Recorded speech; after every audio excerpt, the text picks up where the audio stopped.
Boom. Hey, folks, how's everyone doing? We are here for day 2 of Kelsey Fitzsimmons. Now, day 2 has a couple of interesting witnesses and some less interesting witnesses. So, we're probably going to cut the less interesting witnesses so that we have more room for the more interesting witnesses.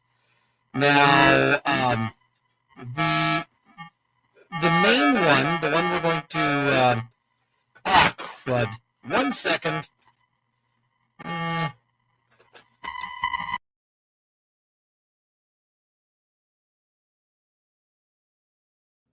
Okay, is that better?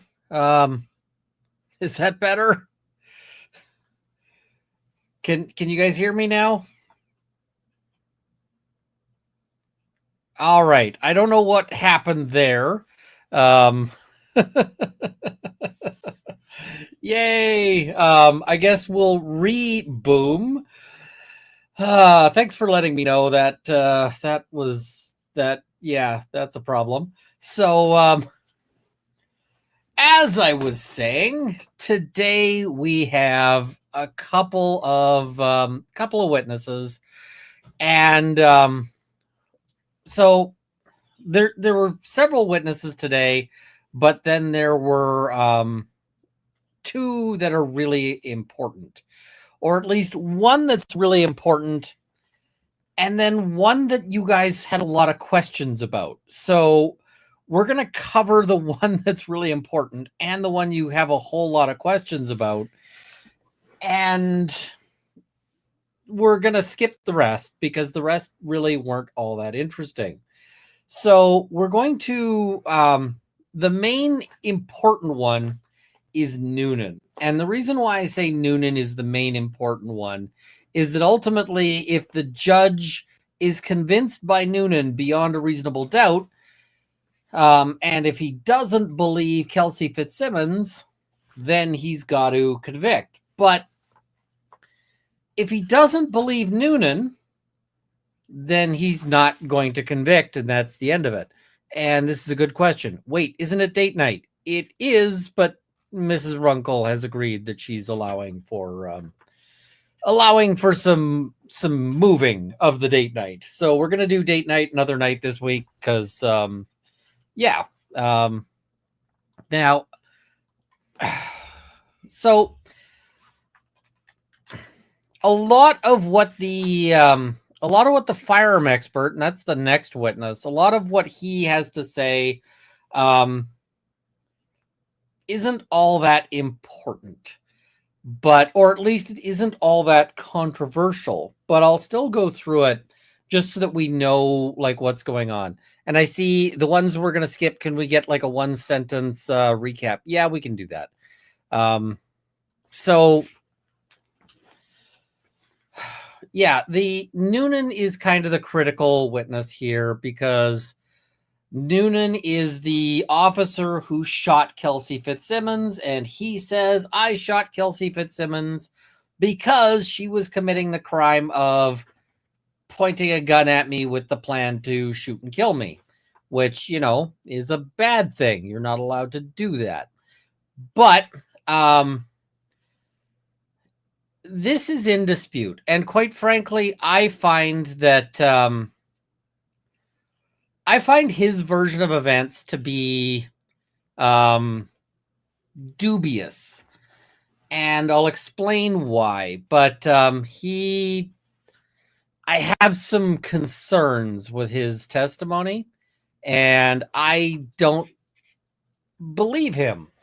So, yeah, I've got a competing theory, and my competing theory I think is pretty plausible. And of course, I would, because it's my theory, right? And if it's my theory, I think I would find it fairly plausible because that's really why I have theories. It's not like I'm going to be like, guys, I have a competing theory and it's really kind of shit. That would be something, wouldn't it? So here we go. Let's do this. And then we'll do that. So Do that. All right. So here we go. Good morning. Hopefully you guys can hear all this. Good morning. Good morning, Mr. Fitzsimmons. Kelsey Fitzsimmons to my right, and thank you again, my paralegal, Courtney Haley to my left. Good morning. Okay, you folks can have a seat. And I want to apologize to everyone for running a bit late. I wanted to do some last-minute research on the motion for a view. And wanted to talk to you folks about it. So paper 80. We're going to skip over all the discussion of the motion for a view. Short version is the judge grants the motion for a view.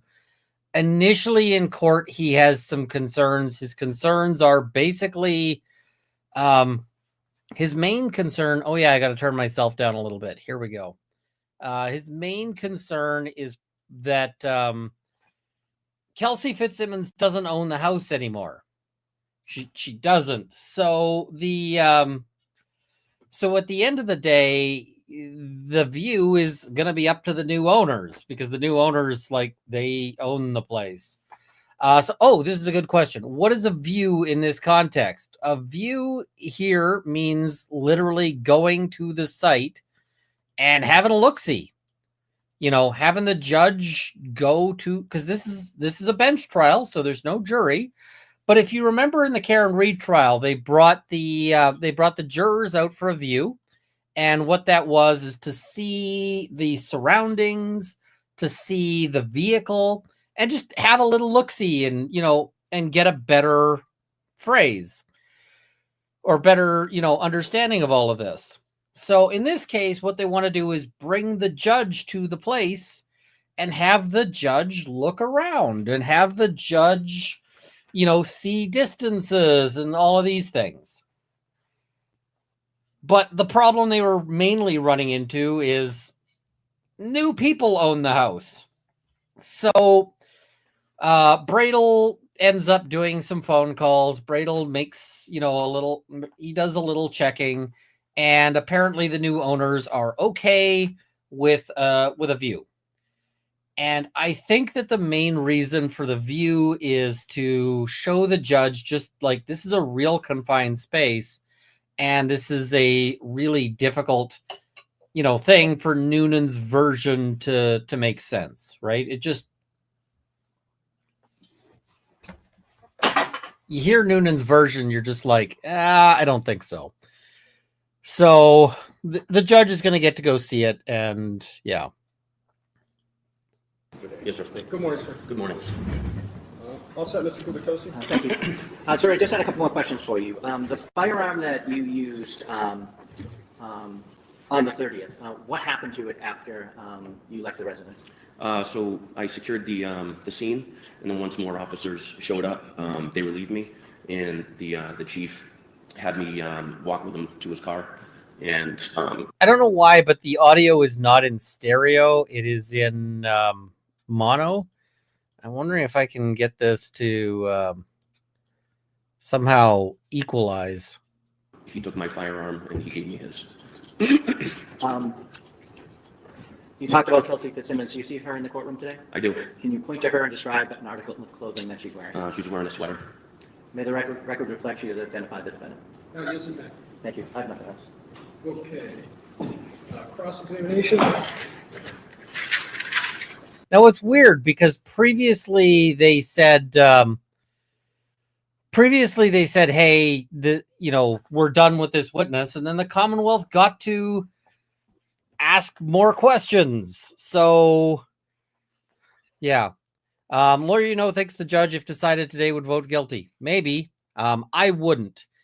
And part of why I wouldn't is because I know some gun stuff that that maybe the judge doesn't. So, yeah.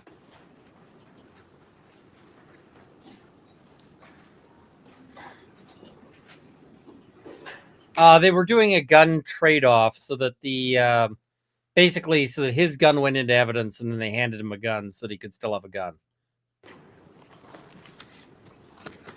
May I inquire? Yes, please. Thank you. Good morning, sir. Morning. Before we get into the case, I'm looking at your glasses. Are those glasses AI recording type glasses? No, Okay, so you're not recording anything right absolutely now? not. Okay. Let's go. Now, I thought that was an interesting question. It was a good question because this is becoming more and more of a problem where people are using recording device questions and, or recording devices in court. And sometimes what's happened there's a case in the UK in London, and what ended up happening was that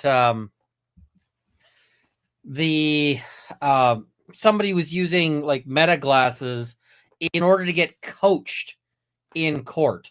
So he was using recording glasses. Those recording glasses were being fed to somebody else. That person was helping him with the answers, and then they were going. Yes, of course we're covering Noonan's Cross. That we are 6 seconds into Noonan's Cross. We're gonna cover Noonan's Cross. Like we're doing that. Now there are some people online who are like, oh my God, he's using he lied about this. He's using, he did use those glasses. And what they did is they zoomed in and they're like, we think we see a dot. Now, I don't actually see a dot here. I looked and I looked, and I see that they've got like one frame where it looks like there's something, but other people have identified the actual make and model of this frame. And I went, okay, no, I think he's being honest when he says they're not, when he says they're not recording glasses. So. Go to June 30th at Kelsey Fitzsimmons' house. What time did you get there? I think. Also, like, all of the recording glasses tend to be pretty chunky. Like they kind of have this chunk to them. And these are actually pretty thin, right? So I don't think that that's what's going on. I think right around 6 or 5:30, 6 o'clock. The upshot of that visit was that when you got there, you didn't secure the firearms, did you? No, we didn't. And you, collectively, meaning the three of you, you brought the guy getting the restraining order to the person he claims he's in fear of, correct? I wasn't aware that Justin was en route. That was Lieutenant Daly when he made arrangements with Justin. So you're saying that was, sorry, finish your answer. Justin Iona. That was that was not your part of this incident? No, it wasn't. Okay, and you're saying oh, sorry. Now, like, when you look at this frame by frame here, because I ended up having to do this because there were so many people talking about, like, these are, these are whatever. And I see somebody saying, Runkle, could you check Twitter? I don't see what message you're talking about. But I went through this like frame by frame. And I was looking to see like if there was a moment where I could see that these were recording glasses. They're not recording glasses.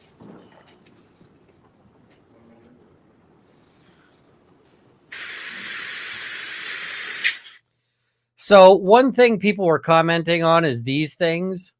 They're a divot. They're not a record, like they're not like they're not a hole. They're just like a little just a little divot. I just think it's just stylistic. I don't think that these things are that. Susie saying, please look at X. I sent you a message. I'll try to find it.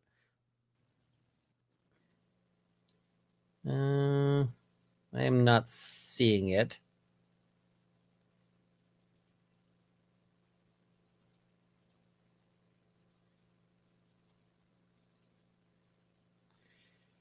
Although I'm seeing some old messages that like I should have answered, but yeah. I want the jury box to be empty, so I just want to have the gentleman move. Sorry about that, sir. We'll make room for you.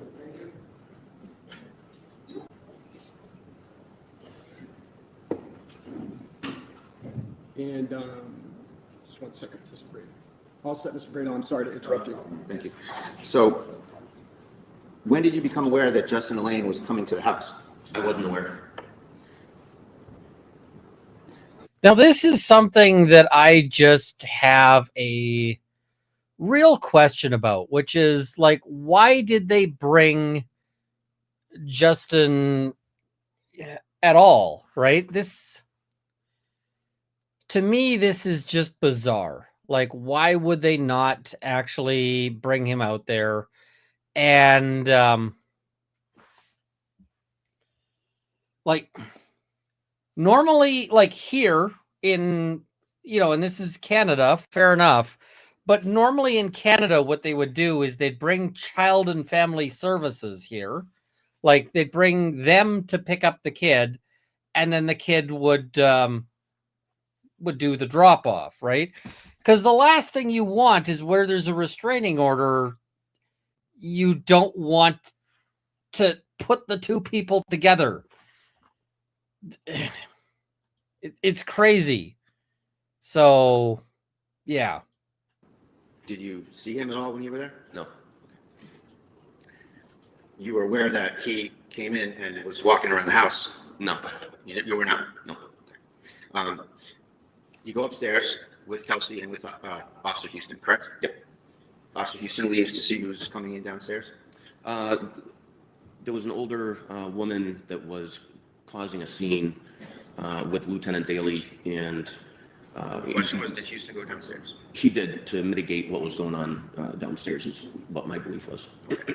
And you were with Kelsey when she had gone into her bedroom, correct? Yes. Then you went down the stairs to see what was going on. No. You took some steps down the stairs, didn't you? I did not. Your testimony is that you stayed on that landing? Yes. Okay. Isn't it true you left Kelsey alone in that room for a period of time? No. Okay. You're serving an order on someone who's your colleague, correct? Correct.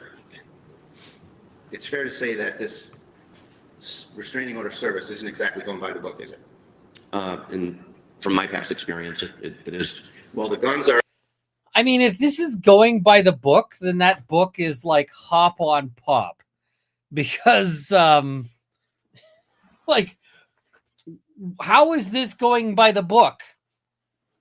Like, however you shake this out, somebody got shot, so maybe you need to work a little harder on the book. Like, rewrite that book, burn the book. Floating around out there. Actually, Kelsey had stated the guns were downstairs in the basement and safe. I didn't ask you what she stated, did I? Continue. Thank you. So, the guns are still floating around. You're serving a colleague. The guy comes to the house who's got the order. It's fair to say this isn't exactly a garden variety service of a restraining order, is it? That's inaccurate. It's inaccurate? Yes. Okay.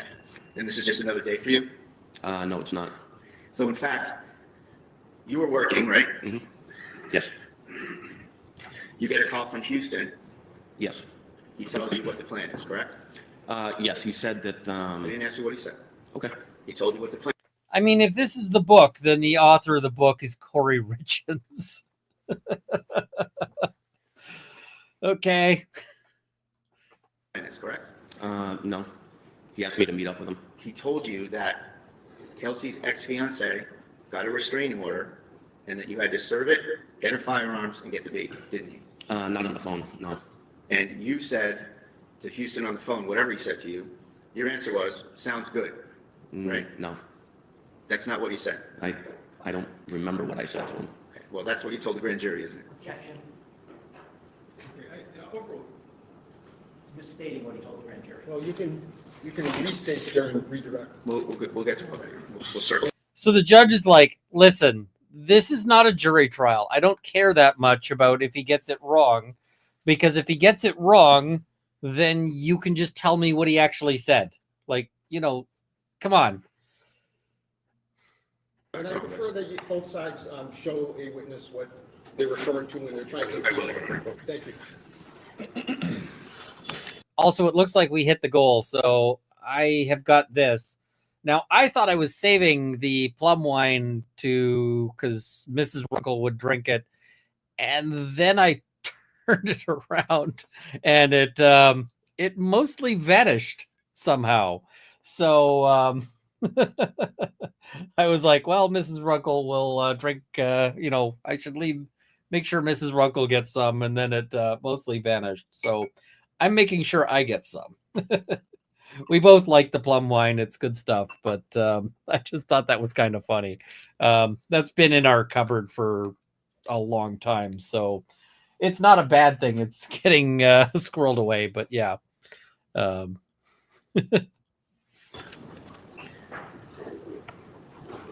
want to ask you some questions about your relationship with Kelsey. Sure. You said that you didn't know her well, That's correct. and you said that she was on maternity leave most of the time. Is that right? Yeah, that's correct. And you also said that you got along well with her, right? For the time, I think we went to 1 or 2 calls together. It's like when she's not shooting me, we got along well.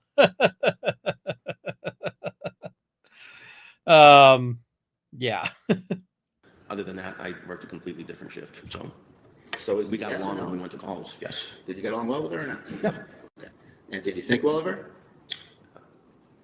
I really didn't have an opinion. I didn't have a chance to really get to know her. Well, do you know Maureen Teresi, your neighbor? Maureen Teresi. You gave her your opinion of Kelsey, didn't you? I don't remember. You called her a whack job, didn't you? I don't recall. I'm sorry, Mr. Graham, I missed the question.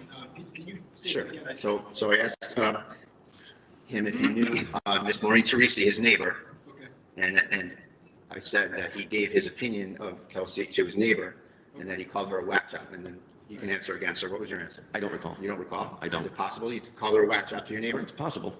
So that's what you really think about Kelsey, is that she's a whack job? After she tried to kill me. Okay, I actually, I think the witness kind of got the lead in there, but part of the reason why they're going hard on whack job is, well, you remember that was Proctor's line, right? Proctor said whack job, and now we got this guy saying whack job. So it's like, okay, cool. At the time, you went in there loaded for bear, didn't you? No. Well, let's see. You told the state police that the job was to section her, didn't you? It was spoken about that if she reacts badly during the restraining order, she may have to get sectioned. Well, that's what you said, that you had pre-planned that you were going to section her. It The wasn't job was to pre-planned. section her, isn't that what you said? No, that's inaccurate. So- Hold on one second. Let me just go through some ground rules. You need to wait until the question is complete, because we can't have two folks talking over one another. Yes, sir. All right, thanks for your Mr. Graham. And also, you raised quite a lot of concerns about where Kelsey parked her car, correct? Yes. And you suggested at one point that you could box her in and take her into custody with respect to the car, right? Yes. So you were thinking that she was going to need to be sectioned, that she was a whack job, and that she needed to be boxed in and placed into custody, right? And that's what the state of mind were. He has testified that he thought she was a whack job before he went in. Overruled. Those are all things that The judge is like, I can follow this. Like, we don't need to. were in your mindset, weren't they? No. Well, you said them, right? No, that's inaccurate. Sectioning her? It was brought up by my lieutenant. Okay, some people are asking questions about section versus sanction. The language they're using is section. And different places have different rules, and so they end up calling it different things. In my area, we call this Form 10. Did you Form 10 them? And basically, nearly everywhere has some principle or some method for taking somebody to a psych hospital without their permission, without their consent. And so this, when they say section, it's taking her for a psych hold, right? Here we'd say it's a Form 10.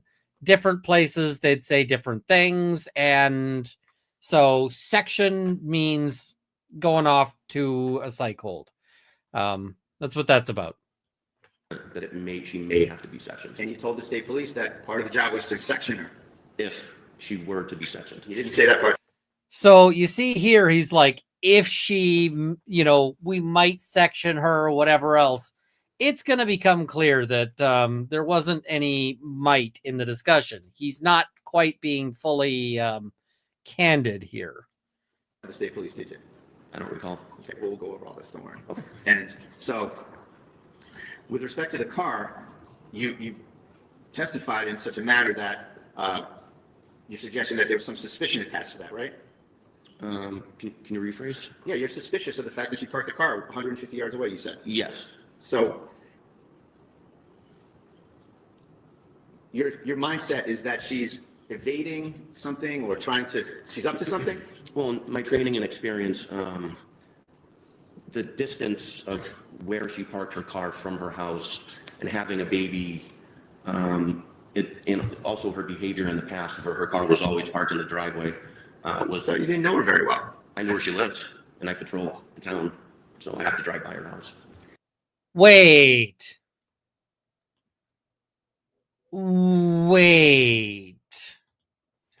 I don't know her very well, but I know how she parks. Huh? This is starting to feel real weird, right? Like that is... Because, like,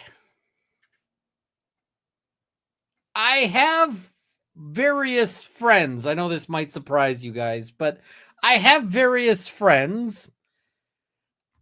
I would not notice if they parked somewhere else, right? Like, I would not notice if they parked down the street versus where they are. And the other thing is that I would not consider that like a danger sign. Like, oh, look, there's somebody parked where they're not usually parked. I kind of suspect this makes me have feelings. And the feelings are, get the fuck away, dude. Like, what? So she parks in the school next to her house. Yes. What do you think she's going to do? I don't know. I don't know what her mindset was. How do you get to she parked further away from her house to she's a danger? Like, what exactly is the threat from her car is further away than normal?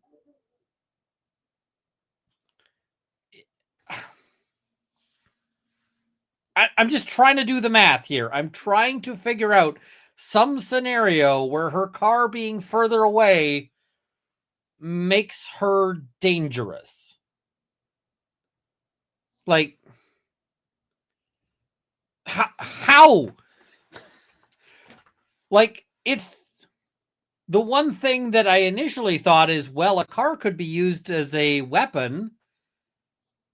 Except the problem is that while a car could be used as a weapon, if her car is further away, then it's less likely to be a weapon. And, you know, how... Huh? So I'm not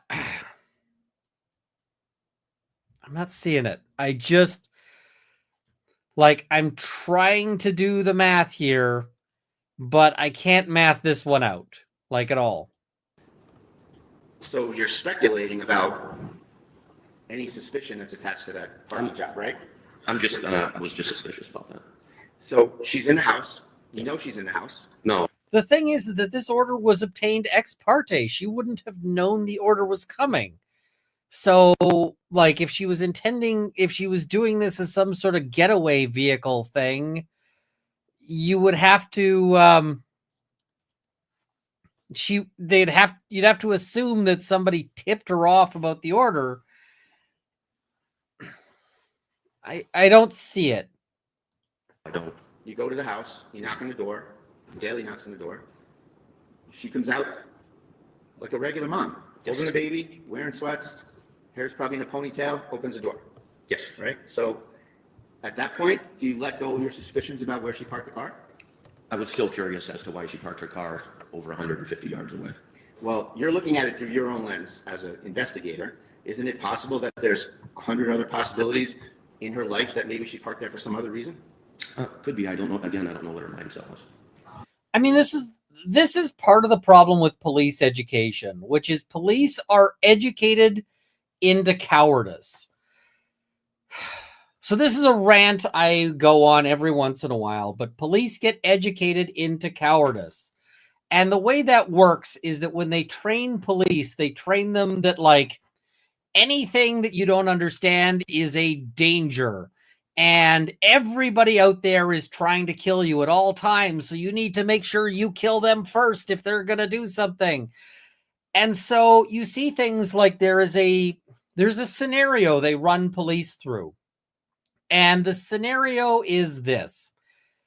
The police show up, and this is like they use it for police training, right? You've got a junior police officer and they're training them. And so the scenario is this. They show up at a convenience store and the convenience store is being robbed. That's what they know. And out front, they have this old woman. It's almost always this old woman that they park out front. And she says, they're in there. They're inside. And the officer, like the junior officer, rushes in to go stop the robbery. And then old lady like taps him in the back, right? Just pops him in the back.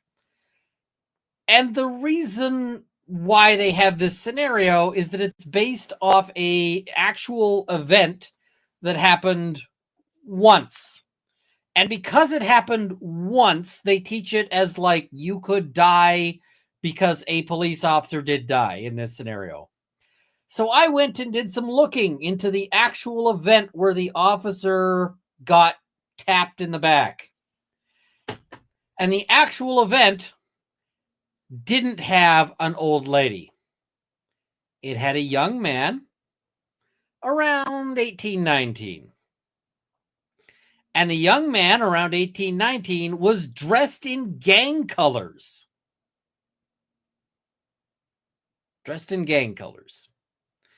So they took this scenario where an officer ran past like a gangbanger who was serving as a lookout, and then they changed the facts slightly to make it so it's like it's grandma. And the reason why they switched gangbanger for grandma is that when they put the gangbanger there, a lot of people in the training don't get the lesson because they see the gangbanger and they immediately go down on the ground, right? They immediately spot the gangbanger as a lookout, which is what the officer in the original shooting should have done. Sorry to say, they should have.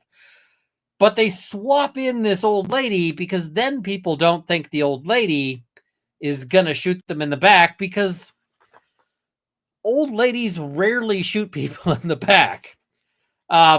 If you get pulled over in the U.S., one of the things you will see the police do, watch this, like watch for it. You'll see it once you see it, you'll see it. Like it's one of those things that once you see it once, you'll see it every time. And so as the police officer walks up to the window to talk to the office or to talk to the person, they touch the tail light or they touch the trunk. Often they touch the top of the trunk. And so what they do there is two things where they touch the trunk. One, they're putting their fingerprints on the trunk because there was a case where an officer got killed and the case was solved by finding the officer's fingerprints on the vehicle. But the other thing that they do for touching the trunk is there was one single case where some criminal shithead was hiding in the trunk. And after the officer pulled over the vehicle, the criminal came out of the trunk and shot the officer. And so because of that, they teach cops like every time you need to make sure that the trunk is locked and closed. Now, here's the thing. That happened before trunk releases. In the modern era, every trunk has a trunk release. So tapping the trunk to see and make sure that it's closed no longer means shit, because you can open a trunk from the inside without it being propped open to be halfway open. But it still happens as this thing that they all get taught in, like, in the academy and so forth, because they're taught about all of this, like, but so what you end up with is officers who go into an uncertain situation are imagining all of these, like, scary ass scenarios. And so this guy sees a car that isn't where he expects it, and he's like, oh my God, shit's going down. The thing is, shit isn't going down. It's not that, like, stuff is going wrong. It's just the car is in a different spot, right? And yeah.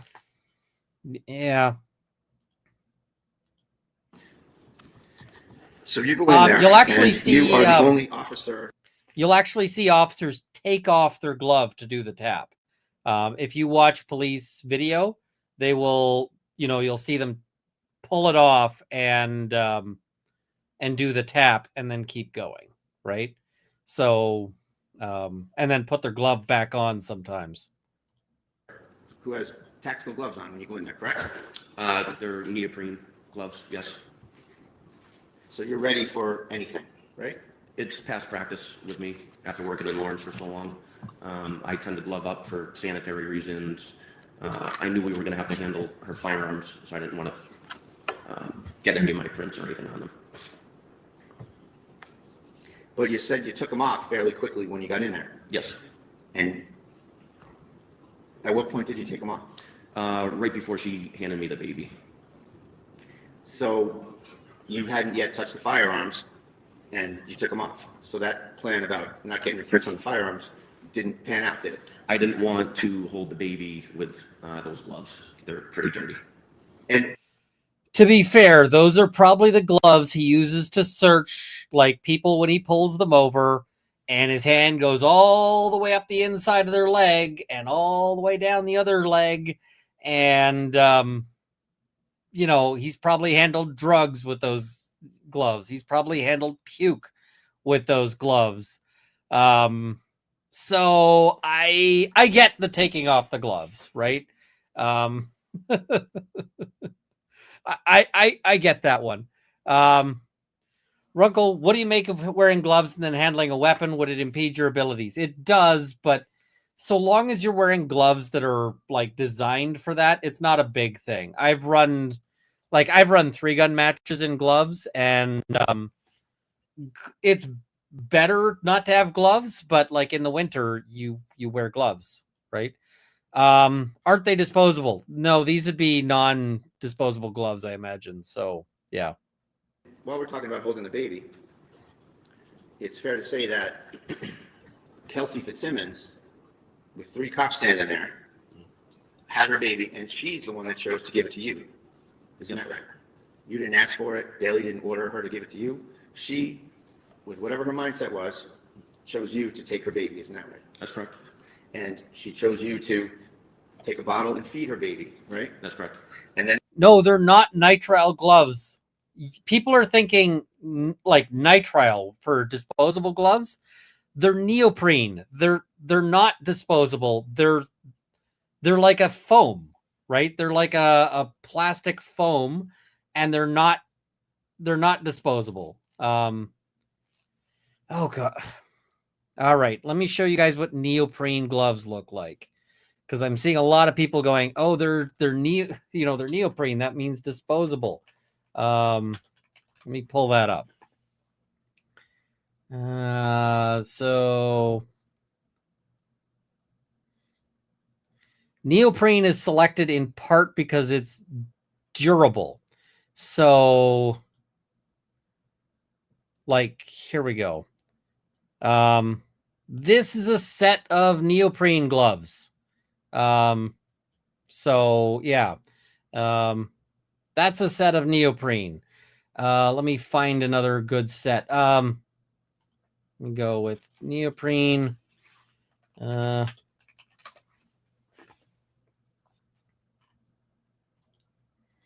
So he's probably not wearing like diving gloves. What he's probably wearing is something like, let's see, sorry, I'm just trying to find a good set here. Are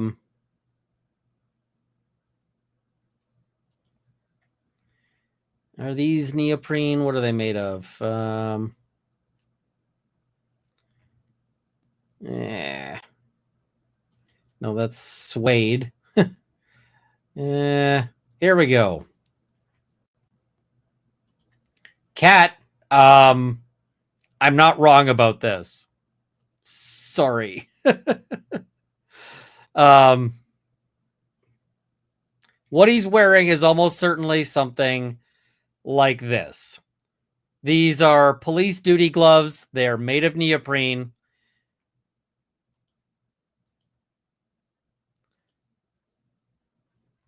These are reusable. You're thinking nitrile gloves. Nitrile gloves are the disposable hospital, like, whatever else. These are different. They're neoprene. So everybody thinking these are disposable gloves, no. So, Kat, 15 years in law enforcement here. You are wrong. Okay, Kat, you're telling me these are not like, let me embiggen as much as I can here. We are embiggening this to 430%. Neoprene construction.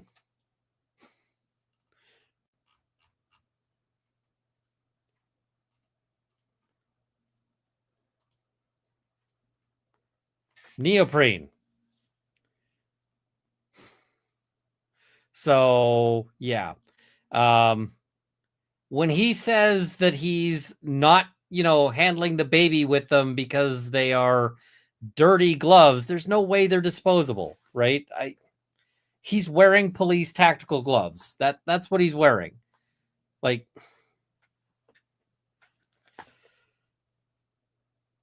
anyway, moving on. This is 5 minutes before you say she tries to murder you, right? That's correct. Okay. Now, you said that you felt that the baby couldn't be comfortable because you had your vest on. So it wasn't comfortable and you wanted to give the baby off to someone else, right? That's correct. A fair statement? Yes. Okay. Well, that's not what you said prior, is it? Well, I like to have my hands free as well. I don't like my hands tied up. That's what you said the last time, right? That when you spoke with the state police, that you didn't like having anything in your hands, and it was really a tactical reason why you gave the baby up, right? No, it wasn't a tactical. I just didn't want to be holding the baby. Isn't it tactical that you want to have your hands free to deal with anything you have to deal with at this? I want to have my hands free on every call. What's wrong with the word tactical? Why isn't that tactical? Can you rephrase that? What's wrong with the word tactical? There's nothing wrong with that. So why doesn't it apply? Because I said it? I'm sure it could apply. I'll strike that even. Why doesn't it apply? I'm sure it could apply. Sure. So for tactical reasons, you gave up the baby, but that's not what you said here at this trial, is it? I don't recall what you. Can you rephrase that? Well, here at the trial, you said that the baby couldn't have been comfortable and you wanted to give the baby off, right? Yeah, that's correct. And you didn't say anything about wanting to keep your hands free for tactical reasons, right? It wasn't asked. You were asked what happened repeatedly, and you had every opportunity to talk about it, didn't you? Sure. And you left it out. Not on purpose. We'll see. Now, I don't like Bradel goes with the we'll see here in a lot of this, and there'd be a lot more objections if this was a jury trial. But there are still some objectionable moments here. So Comment like that isn't helpful, please. Sorry, your motion is strict. You're moving to strike your own comment? I am. It's allowed. And, I like that. The judge is like, he's like, Mr. Bradel, that's unhelpful. And so Bradel says, motion to strike. The judge says, wait, you're moving to strike your own comment? And he says, yes. And the judge goes, okay, I'm allowing it. You can strike your own comment.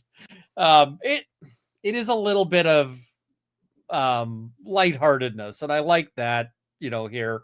But he shouldn't have said it in the first place. And that's very forthright of you. Just a moment. Yeah, take your time.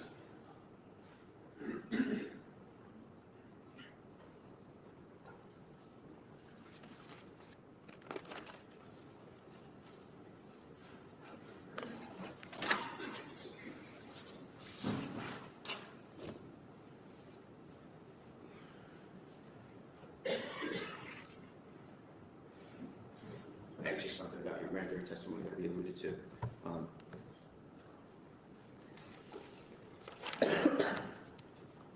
And there's not going to be a cross So your contamination. testimony here was He hasn't that touched anything you didn't else. get the whole plan from Officer Houston on the phone, right? Yeah, that's correct. And my suggestion that your answer about the thing in sort of a matter-of-fact way was, okay, sounds good. And you disagree that you said that, right? I don't disagree. I just don't recall. You don't recall? No, but I said So isn't it true that you were asked, page 36, who did you get a call from? Officer Houston. And what was that call about? Was the next question. And your answer was, he had asked me if Lieutenant Daly reached out to me. I said no. Officer Houston said, hey, can you meet me at the CCC, which is a little grade school behind the Atkinson School. He said, we have to serve papers to Officer Kelsey. I said, okay, sounds good. And I drove over to that location and met up with him, right? And you knew those papers were a restraining order for Kelsey to give up the baby, give up her guns, lose her job, I had brought by her fiance, right? I had no idea what was entailed in the restraining order at that time. At what point did you learn the job here? As far as the restraining order, As far as this job you were going to do at Kelsey's house? what job? The restraining order service, taking the baby, finding the guns, When I met up with sectioning her, Officer boxing her in, when I putting met her up into with Officer custody. Houston. Don't talk when I'm talking, sir. Box. Hold Sorry. on. Let's not argue back and forth. And just ask your questions. If you just wait to answer until he's done. If you can restate, thank you.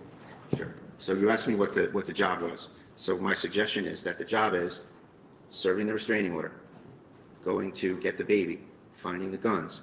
You thought about boxing her in and taking her into custody. You thought about sectioning her. That job. When I met up with Officer Houston behind the CCC. And at that point, you knew what you were getting into, right? After he explained what was going on, and we were pretty shocked.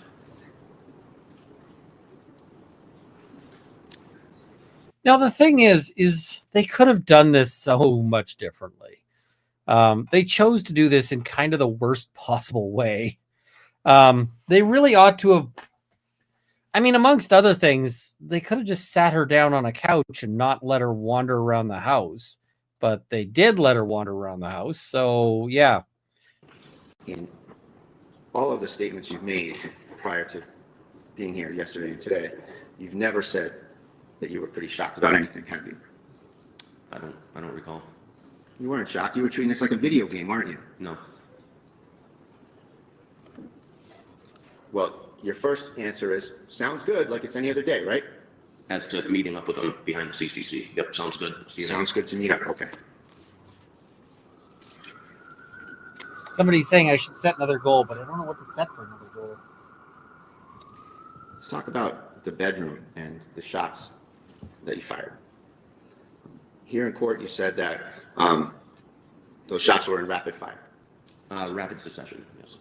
And like a boom, boom? Yes.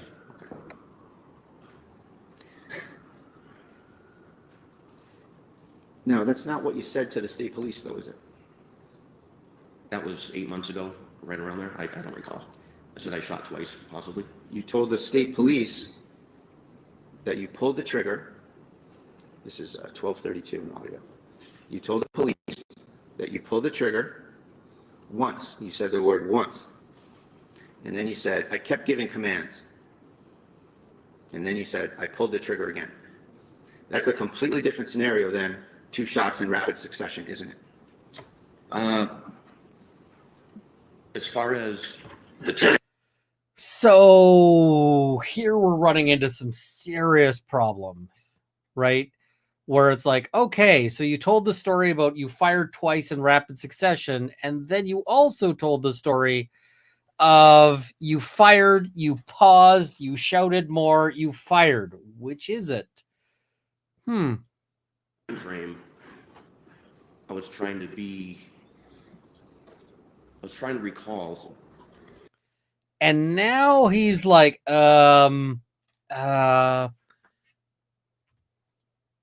event as best as possible. But, rapid succession, you pull the trigger, pull it again. Yes, I pulled it twice.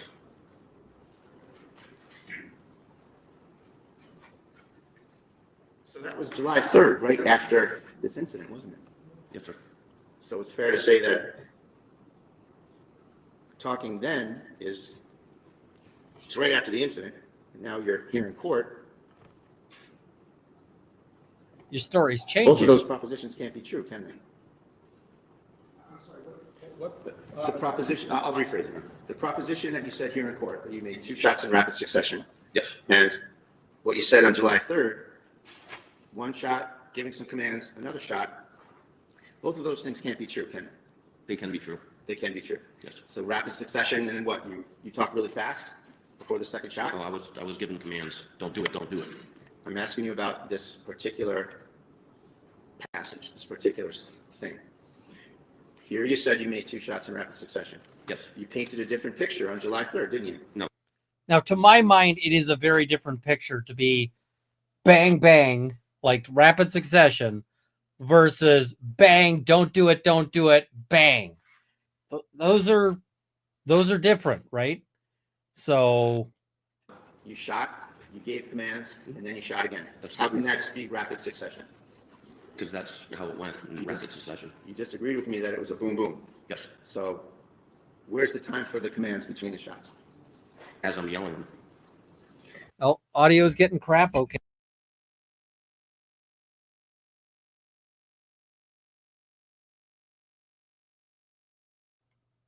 All right, hopefully that'll fix it. Well, that's not what you said. You said you pulled the trigger once. I kept giving commands. I pulled the trigger again. Yes. So they're 2 different assertions, aren't they? No.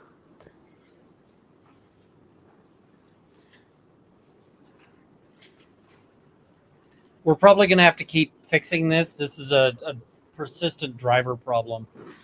It's driving me nuts. You gave a statement on July 3rd to the state police. This audio problem, this persistent audio problem is it's annoying enough that I was like, I should buy a new computer. The problem is that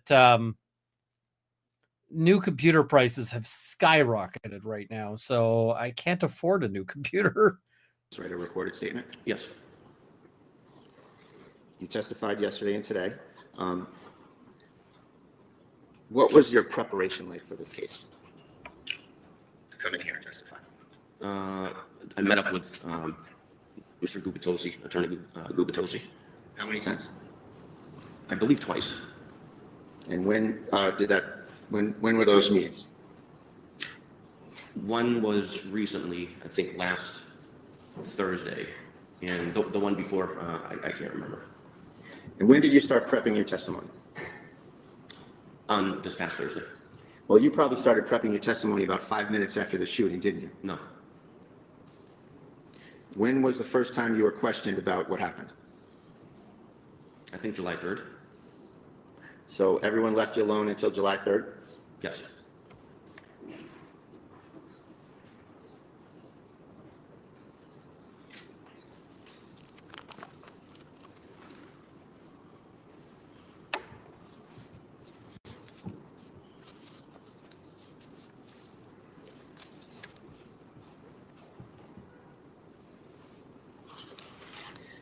When you were upstairs with Kelsey,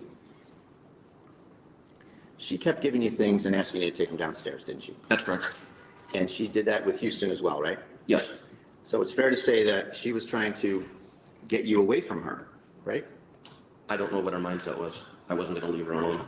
Police officers are trained not to fall into that trap because he's like, it's fair to say this. And he's like, I don't know. It's possible, but I don't know. And that's fair. He doesn't actually know, but yeah. Sure, let me ask you a better question. The effect of that would have been, if you took things downstairs, that you would have left her. Yes, that's correct. Also, some people were asking who's in the thumbnail. I put into Mid-Journey. That's I not put in consistent Kelsey with her trying Fitzsimmons' to picture and kill you, John is it? Wick. She's trying to get rid of you. Can you ask that question again? The fact that she's trying to remove you from the area where her gun is not consistent with her trying to kill you, is it? At that point, no. So let's get into the incident here. What do you say happened? You say that Kelsey went into her bedroom after being in the baby's room, correct? Yes. She, you don't go in the room, right? No, I stayed at the very top of the stairs, right before the door frame. So it's fair to say you're on the landing, the top of the stairs, looking into the room. That's correct. And the room's got a lot of furniture and a lot of things everywhere, right? Yes. So you say that Kelsey has a change in her demeanor, right? Yes. She starts to shake and get upset, shaking uncontrollably, you said, right? Yes.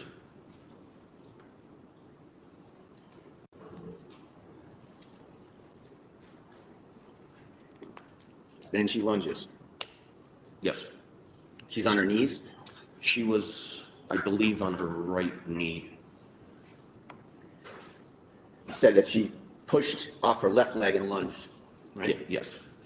And at the time, you were 3 feet away. I tried this. I actually tried videoing myself trying this.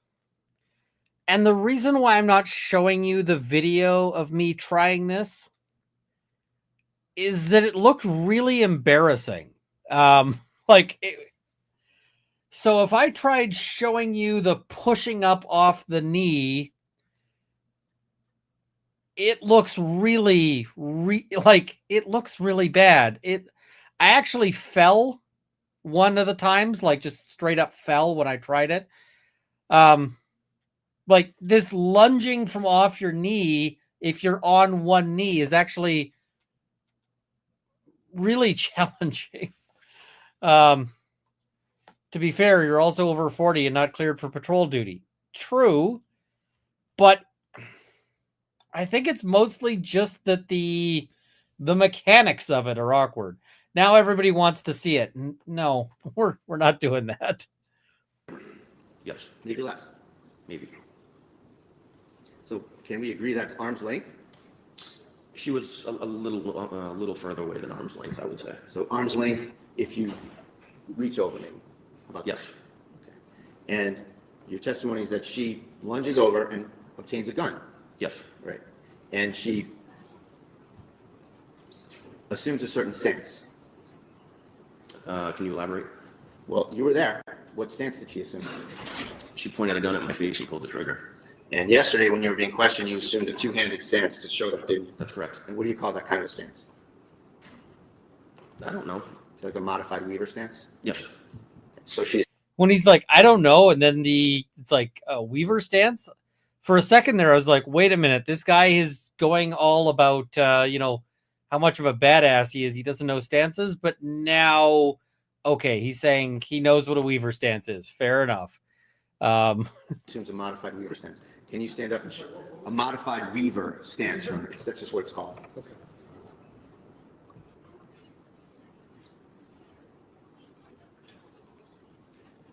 Can you demonstrate to us what a modified Weaver stance looks like? Do you want me to stand up and show these? So are you asking for just in general? Just to or- show the stance in general first, yes, Judge, thank you. So she grabs it, comes up, pulls the trigger. Oh, that's not, I don't think that's what he was asking you, but. So just what's the modified Weaver stance? What is it? Yeah. Okay, so let's again use our very much, unknown object. Here is the very much unknown object. You will notice that it is transparent. It can be seen through. It is not dangerous. So the Weaver stance is basically, it's like this. And so you've got one arm straight straight arm, right? Your primary arm is straight. Your secondary arm has a little bit of a bend. And the reason why is you're pushing out with one arm and you're pulling in with the other. And that gives you a bit more stability, right? That's what that is.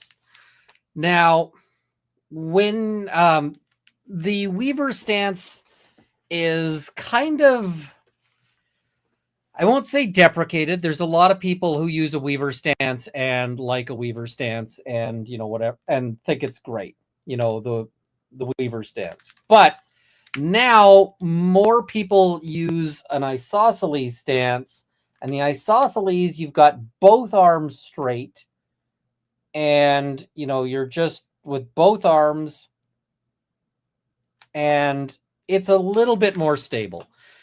Both of the stances are fine. There's nothing wrong with, you know, the Weaver stance, but isosceles is taught a bit more. Now, the thing is, she is 3 feet away, according to this, and she's pushing the gun out. It's basically like, okay, so yeah, I don't get that. Can you describe it? What are you doing when you do a modified Weaver stance? Strong side. Strong side. Guys, I would have to actually see if I can undelete the videos off my phone because I didn't keep that. So people are like, we need a goal for Runkle to show us the video. And I'm like, I didn't save those. I deleted the embarrassing things. But yeah. So if I'm righty, this is my strong side. That's going to grab the pistol, and I use my support hands to support the weapon. Are you ready?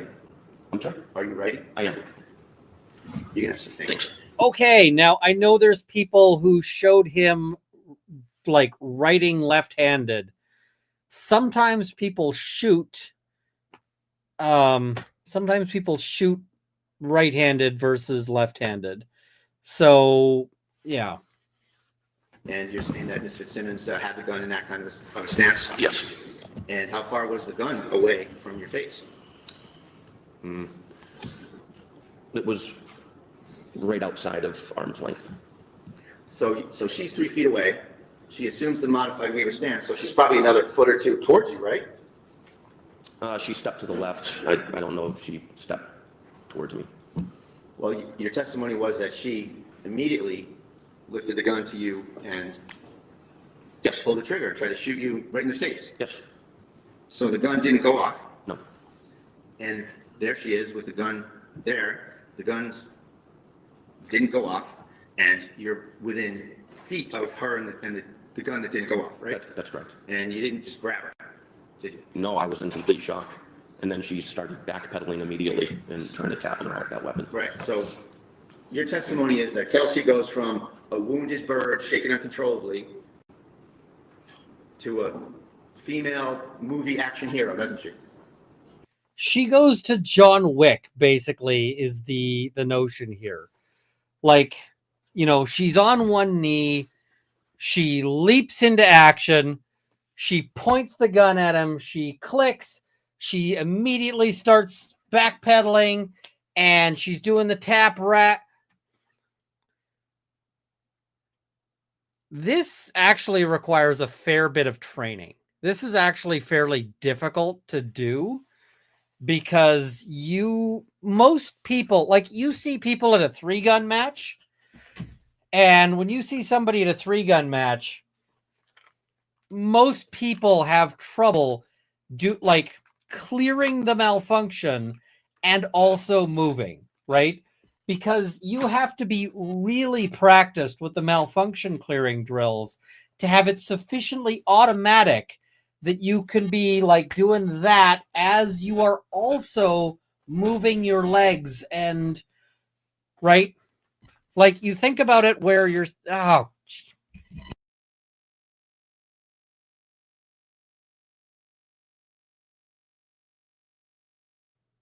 yeah, we're going to have to just keep doing that because it is a thing. So, whoop. Okay, maybe that'll help. I don't know.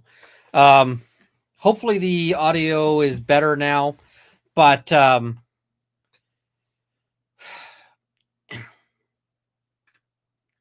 like, let me put it this way. Let's imagine you're juggling, right?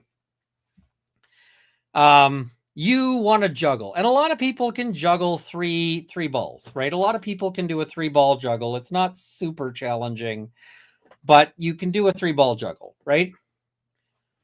But you want to do a 3-ball juggle and also ride a unicycle. That's a lot more challenging because now you're doing 2 things, right?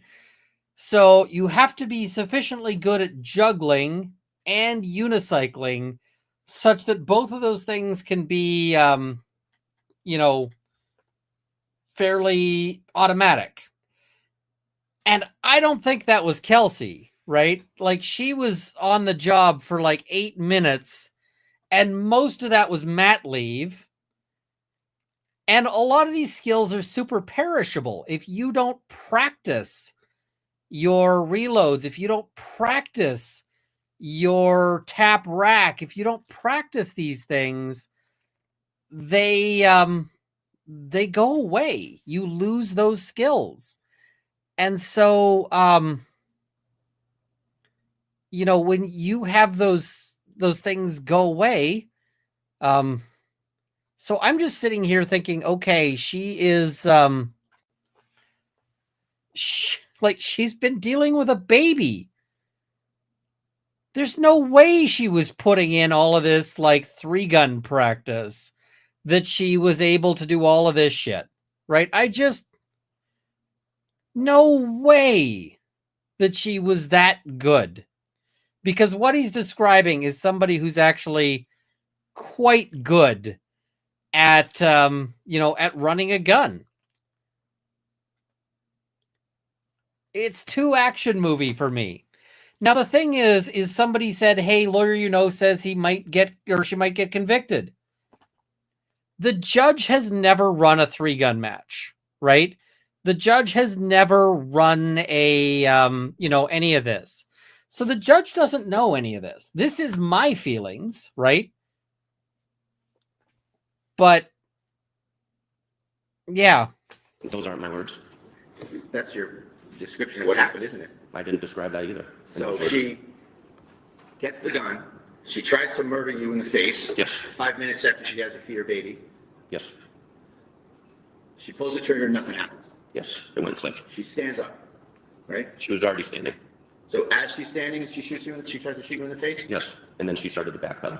So first she backpedals, then she sidesteps. She tap racks again, right? Yes. So in all this time, this is like the longest tap rack in history, isn't it? It's 4 seconds. So she gets up. 4 seconds. 4 seconds. All right, let's time me, folks, because I'm not great. I'm not great. But I'm okay. All right, so I'm just waiting for the moment here, waiting with my plastic item. All right, and time. Whoops, and I fucked it up. We're going to try this again. Waiting for the 10 mark, and time.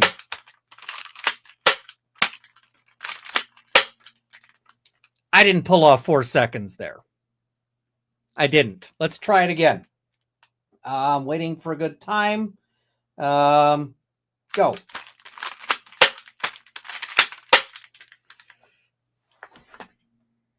I think that one, I got that one just under 4 seconds. Just under the 4 seconds.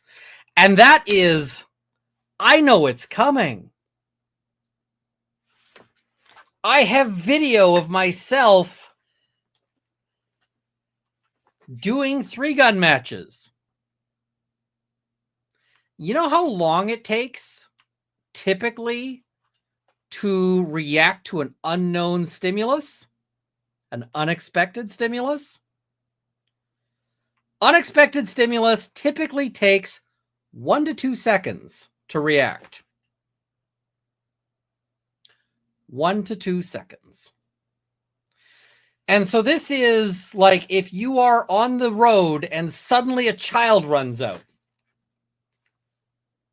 1 to 2 seconds, right? And that's before you hit the brakes. What's the unknown moment? Click. She's got to react. Her brain has got to process that click, right? And then once her brain processes the click, only then is she going, only after that has happened, right? So, and then she's got to process again. I would not be able to accomplish what Noonan is saying Kelsey Fitzsimmons did. I have competed in a bunch of 3-gun matches. I have not won those 3-gun matches. But I could not do it. I could not do what he says in the 4 seconds. I just couldn't. It's just not possible. And I'm using springs with plastic as resistance. This is easier to tap, rack, bang than the actual thing would. The actual thing is going to be way harder. 4 seconds? I'm not seeing it. I'm just not. Are we back to... Oh my God. This is going to just keep happening.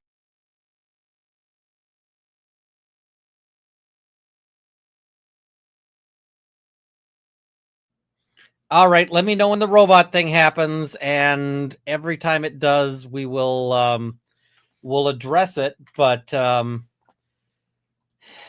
yeah. So what I've been able to pin things down is that NVIDIA, for some reason, the graphics card also wants to control my audio. And I don't know why NVIDIA wants to control my audio, because NVIDIA has no freaking business touching my audio. And so when NVIDIA...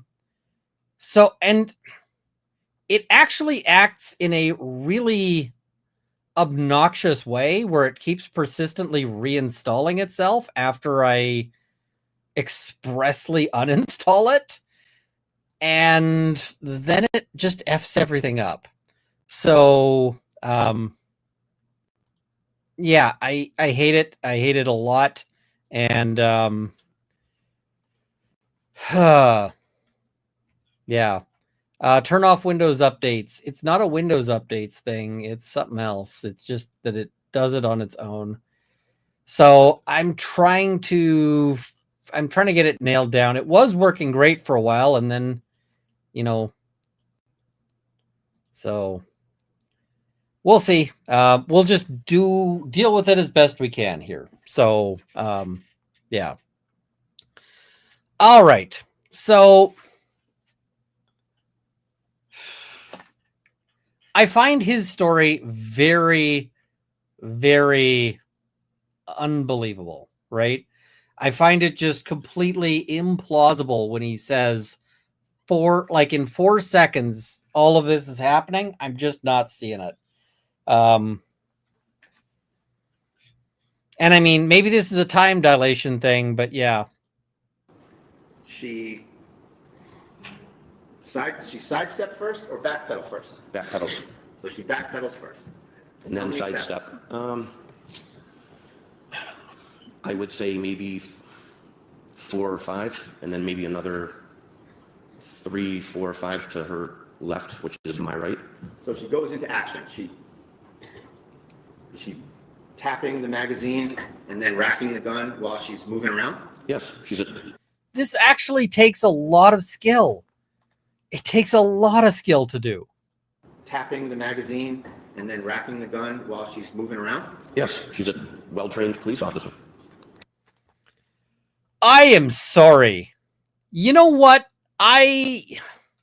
She's a well-trained police officer. I have shot with police officers on the range. No.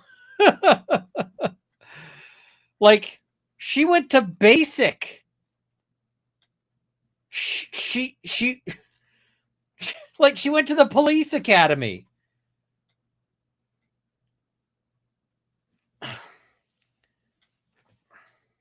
No, this makes no sense.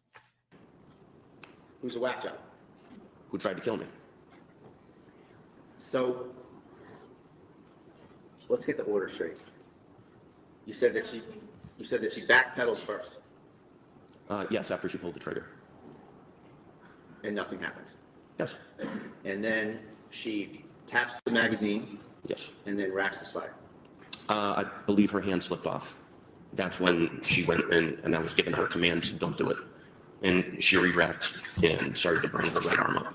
And then she does it again, right? Yes. And you actually have no idea whether she successfully racked it the first time or successfully racked it the second time, correct? That's correct. You don't know what happened. No, I don't. And so it takes a few seconds to take 4 or 5 or whatever steps back towards the air conditioner, right? From beginning to end, when she pulled the gun on me and pulled the trigger, and by the time I shot her, it was right around 4 seconds total. It's not 3.5. It was very fast. So she goes from shaking uncontrollably, sad about her situation, crying, to being pretty nimble. She wasn't crying. She walks, she backpedals, you said, right? That's correct. Then she sidesteps Yes. to the air conditioner. And you had a look of panic on your face at that time, didn't you? No. You were flustered, weren't you? No. Well, you were in shock 5 minutes later, weren't you? After the incident and my adrenaline dumped, yeah, I was in shock then. So at the time, getting back to the incident, Kelsey's by the air conditioner. She's backpedaled, she sidestepped, she tapped, she racked, she tapped, she racked. And then you... So let's also talk about what happens when you do the tap, rack, bang drill, right? So you've got your mystery object. Now, depending on circumstances, either you've got a cartridge in the chamber or you don't. And we're going to see some evidence from the expert later, right? But let's say you don't have anything in the chamber and they're only in the magazine, right? So you do the tap, you do the rack, and at that point, you are ejecting any cartridge that is in this thing, and it's ejecting out. And you're taking a cartridge that is in this, and it's cycling into the chamber.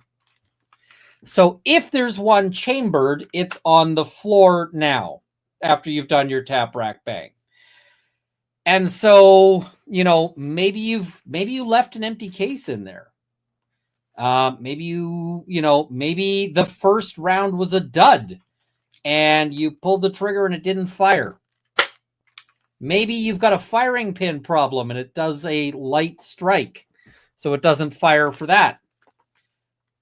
But then so at that point you should have a round on the floor. And then if you do another tap, rack, you end up with 2 rounds on the floor, right? Or you start with an empty chamber. Empty chamber, right? You tap, rack, now you should have 1 in there. 1 should be in the thing. And then you tap, rack again, and now there should be 1 on the floor. But he just advanced the theory that she only did that part way. Now, the thing is if you only rack the slide like halfway, you are likely to induce a jam in your gun. And that jam will take even more effort to clear than the tap rack. Yeah. Somebody said, what's the tap for? The tap is if the magazine is not properly seated. You do a tap and now it's seated, right? You make sure it is properly, because if it just has a little tiny imperceptible gap, that little tiny imperceptible gap will cause it to fail. But so we've got this thing where she is supposedly able to immediately spot the problem, tap rack automatically by second nature. She is so practiced that she can do this just right away on as she goes, as she's backpedaling, as she's ducking, as she's weaving. All of this, she is John Wicking this shit.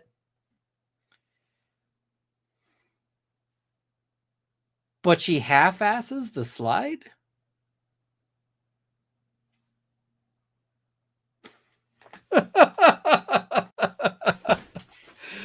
This is like she's simultaneously Jerry Michalek and also like doesn't know what the hell she's doing. So I'm like, okay, what is it? Is she John Wick or is she like, you know, I don't know, what's a famous idiot? Yeah, I don't get it. Shooter. Yes. And you shot 2 shots. Where are we on the rapid succession? Which one do you want to go with? Rapid succession, or you shot, gave commands, and shot again?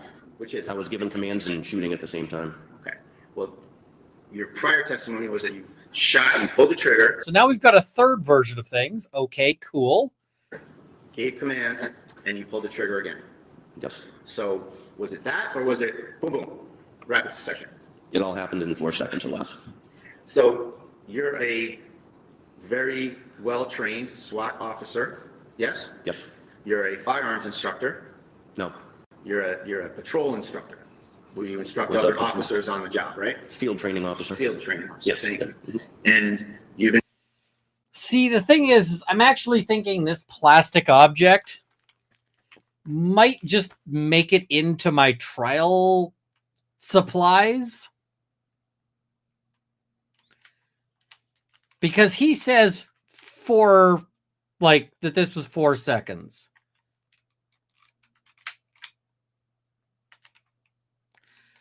I'd be really tempted to be like, all right, tap, rack, bang in 4 seconds. Do it. Do it now. Show me. And then if he can't, I'd be like, all right, are you saying Kelsey Fitzsimmons is better than you? You're a SWAT officer. You are a tactical officer. You defended nuclear silos. You were riding around in Humvees. You were in helicopters. You were all of this stuff. And now you're telling me that she, 5 minutes in, just off a baby, she's better than you? Okay, I'm fixing it.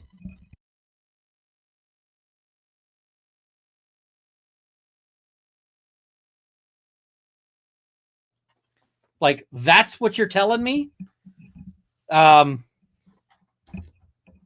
Sorry, don't buy it. Don't buy it, right? And I'm betting that if you had him there with a shot timer, like you're sitting there with a timer and you're like, beep, I'm betting he could probably clear that task. And maybe he could get it done in 4 seconds. If you got that done with a shot timer. But I think he'd have to work at it. And quite frankly, I mean, you could be like, all right, I want you to get up. You say she backed up 5 paces. And then to the side, 5 paces. Here's your toy. Do it with the toy. You're going to do what you said she did. You are the tactical genius. And show me. Demonstrate it. I'm going to be like, you're saying that her postpartum is that much better than you? Show me. And you know what? The prosecution would be objecting all the way through. But show me. I'm betting that. I mean, depends on your judge. The judge might allow it. The judge might not. But yeah. Doing this for 25 years, No, 20 years. right around there, yes. Okay, so you've been doing this for 20 years. And one of your thought processes was that you wanted to give your training and experience back to the North Andover PD where you started, right? Yes, and come back where I started. And here, your first shot, you missed her from about 7 feet away. I did. It was longer than 7 feet. It was at that point about 15 feet, 15 feet. I would say. Do you have any measurements on this? No, but if you remove the bed and you were to walk diagonal from where I shot, it was probably around 15. So the first shot you missed her and you hit the air conditioner. Is that right? Or did you know? I didn't know where it went. Okay. And the fact is that we have only one spent projectile in this case, right? I'm sorry? We only have one spent projectile in this case, correct? I don't know what state police collected. You weren't curious as to any of the paperwork or anything that happened in the case? I believe they told me that there was one on the bed and one on the floor, I think, but I don't know where that one projectile comes from. Did you know that there was one in the curtain next to the air conditioner? No. Have you looked at any photos from this at all? Some, yes. Did you know that? Nope. May I first, sir? Yes. Just the photo. Yeah.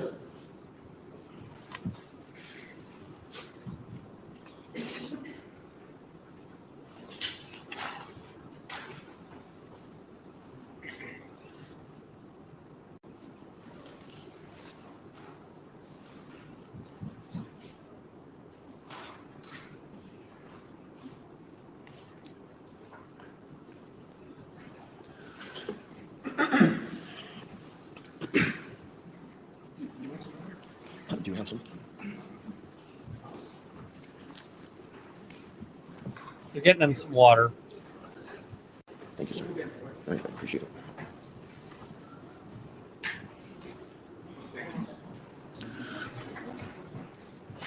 Thank you. I'm going to show you for the record, exhibit 49, sir. See that? Yes, that's the entrance to her bedroom. And is that a fair and accurate depiction of kind of the stuff that was there at the time? I didn't see any of that at the time because I was facing forward. That's at a completely different angle. Well, that's the area where you say that she lunged to, right?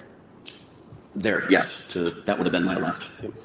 Now, at some point, there was a safe there, wasn't there? A green safe. I have no idea what was there.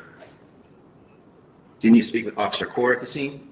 Yes, I did. And Officer Core, you said that you ordered him to do something. You remember that? I did. You ordered him to take the gun and get it out of there? Secure it. And what were you doing at the time you ordered him to do that? Rendering aid to Kelsey Fitzsimmons. So you're over by the bed. He would have had to go in that area to get the firearm and secure it, right? So I placed the firearm. You can't see the right side of the door frame. So if you were to walk into that bedroom and look right, there's some sort of I don't know, nightstand or something. I put the weapon right there. So this is a good question here. How did the casings land so far into the room if he was in the stairs landing and a wall prevented the eject casing from flying forward, if they did at all? I mean, the casings are going to end up like everywhere where people are, moving them around and kicking them around and so forth, but also they bounce. I mean, imagine you fling a penny, like just, whatever. They go far, right? So yeah.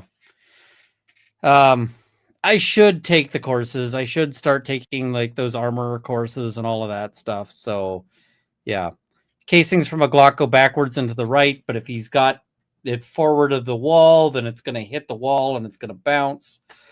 So yeah.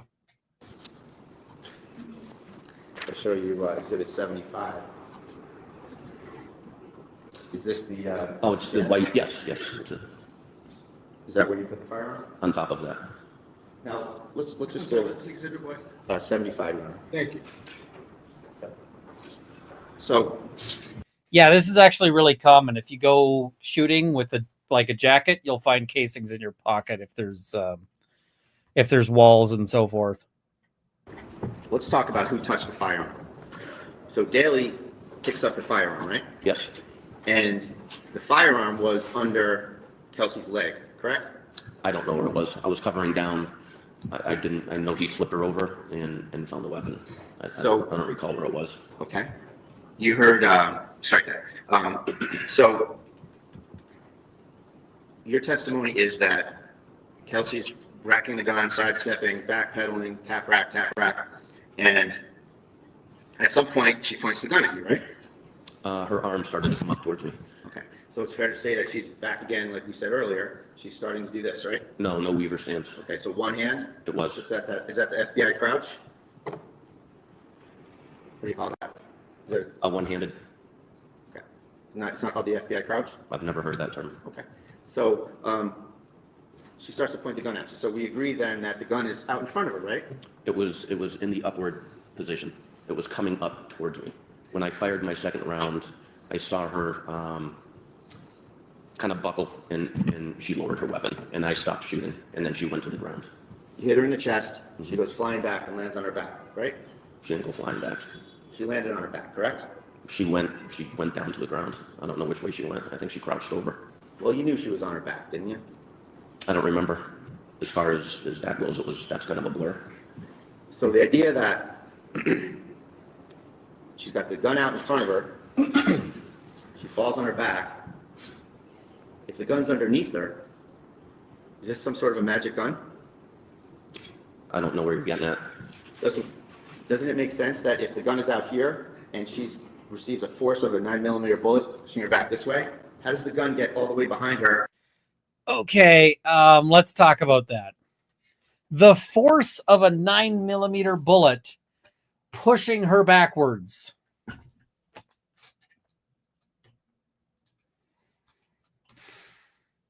So a 9mm bullet impacting you does not put a whole lot of force on you. When even like a shotgun blast does not put a whole lot of force on you. So like if we look at a cartridge, and this is, do I have some 9mm in here? I think I do. Ooh, I do. Okay, we got some 9mm here. Awesome. So, all right.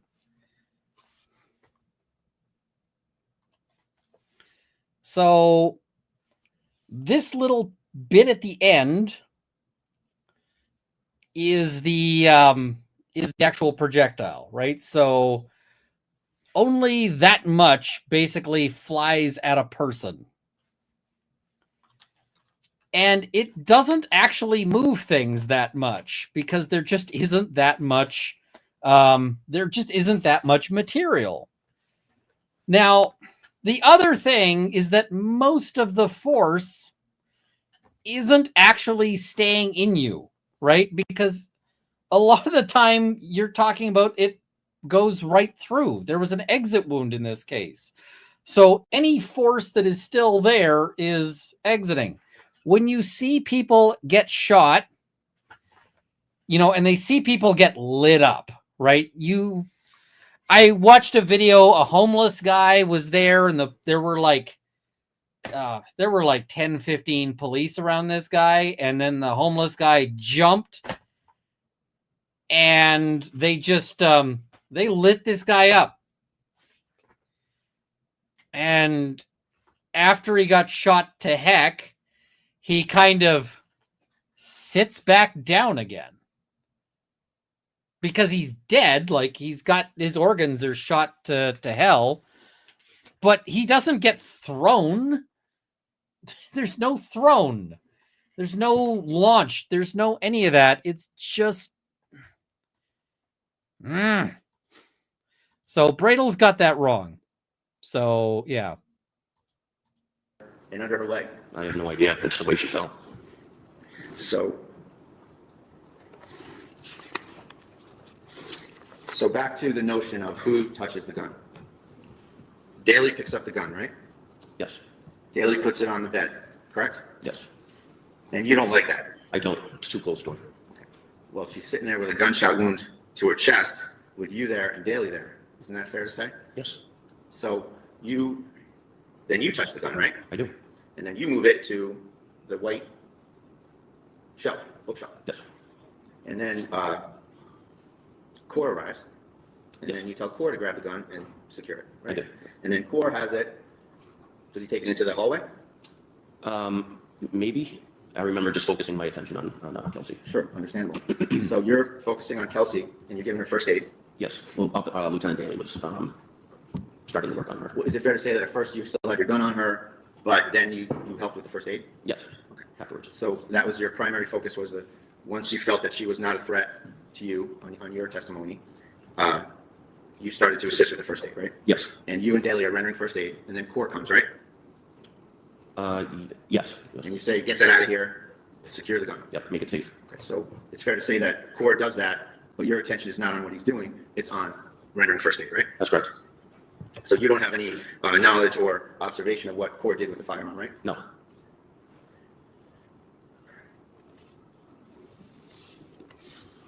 At some point, are you aware that Core takes the green safe and the firearm out into the hallway? I didn't see him do any of that.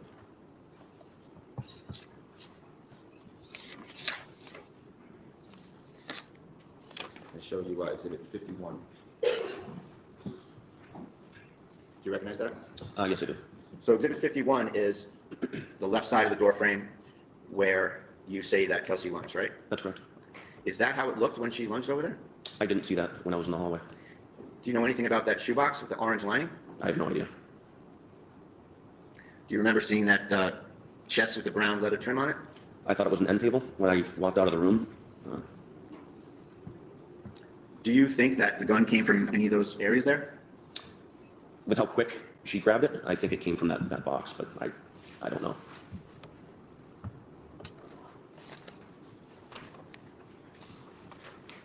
Exhibit 36.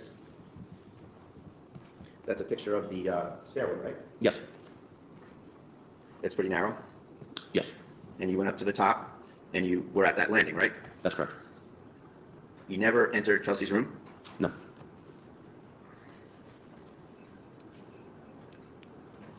So you said that you were shocked that Kelsey was quickly grabbing the gun and putting it in your face, Yeah, absolutely. and you that she'd gotten a drop on you, right? Yes. And at that point, you feared for your life, you say, right? Absolutely. And you panicked and you shot her. No. Well, you missed her from just a few feet away. It's hard to shoot a moving target or anything moving. So she shoots him, and then she's immediately like scrambling and all this. I don't buy it. I just don't. Are you aware of the Post Commission? Yes. And you know that the Post Commission is issued. And so I put a goal for talking about police commands. Police are trained for like stuff. Police are trained for things to shout, like drop the gun, drop the gun. Kelsey, don't do it is not training. Like there's no training for that. And it seems bizarre to me that, you know, that he's saying that she's pointing the gun at him and that he's shouting like, Kelsey, don't do it. Like, Also, at this point, she's supposedly moving straight back. A backwards moving target is not that hard. Regulations that are in the Code of Massachusetts Regulations. Oh, yes. And you know that it's prohibited to use deadly force on a person who is exhibiting a danger only to themselves. Absolutely. And you knew that on June 30th, 2025, didn't you? I've known that since I graduated the police academy in 2006, or even before. Right. And you went in there. So I want you to stop and think about this. That rule says that you are not allowed to use deadly force to stop someone from hurting themselves. I.e., if somebody's got a gun to their head, you can't put two into their chest, right? And they had, like, every rule has a story.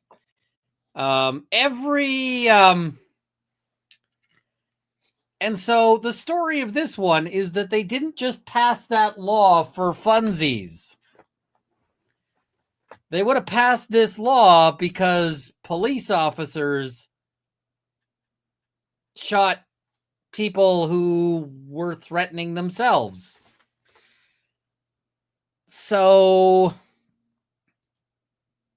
yeah, that, like, I see people going, it's completely unimaginable that, you know, he would have shot somebody who's trying to end her own life. And it's like, well, it happens often enough that they actually had to make a law about it.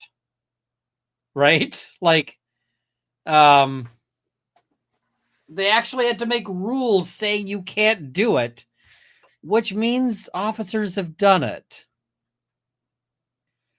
I suspect this is my theory of the event, right? My theory of the event is that she grabs, the pew-pew. And he sees her grabbing the gun, and he draws his gun. She puts it up to her head, and he's like, Kelsey, no. Kelsey, no. And he doesn't know what to do. This officer that he likes, that he actually has, they've got some bond with, is about to do something that he is just like, oh my God, this cannot happen. And he doesn't have anything else he can do. And I think that when he sees that, he's like, I gotta do something. And the thing that comes to mind is firing. And I think he fires, and I suspect that first shot was a miss because I suspect that first shot was not aimed, but and then he fires again.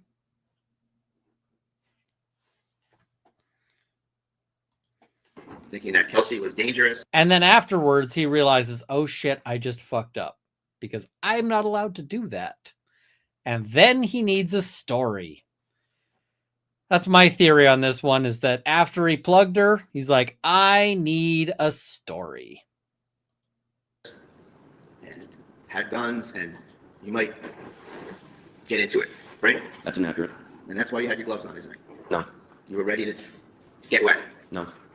I'm sorry, ready to get what? Get wet, Your Honor. And that's when you had to adjust the narrative, isn't that true? No. I suspect he wears his gloves a lot. I just... So you're going to maintain that you got into a gunfight with somebody who was your colleague, right? Yes. Who had just given you her baby to feed 5 minutes earlier. Yes. Of her own volition. Yes.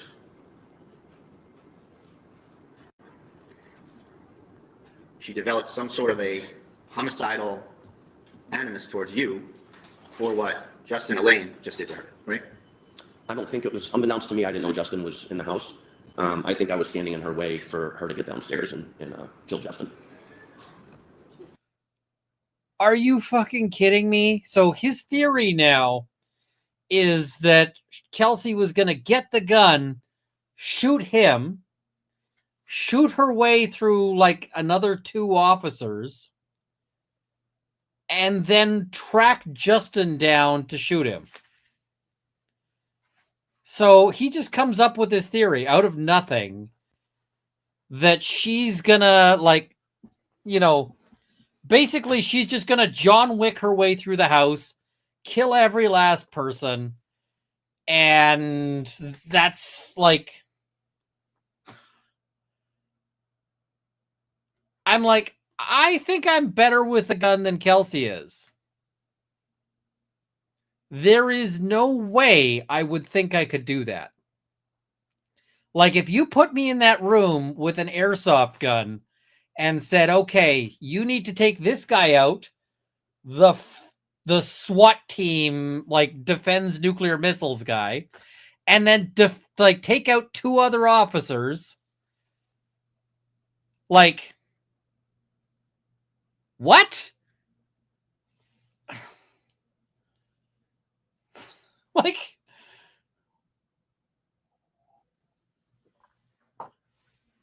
I've said before, this guy's story is too fucking Hollywood. This guy's story is just Hollywood movie from beginning to end.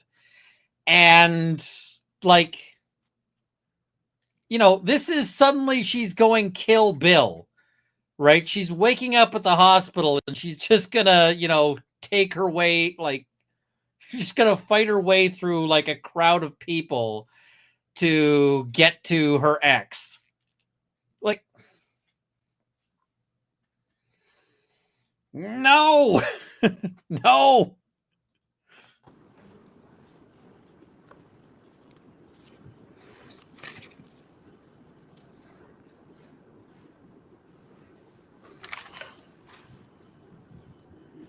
I assume this is in hindsight. Hindsight, yeah.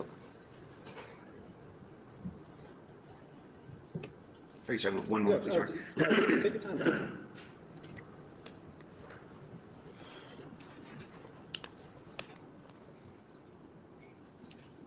Did you have a taser? I did. Did you think maybe to use the taser when she pulled the trigger and the gun didn't go off? No. You meet deadly force with deadly force. She's 3 feet away from you? Yes. Could have just grabbed her, couldn't you? No.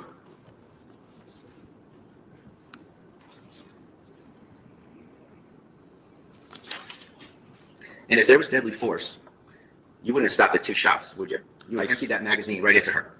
I stopped when she stopped. And that's what I'm trying to do. Stop the threat. Not emptying it. You don't know when she stopped. You don't know. Okay, I'm being asked to turn myself down a little more. Okay, I've turned myself down a little bit more. Like you said she dropped behind the bed, and that from dropped behind the bed, you couldn't see where the gun was. And you're saying you stopped when she stopped. She is still alive. She has a gun somewhere that you don't know. And yeah, I was turning me down. I see people saying I need to turn me down. Do I need to turn me down or the court down? Which, or neither? But I mean, if he's saying she's a danger and she's dropped behind the bed with a gun, because he doesn't know where the gun is, you keep shooting. You keep shooting.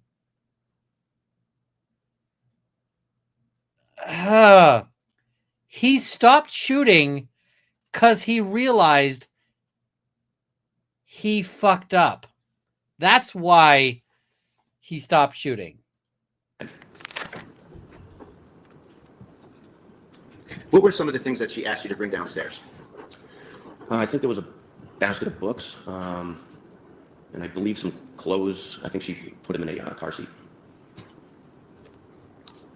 What did you say to her when she asked you to bring them downstairs? I said, we'll deal with that later, and I put them down. What was her reaction? She just kept packing stuff.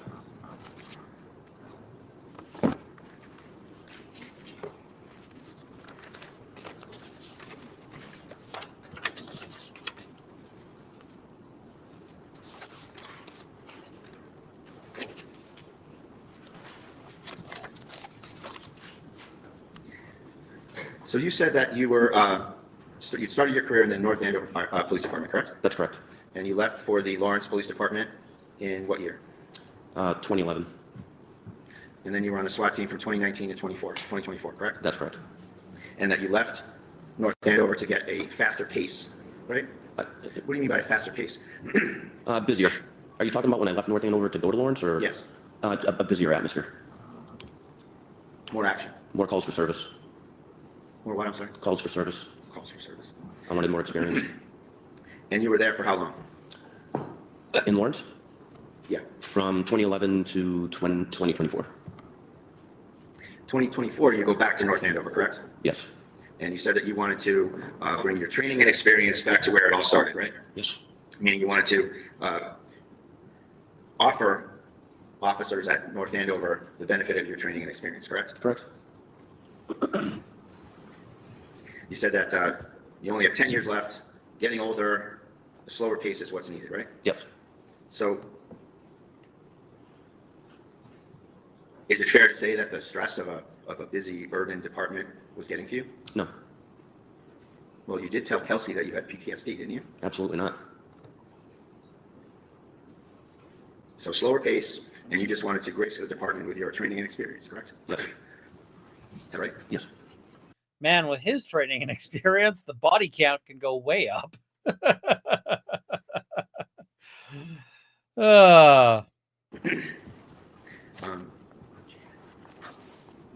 Judge, I told counsel that I would ask for sidebar before the next topic. Sure. The thing is, I can see how somebody might convict here. Like, I didn't watch Lawyer You Know's recap because I worked all day and then I had a nap and then I, worked all day, had a nap. But I'm going to go back and watch it because people are saying, hey, Lawyer You Know said that the judge might convict at this point. I would not convict at this point. But the thing is Lawyer You Know is one of the lawyers who I greatly, I admire the heck out of his work. And so when we have different takes, I don't go, oh, Lawyer You Know's got a take and, whatever. I go and say, I want to know what he had to say because I'm betting it's going to make me think.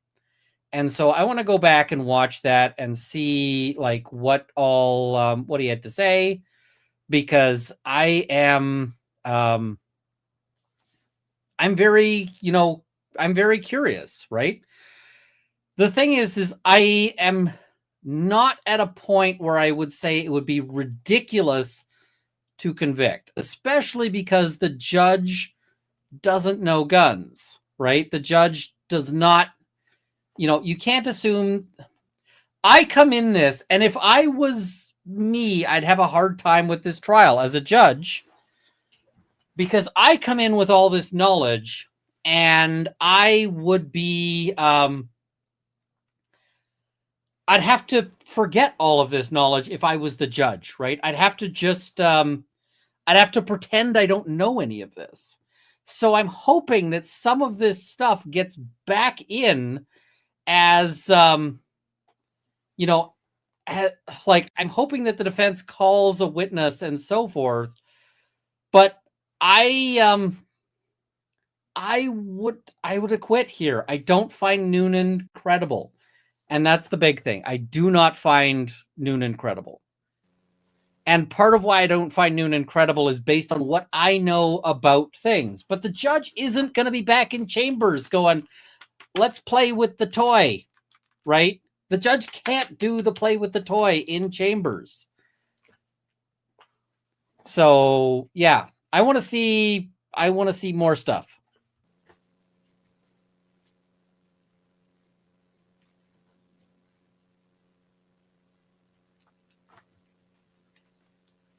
All right. Okay, so as I stated at sidebar, we should discuss in open court what was raised at sidebar, which we will do outside of Officer Noonan's presence. So we're going to take a break so that Officer Noonan can stand down. In the meantime, I want to direct this to the audience members. In case you weren't here yesterday, you should know there should be no recording, audio, video, photographs by anyone at all other than our couple of media representatives that have expressed permission. Okay? If you are caught doing so, you will be removed from this courtroom and the courthouse and told not to come back. Okay? Do we understand each other? Thank you. I like the judge there. Awards for his testimony. What is it? Lawyer You Know didn't say it was a conviction at this point. He said he could understand a conviction scenario. I agree with that 100%. It's not a slam dunk. I could see a conviction, but I would not convict. I wouldn't, right? But I also could see the judge going, I am convicting, right? I don't know where the judge is sitting. I don't know where the judge is. The judge said he didn't like guns. The judge was actually very concerned with the guns when we see the guns come into court. So, you know, I'm wondering if the judge is seeing what I'm seeing or other things, right? Right, that's the theory. The first being, generally speaking, that he was not Guys, I'm not drug-tested here after to the trash shooting. other Is that creators. That's right, Ron.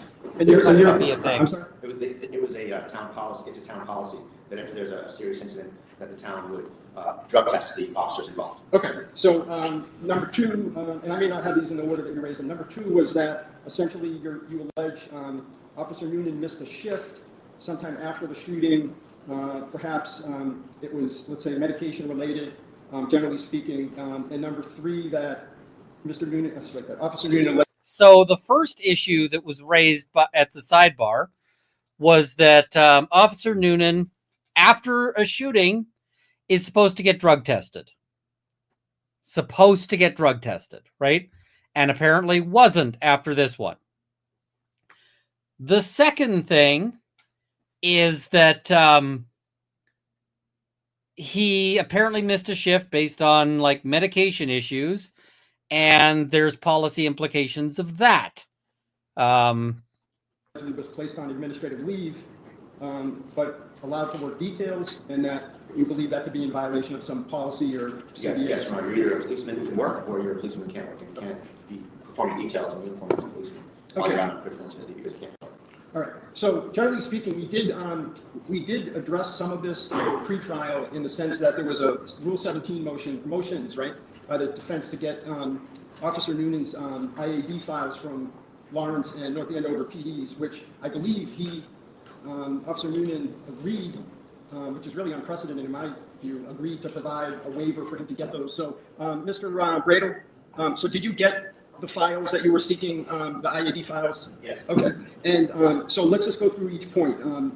The first point about the alleged, well, let me say this, is I stand by what I said. The Commonwealth argues that these areas or these questions, that there's no view of the evidence that could show that any of these three things would be promises, inducements, or rewards under our rules, because whatever the North Andover Police Department did, they did as a product of their own administrative duties, and it has nothing to do with the prosecution team, and there were no promises made in exchange for his testimony.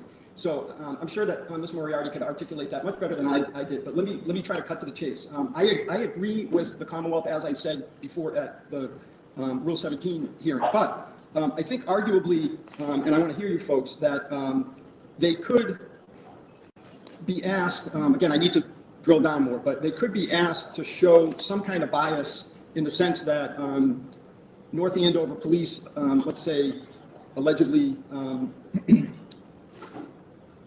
and Officer Noonan are trying to curry favor with one another in lieu of their testimony, in lieu of his testimony here. Okay, let's just say arguably for a moment. But let's just go back now, Mr. Brado. What's your basis for saying that, for alleging that he wasn't drug tested and that there's some policy, or does the Commonwealth concede? The Commonwealth concedes he wasn't drug tested, but the Commonwealth that. Whoa. Okay, we cannot listen to her at 1.5. We're going to listen to her at 1 speed because she talks fast. For alleging that he wasn't drug tested and that there's some policy, or does the Commonwealth concede? At 1.5 speed, she sounds like a squirrel on meth, and that was completely incomprehensible. It was like, whoa, okay, I remember she talks fast, but holy shit. Yeah. The Commonwealth concedes he wasn't drug tested, but that the Commonwealth position is that that's not a policy, there's no violation of any policy, because the collective bargaining agreement policy trumps the general personnel policy or exists. And so, in that way, She also, like, mouth here, microphone here,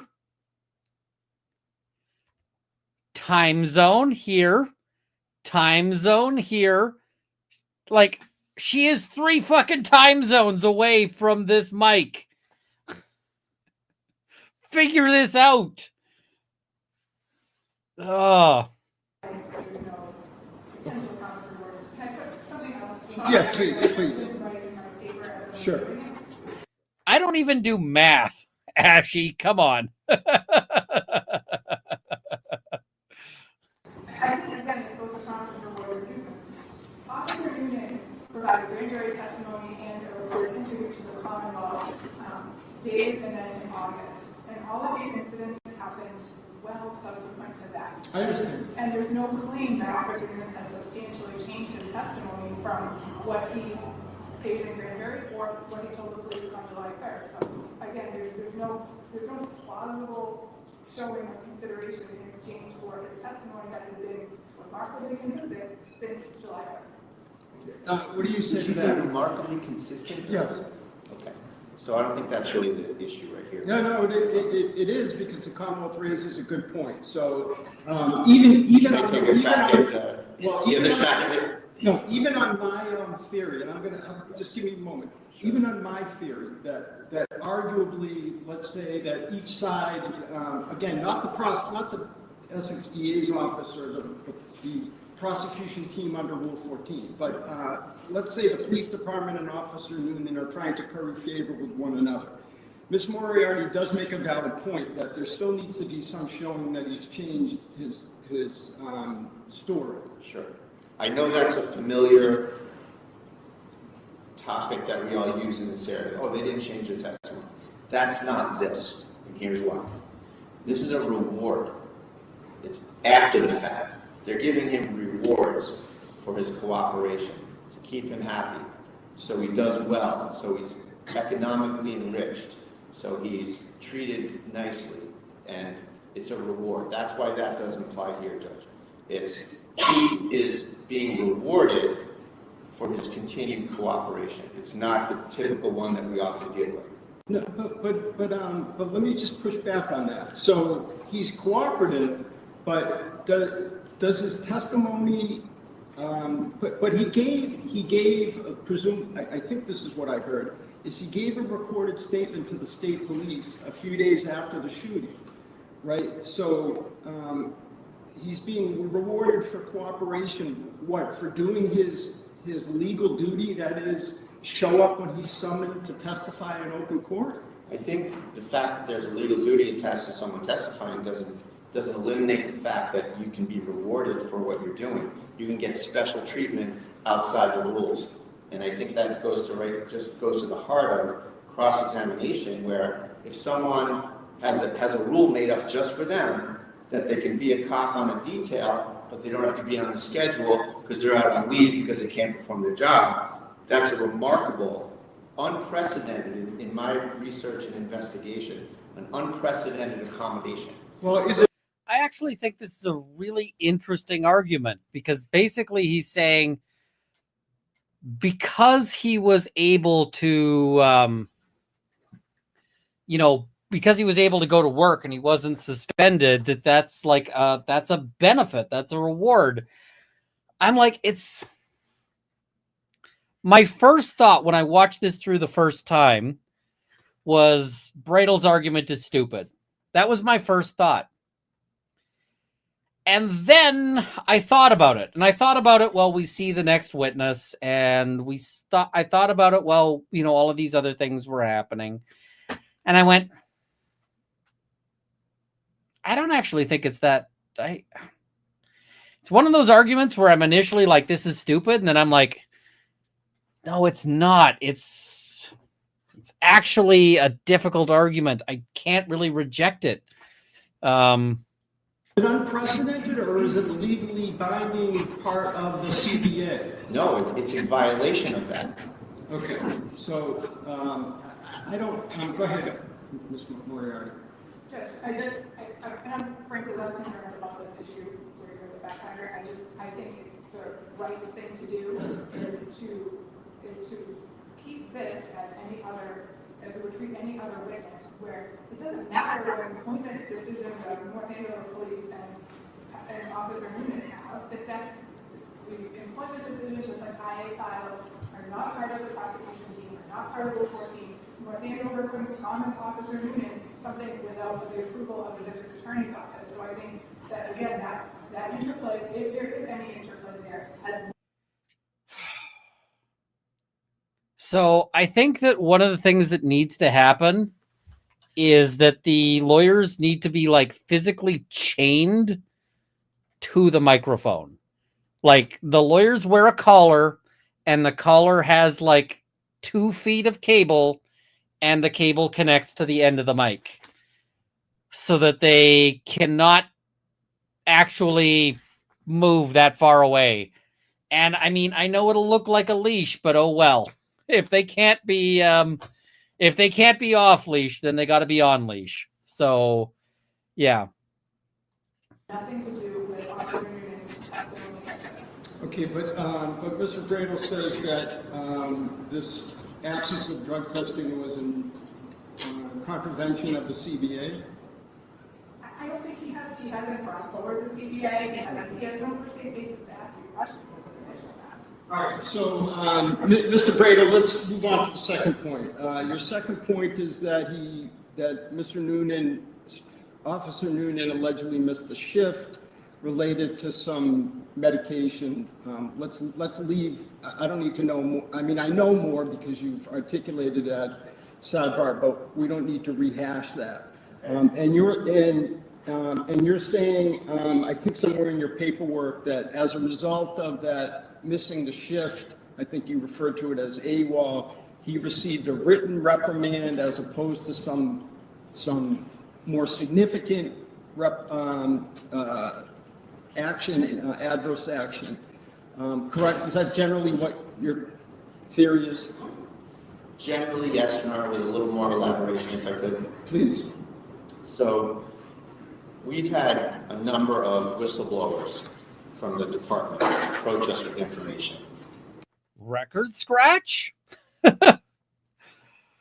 That was interesting because they're like, we have a bunch of police officers who think this is bullshit.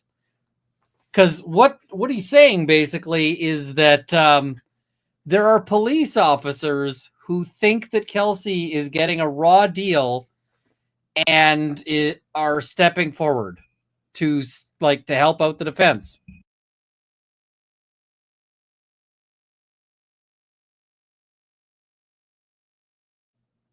And we do a mic reset because I see some people there. But I mean, that is like, holy shit, right? And I've replaced the mic.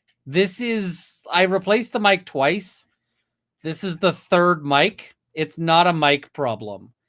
It's a computer problem. So, yeah.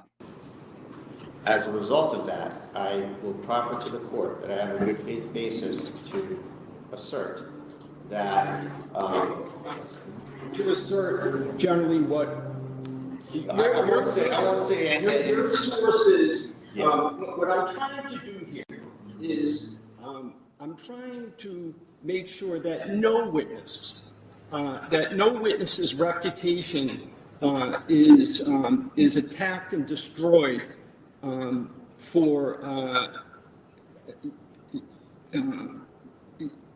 an illegal issue that I end up denying. All right. So I'm not saying that that's the case here, but let's just say, okay, let's skip you have a good faith basis to ask this. Okay. You say you have a whistleblower, et cetera. So you're saying that this again shows that he's receiving favorable treatment. Rewards for his continued cooperation. That's correct. That doesn't have anything to do with changing his testimony or not changing his testimony. That he's being lavished with rewards.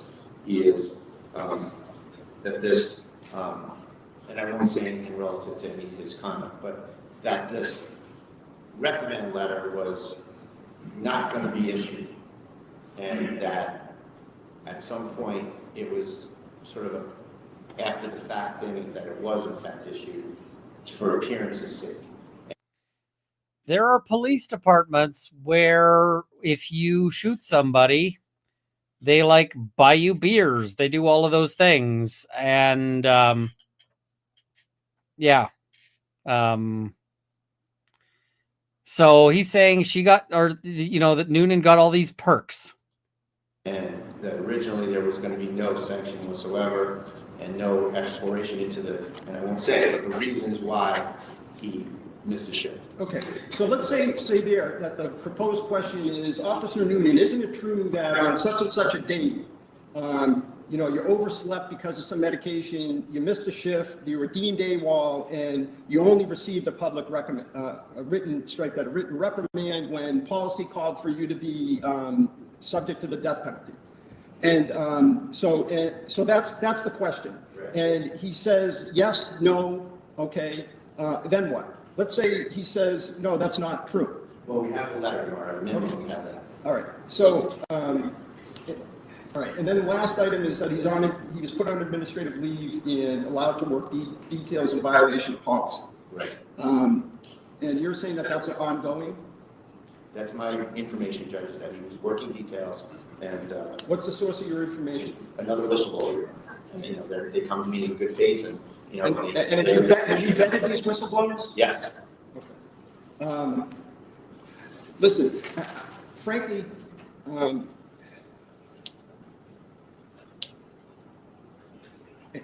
if this was a jury trial, and I realize I'm talking out of two sides of my mouth again, because I said yesterday we're going to treat this just like a jury trial. If this was a jury trial, this would be an easy decision.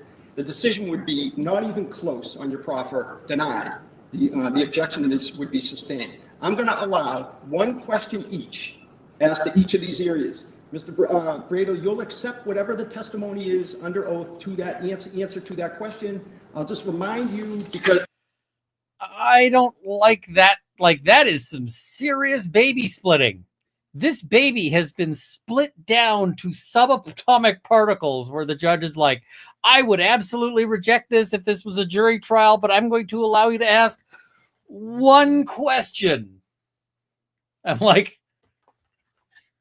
oh, we've got microscopic, you know, like, all right, okay, here we go. I'm reminding you, I'm really saying this for our audience, not you personally, but I'll just remind counsel that questions of witnesses are not evidence. The evidence is their answers. So that's what will be used or could possibly be used in your closing argument. I'm going to allow one question each as to these areas, and you'll have to live with the answer that is provided under oath. Okay? Yes, sir. Okay. And do you need to speak with Officer Noonan about this before he returns to Commonwealth? Okay. All right. So he may resume the stand, Officer Noonan.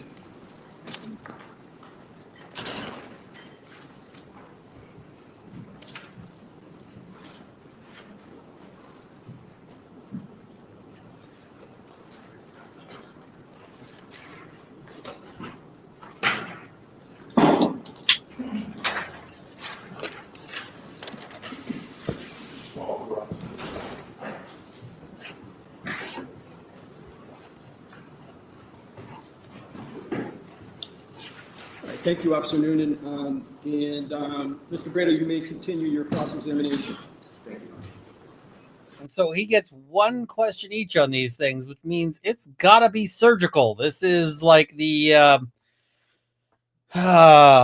this is the Star Wars thing where he's got one shot at getting those those torpedoes into the exhaust vent there.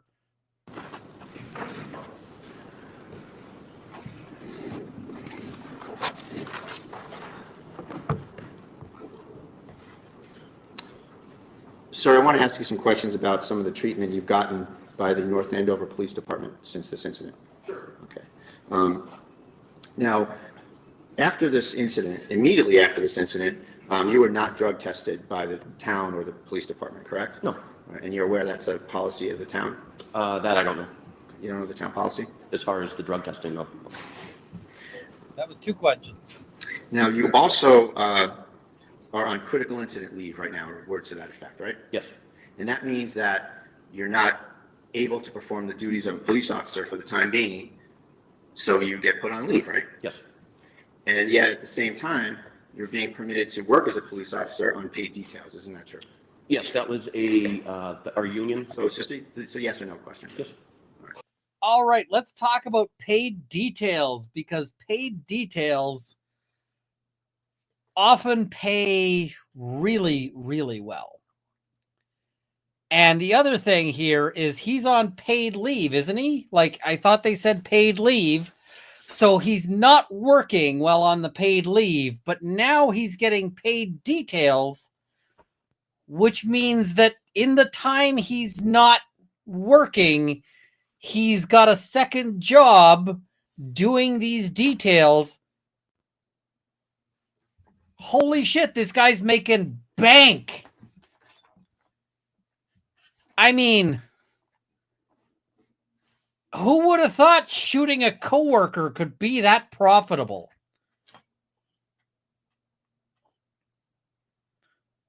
I mean, I can tell you, if I went to work and shot a coworker, this is an if, please don't take this as a thing. I'm pointing out the ridiculousness of this. I would not get paid huge money, which is what's happening with him. If you went to, like, if you work at Waffle House and you show up and plug a coworker, you're not, you're so.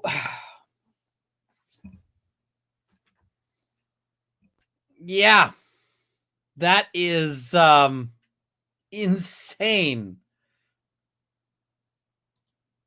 And that is an accommodation that was made via a side, may I inquire, Your Honor, or? I've already asked one question. Yeah, no, next question. That is something that is not ordinarily permitted, is it? No, you've gotten your answer, okay? Okay. Next question. All right. It's like you got two questions. Okay. Now, you also were absent without leave from a shift recently, correct? Back in January, yep. And with respect to that, there was a reprimand letter issued to you, correct? That's correct. And at first, that wasn't going to issue, was it? Let me just hear the question. What I was really expecting was one long leading question each, but that's all right. You're breaking it up. Let me just hear the question. Officer Noonan, please don't answer it until I hear it. Go ahead. The question, Judge, is that reprimand letter that appeared in your file was originally not going to issue against you, was it? All right. That's the question? Yes. Okay. You're going to live with the answer? Yes. All right. Yes or no? I have no idea. I was just called in one day to sign it. Okay. So I have no idea if it was or it was not. All right. So. Okay, that's all I have. Okay. All right. Thank you. In that area, you're not done with cross? Right? I'm assuming that you're. In that area, okay. right. All right. In Thank terms you. The judge is like, are you finished, or just finish this thing? So, of yeah. rewards, yes, that's all I have. Now, I want to circle back on a couple of things. You gave a recorded statement to the state police on July 3rd, correct? Yes. And we talked back and forth about your belief or your express intent to section her, and you said that wasn't the case, right? Can you ask that again? Yeah, you said that there was discussion about sectioning her, but that wasn't your thought process, or you didn't know about it or whatever, right? When we discussed it, behind the school, it was brought up that she may not take this well. She may have to get sectioned. She was sectioned prior. So here you're saying that it was a speculative possibility. Is that fair to say? It could have been a possibility depending on how she took the restraining order, respectfully. Judge, if I may, I'd like to play a recording from the state police interview from July 3rd. For impeachment purposes? Yes. All right. Any objection? And now we're impeaching. Okay. And you see how with the impeachment, he gets them to double down, really bite into it. This is definitely what you were saying, right? Well, no. This is part of impeachment technique where you really want the person to double down. And the reason why you need to do this is because otherwise you show them the clip and they say, yeah, that's what I said. That's what I said. And you need them to be, busted on that. Okay, sure. We should probably, we need to mark it for ID at least, unless you're seeking to admit it, but let's take it. I'd be playing a prior inconsistent statement, Judge. Okay, so we're going to have to mark it for ID. I don't know, do you have a mechanism to be able to do that? Is it on a thumb drive or something that can be marked?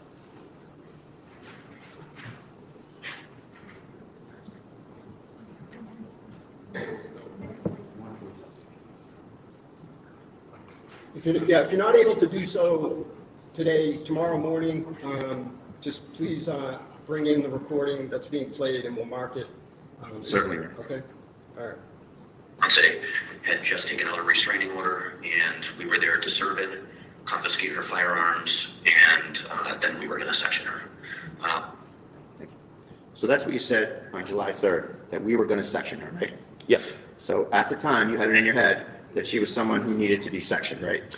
if that's what I said in the statement, then yes. In other words, somebody who was mentally ill and a danger to themselves or others, right? Yes. And that never panned out, right? No, it didn't, Because she was shot in the chest and went to the hospital for 53 days, right? because she tried to kill me.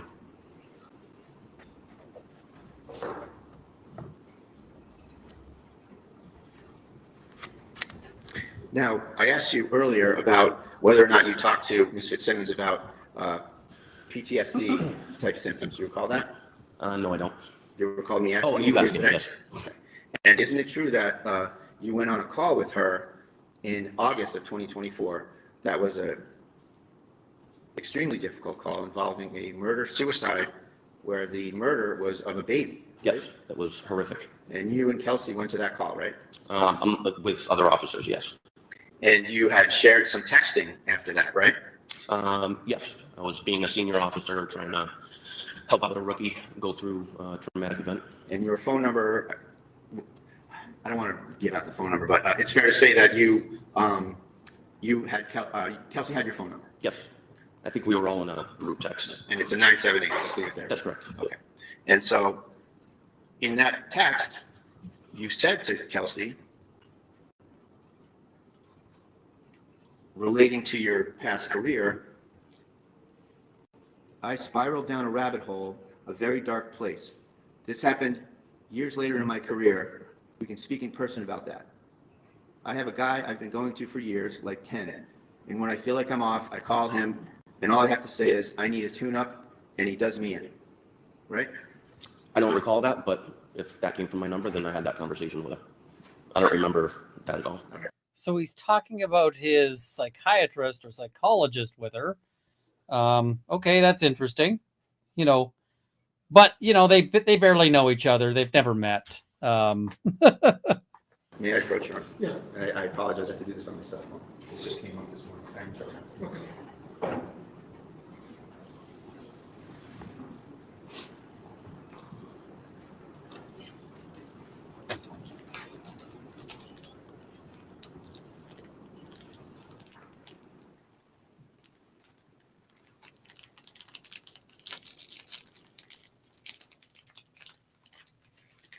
Sorry, that wrapper is real loud, but I'm just breaking open a Cliff Bar because hungry. May I approach you? Yeah. So I'm going to show you some of these two screenshots, first of all. That's a contact, and that's your phone number, and it says Noonan, right? That's correct. Okay, so this is the text I want to show you. Which one? This one right here. Yeah. And you can scroll up and down if you want, but this is, the black part is you, and the blue part is Kelsey, right? You can get some context. Wait, I'm in blue.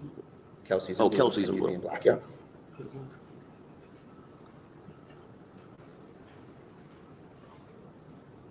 So can I just make an observation? So the way you asked the witness about this particular text, about essentially that perhaps he had therapy and needed a tune-up, et cetera. Yes. He said his answer was he basically is not contesting the Yes. authenticity of that. So what are we doing? Well, it's tricky, Judge, from where I sit, it's tricky that when a witness says, well, if that's what it says, so I feel like I need to establish that's what it says, that's all. Okay. And Fair so, enough. and I think I can leave it there. Officer, is that what it says? What I suggested? It does. And so we agree that you communicated that to Kelsey? Yes. And we can agree that that's pretty personal stuff to share with somebody that you say that you didn't know very well, isn't it? Again, senior officer. She's going through a lot. I was just trying to be there for her. And that was one horrific call. And we agree that that's something that can create very profound bonding between officers when you have a common tragedy that you have to deal with. Yes, but you move on. You go back to work. Oh, you have this really profound bond, and then it just moves on. Seriously? Okay.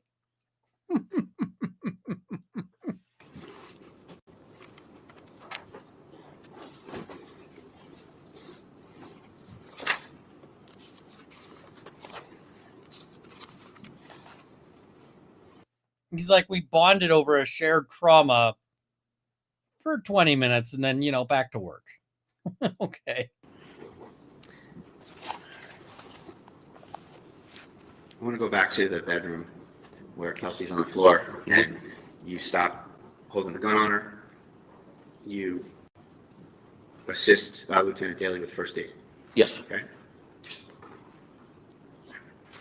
And you were asked by the ADA, what did she say when she was on the floor? Recall that? I don't remember just that. Yes or no, just the context of being asked that.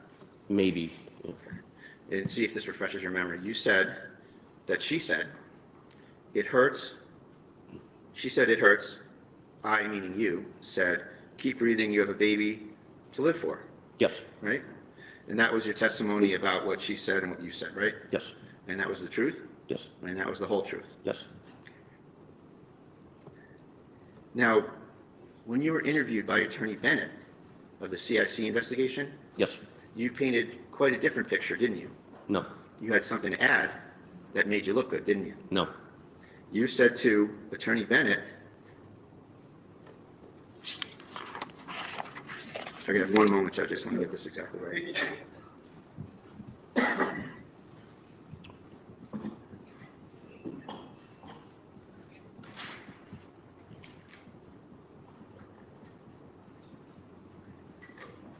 Just need a moment, all right? No problem, take your time.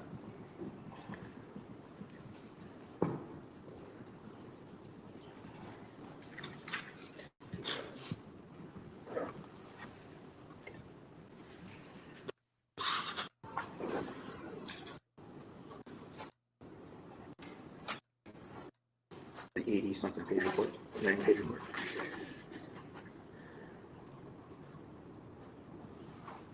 This is your cross. You should have this lined up. This was not great from Bradel. It's your cross. You should have this ready to go, not hold on, let me find it.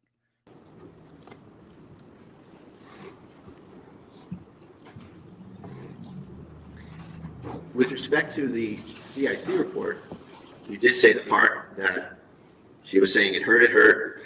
I told her to just keep breathing. Do you recall that? Sure. You have a son, you want to be here for your kid. Does that ring a bell? I didn't get that last. I'm sorry, you have a son, you want to be here for your kid. Okay. You said that to Mr. Bennett? If it's there, yes. Then you added something quite memorable that you didn't say here in court, isn't that correct? You tell me what's in it. I don't know. You said that she reached up, she grabbed my hand, I held her hand, consoled her, and then I asked her, why? And she stopped talking and just literally just looked right through me, death stare. If That's it's there, what you then, said. yes. If it's there, that's what I said. And you didn't say that here in court today, did you? I didn't remember. I totally forgot about that. You forgot about something like that. Mm-hmm. Nothing further on. So all of these officers have a different version of what happens after she's down, and none of them agree. And that's interesting, but I don't know that I put that much weight on it because it's the part where, it's after the key part, right? So, yeah. And the death stare is like, okay. Again, this feels too Hollywood. I'm sorry. No more? You're done? Yes. Okay, redirect. So I'm going to show you some previous environment exhibit number 57. Is that a better picture of that Yes. area that you put the gun? Yes. That officer court took? Yes.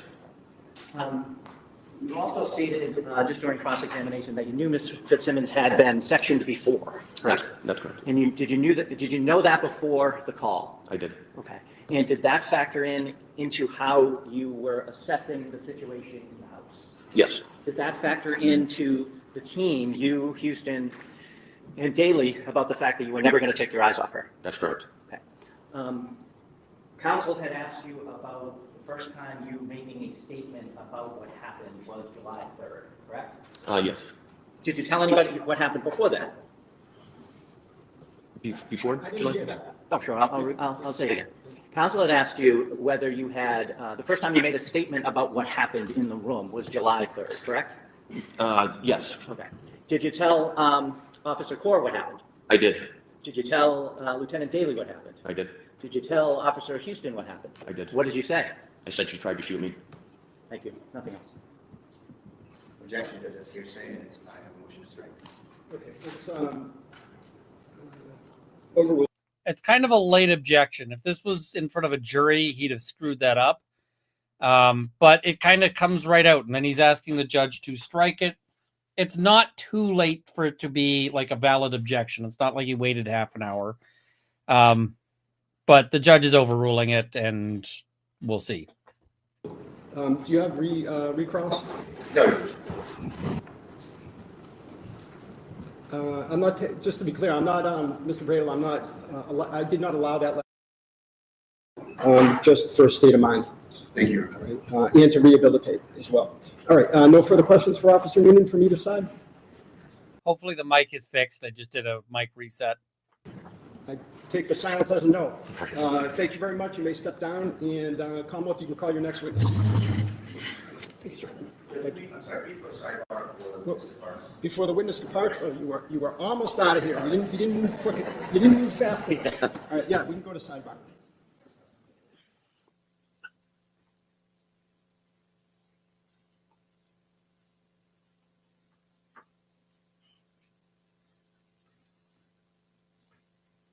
All right.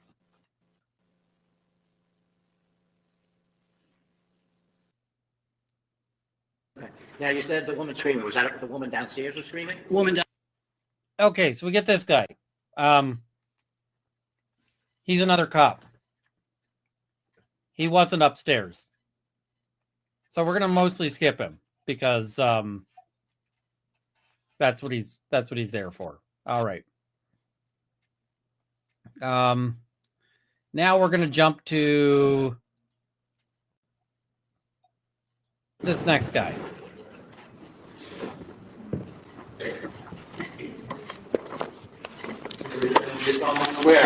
The mic again.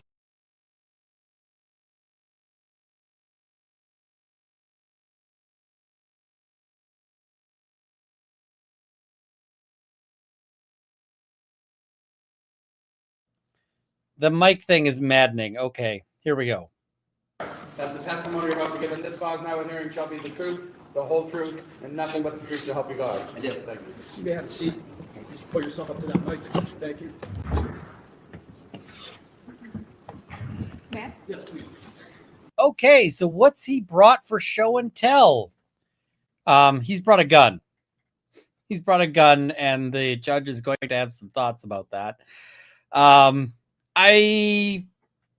Yeah, here we go. Good afternoon, sir. Afternoon. In a nice loud voice, if you could please state your name and spell your first and last name for the record. Sure. My name is Detective Lieutenant Michael Bonasoro. Last is spelled Bonasoro.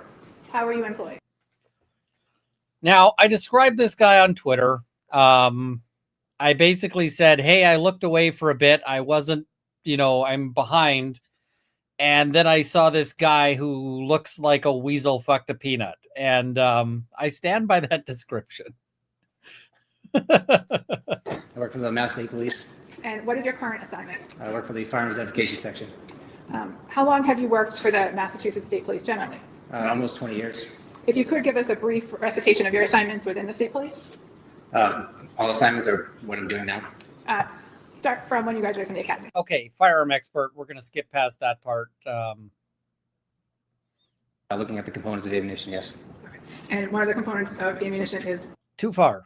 The hands-on work is magazines. You go to armors courses, you go to different conferences to look at the field of tool marks and seeing how these tools are making these markings and how they're transferring over to these discharge casings and projectiles. So it's an ongoing process of different trainings here. It's training from other examiners, see what they've discovered in the field and making sure you're up to date with all the standards.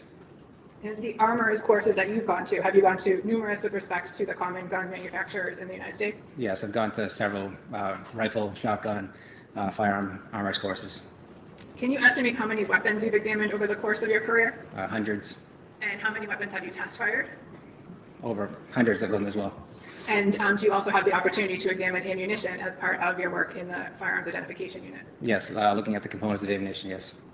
And one of the components of ammunition is projectiles? Correct. And you've estimate how many projectiles over the course of your career? Thousands, And how many scenes have you responded to? hundreds of scenes. And have those been both fatal and non-fatal shooting scenes? Yes, Have you conducted and participated in the microscopic examination of ballistic evidence? yes, 7. Approximately how many times? I would say over 100 cases. And have you had the opportunity to testify in the courts of the Commonwealth? Yes, several courts. And if you could name a few of those courts. Middlesex Superior District, Suffolk Superior District, Worcester Superior District. And today you're in Essex. Yes. Before I ask you specific questions about the case, I just want to ask you some general questions about how firearms work and how ammunition works. Can you explain the components of a live round? So you have several components. So you have the casing that encompasses everything. You have the powder that's inside of it, and then you have the projectile, and you also have the primer. So you need all these components to make ammunition. So all these components combined will make one combustible material. You'll have what's called a firing pin. It'll strike the primer. Primer will ignite the powder inside of the casing, which holds everything together. Once the gases build up from the burning of the powder, the projectile will leave that casing. So the projectile is what's commonly known as a bullet, Yes. and the casing is what is often recovered at crime scenes. It's also referred to as a discharge cart casing, so it's been extracted from that firearm. Is there a way for you to determine whether a round has been discharged from a working firearm? There is. So you're looking at the tool marks of what's left over on that discharge casing or that projectile. So originally, you look at the class characteristics. Does it have the same design features as that firearm? Is in regards to a projectile. So when he talks about class characteristics, he means things like, was it fired from a Glock, whatever, right? As opposed to like, was it fired from this specific gun? The twist going to the left or the right based on that design feature of that firearm. Okay, he just talked about twist. So when he talks about twist, what he's talking about is rifling. So the rifling is basically they carve a spiral pattern into the inside of the gun. And the reason why that's there is so that it can spin the, it can spin the bullet in flight. The same way you want to spin a football, right?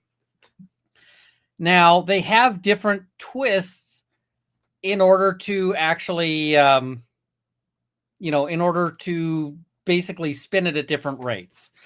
So you can tell that by looking at the indentations that are made on the actual projectile by the rifling mark. So you can, that's what he's saying there. Twist to the left could sometimes be 6, 5, 4 right twists. So you look at these characteristics, make sure they're in line, and then move forward into what's called individual markings. As firearms are produced, they're produced by tools. As tools are making these firearms.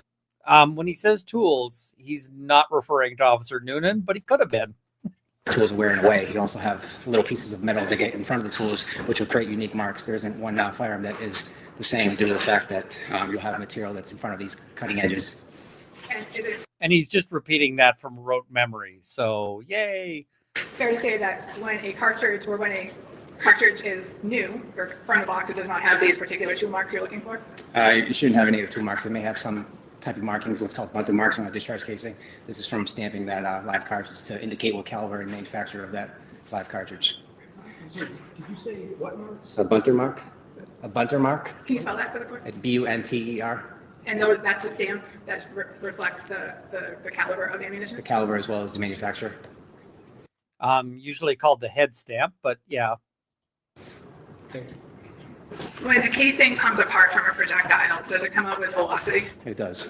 And are you able to determine anything about where a particular gun was fired based on where a casing or casings are recovered? You can't really determine the exact location. It should land in the general vicinity of the shooter, but you also have variables if that casing was kicked or manipulated in some way, or if it deflected off another object. And I think So, there's two kinds of issues that come up here. When you've got the heads, this is getting a little bit little bit of a thing, right? The head stamp is here. I can show you because I've got some projectiles here. All right, so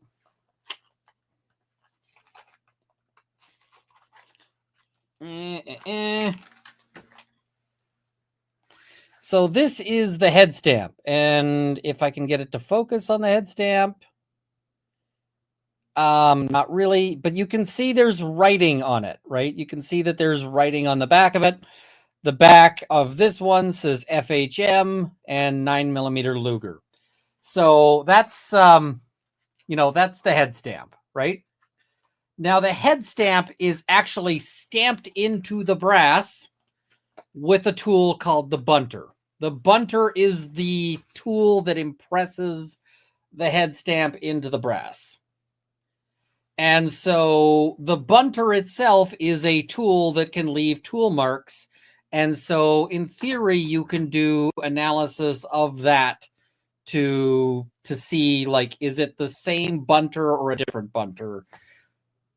Yeah. Now we're moving Let's on. talk about this, but what does caliber refer to? Caliber is the diameter or length of that casing.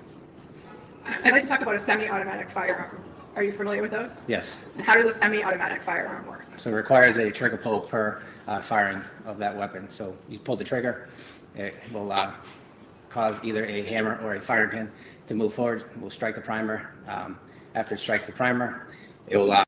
In both cases, it's moving a firing pin just with a hammer. The hammer is either impacting something that has the firing pin or has the firing pin directly on it. Cause an explosion. Explosion is going to cause that slide to go backwards. The extractor is going to extract that casing, which is attached to that slide.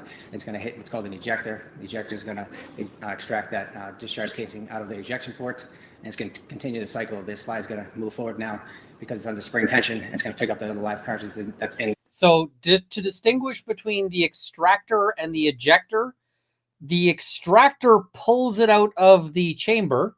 Like, the chamber is basically a hole, right? And you've got your cartridge stuck in the hole.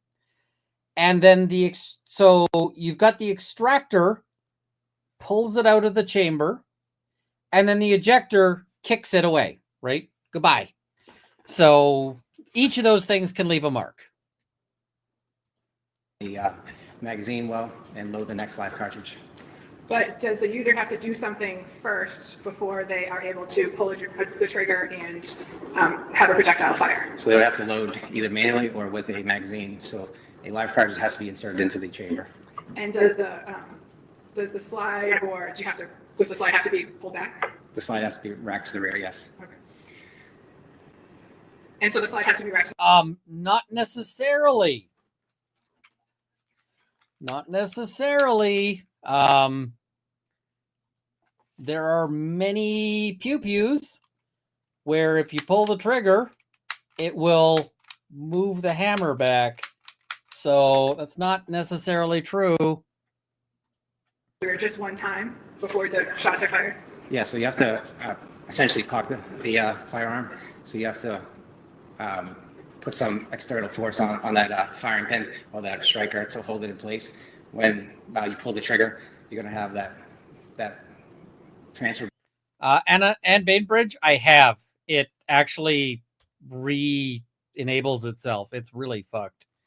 So bar or that trigger bar, whatever you want to call it, will actually drop. Will engage that trigger bar or that striker to move forward and move past the aperture, which is the circular portion, and right in front of the primer that sits in front of the. Except that he's also described hammer fired as well as striker fired. So yes, they're all 9mm Glocks, but he's speaking more generally. So yeah. The chamber. So all these things have to happen, but initially you have to have a cocked firearm for it to happen. So you have to load that live cartridge and put some external force on that slide to cock it. And is cartridge synonymous with magazine? Cartridge versus magazine. So a cartridge would seat in any magazine. So the cartridge holds the projectiles, or? So cartridge is like the actual round. The magazine is the thing that they fit into and then the magazine goes into the actual pew pew. Casings in the magazine. Yes. And what part of the gun is a magazine? So it's an external piece that's inserted into a magazine well. So a user would take the magazine, enter a cartridge which contains the bullets, and then seat it in the handle of a semi-automatic weapon. So the person would load the ammunition inside of the magazine. The magazine will have a spring tension as well as a follower on top. That spring tension pushes that live cartridge to the top of that magazine at all times. That live cartridge is stripped by the slide or manipulated by putting that live cartridge in the chamber manually, but ultimately you do have to cock that weapon to fire it. I'd like to direct your attention to June 30th of last year.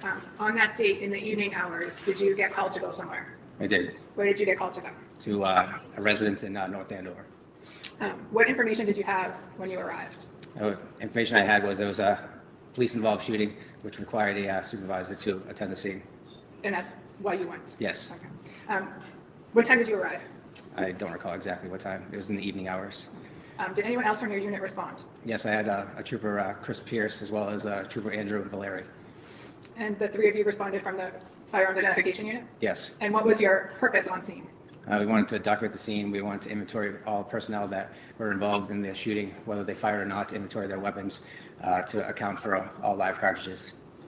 And again, is that standard procedure for an officer involved shooting? Yes. So basically, they got to account for every round.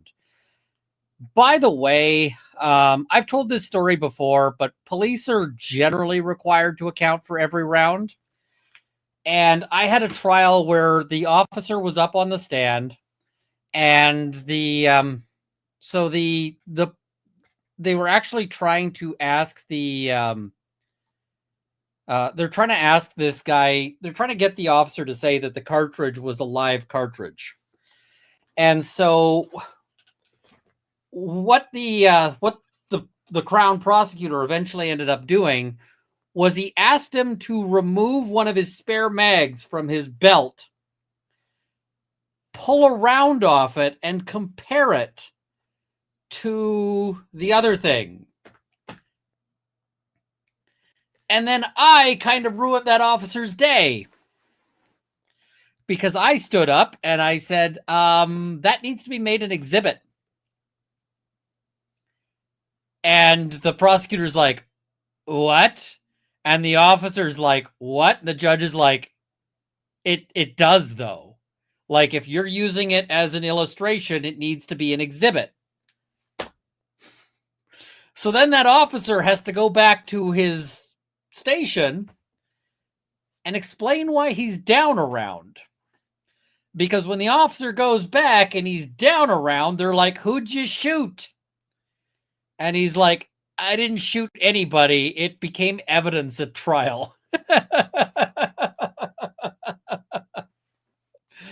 But yes, they count every round, right? You can't just have loose, whatever. It's all got to be taken care of. And yeah. So, yeah. When you responded, who was on scene? There was several detectives from the Essex County Detective Unit, as well as Andover police personnel. North Andover police personnel? North Andover, yes, Mike, sorry. Were you directed to a particular part of the house? I was. There was a particular part in the top of the stairs where there was a firearm located in a safe, as well as a bedroom where we recovered a 2 discharge casing as well as a projectile.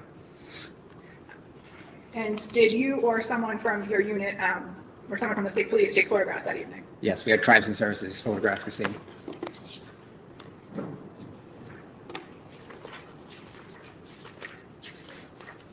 And what is Crime Scene Services? So they're a unit in Massachusetts State Police. They document, they photograph the scene, they videotape the scene to preserve the scene, as well as do prints on firearms casings and so on, as well as footwear impression markings. May I approach? Yes.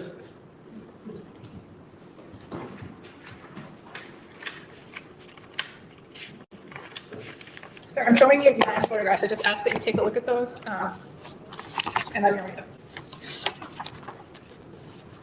While you're doing that, Counsel, Mr. Brady, will the defense be objecting to any of these? I don't know what counsel has up there. Okay, thanks. I thought there was objection. Okay, perhaps when, hold on a second. Perhaps when you're done, when the witness is done, if you can show them to Mr. Bradel, and if, to the extent that you were able to mark a few and you can object to a few, or all of them.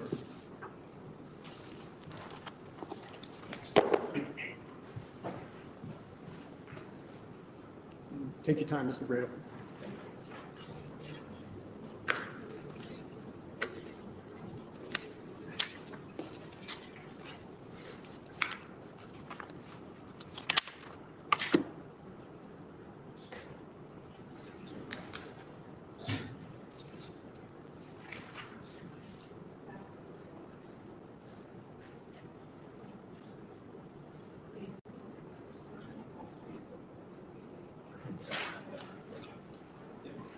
I understand there's no objection. Okay, let's have Mr. Wayne mark those individually.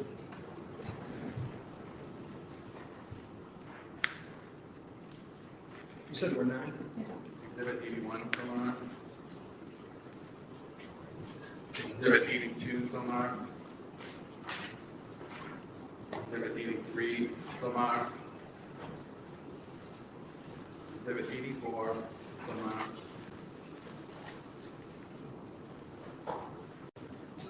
Exhibit 85. So basically, they're marking everything separately. He's going to mark all the Do firearm you magazines. recognize that picture? The picture dictates placard number 3. I believe there was a discharge casing around that vicinity of placard number 3. Sorry, what number was that again? 81. 81, thank you. Is exhibit 82 a different angle of that same, you were trying to photograph that same discharge casing? It is. Showing you exhibit 83. What does picture 83 show? Discharge cartridge casing with a closer-up appearance. Has it been moved? I believe it has been moved. And why would it been moved? Where it was located was kind of in a confined space in the corner of the room.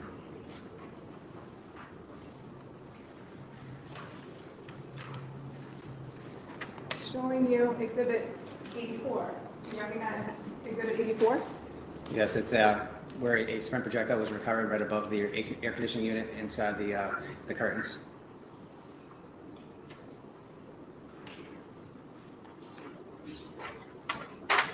Exhibit 86. I'm sorry, can you just give me one moment?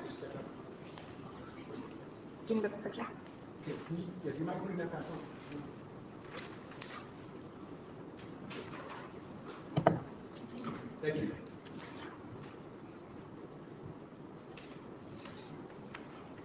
What does picture 80, exhibit 86 show? It's a close-up picture of placard number 4 of that spent projectile that was recovered in the curtains. And showing you exhibit 87. What does exhibit 87 show? The projectile from placard number 4 that was moved for a close-up photograph. So it's taken from the air conditioning unit and moved for this photograph? Taken from the curtain and moved on, I believe, the bed, and taken a photo of it.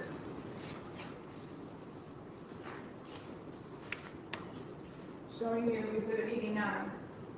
What does exhibit 89 show? It's where a projectile possibly struck. We looked at the air conditioner inside and to the rear of it. They had a hole consistent with a strike on the outside of that air conditioner. Can't determine exactly, but it appeared to be a projectile strike, and there was another hole on the exterior or the back end of that air conditioner as well. And is that what exhibit 88 shows? Yes, And did you ever find a projectile associated with this air conditioner, the one that struck the air conditioner? I did not. The last photo down there, was that 85? 88. I'm sorry, 88? Thank you.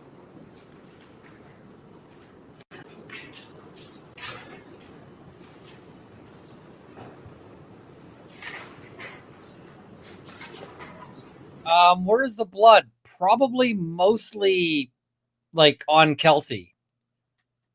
Like that is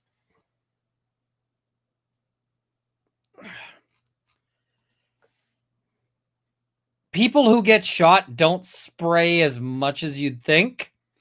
And a lot of the like blood spray from getting shot is like fine misting, not like great big splashes, right? So there's probably a puddle under Kelsey where she was, There's probably a lot of it that ended up in her lungs because she got shot through the lung, right? So your lung is basically a big bag. And so when you get shot through the lung, a lot of the bleeding goes into the lung. And but yeah, there just isn't all that much. So Detective Lieutenant X showing you Exhibit 76. I've done that. It re-enables itself. What's depicted in Exhibit 76? It appears to be another discharge car's casing by placard number 1.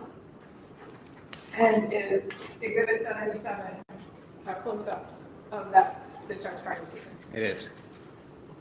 A lot less than you'd think. So there probably would be some, but it's not going to show up like a big visible splash or something like that. It's going to be droplets.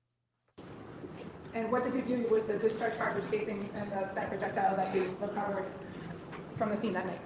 So all pieces of evidence were documented, where they were located by placard number, the time of location, who recovered that evidence, and any particular features of that discharge casings, the head stamps or bundle marks.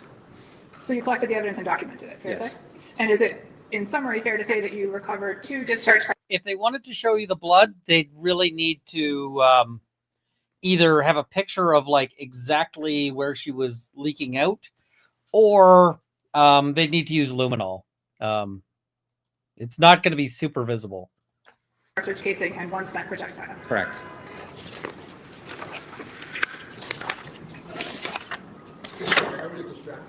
Yes, and where your head and various Sure. other things. In summary, is it fair to say that you recovered 2 discharge cartridge casings and 1 spent projectile that night? That's correct. Thank you.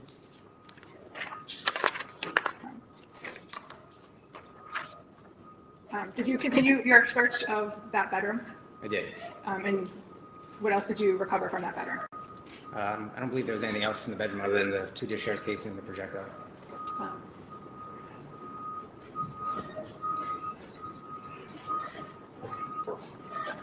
May I approach, Your Honor? Yes.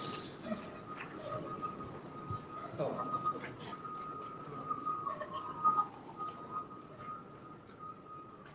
Let's, we'll take a 5-minute recess. All right, let's do a 5-minute recess. So they're taking a break because they are busy listening to like probably a garbage truck backing up. Number of firearms the night of June 30th, 2025. I did. And whose firearms did you collect? There's 2 North Andover police officers' firearms and another firearm that was recovered at the top of the stairs at the residence. And the 2 North Andover police officers, was that Tim Houston and Patrick Noonan? Yes. And did you also inspect Lieutenant Daly's firearm on scene? I did. And what did you determine with respect to Lieutenant Daly's firearm? He had. I'm going to make this the next goal. When did my interest in firearms start? So start another goal. Runkle, when did your interest in firearms start? Goal. Start goal. There we go. That's our next goal. This almost only happens in March. R. Bauer, I sent you an email. Did you get the email? I just want to confirm that your address has not changed because I'm trying to send you the stuff I owe you. So confirm that your address hasn't changed, and then I can take it to the purulator and off it goes. But the window's open over here, which is what we need for because of HVAC. But I'm having trouble hearing. Do you mind closing that? Sorry, you're gonna have to repeat those last question and answer I didn't. So they found 2 casings, 1 projectile. I'm seeing. We'll just go back. And did you also inspect Lieutenant Daly's firearm on scene? I did. It's placard number 3. I believe. Sir,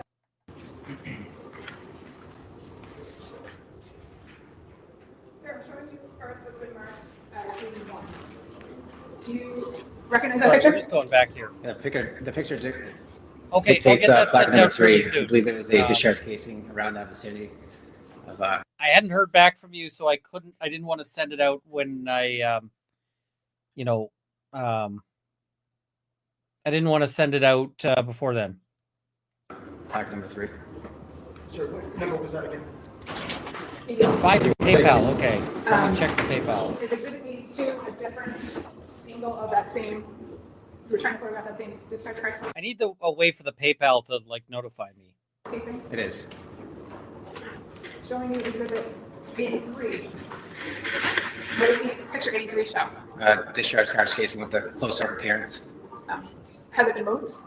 I believe it has been moved. And why would it have been moved? Where it was located, it was kind of in a confined space in the corner of the room.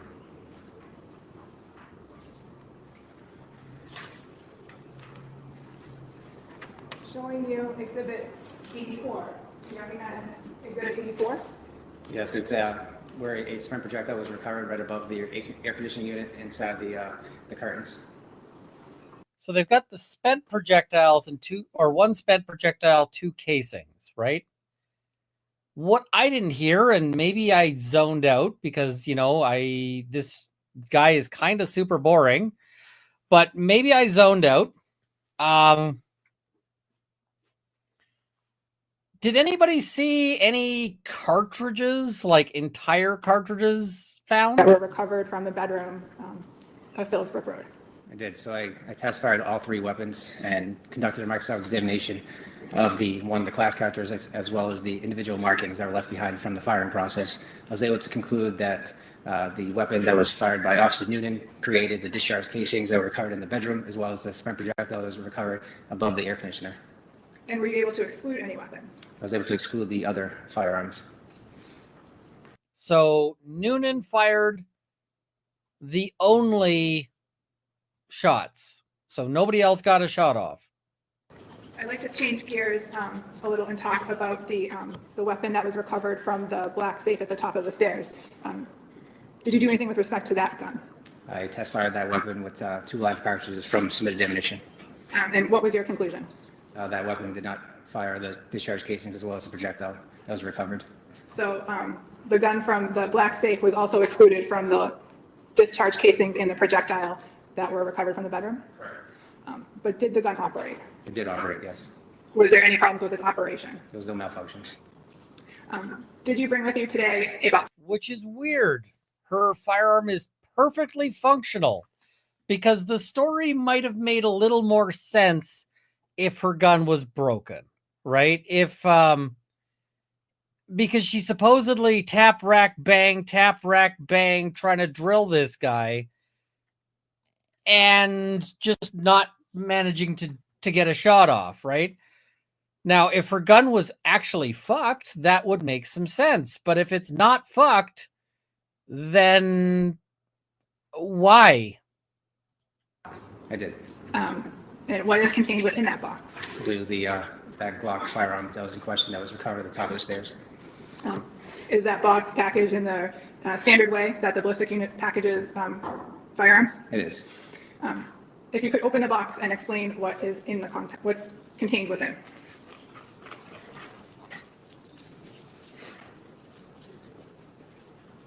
Yeah, I assume that someone's made sure that this is safe to begin with. I'll do it again, Your Honor. Okay. All right, we have a trigger lock that was provided later. We have the firearm in question. It is safe and empty. There's nothing in the chamber. The slide is locked back from the rear. There's nothing in the magazine well. The weapon is safe and empty.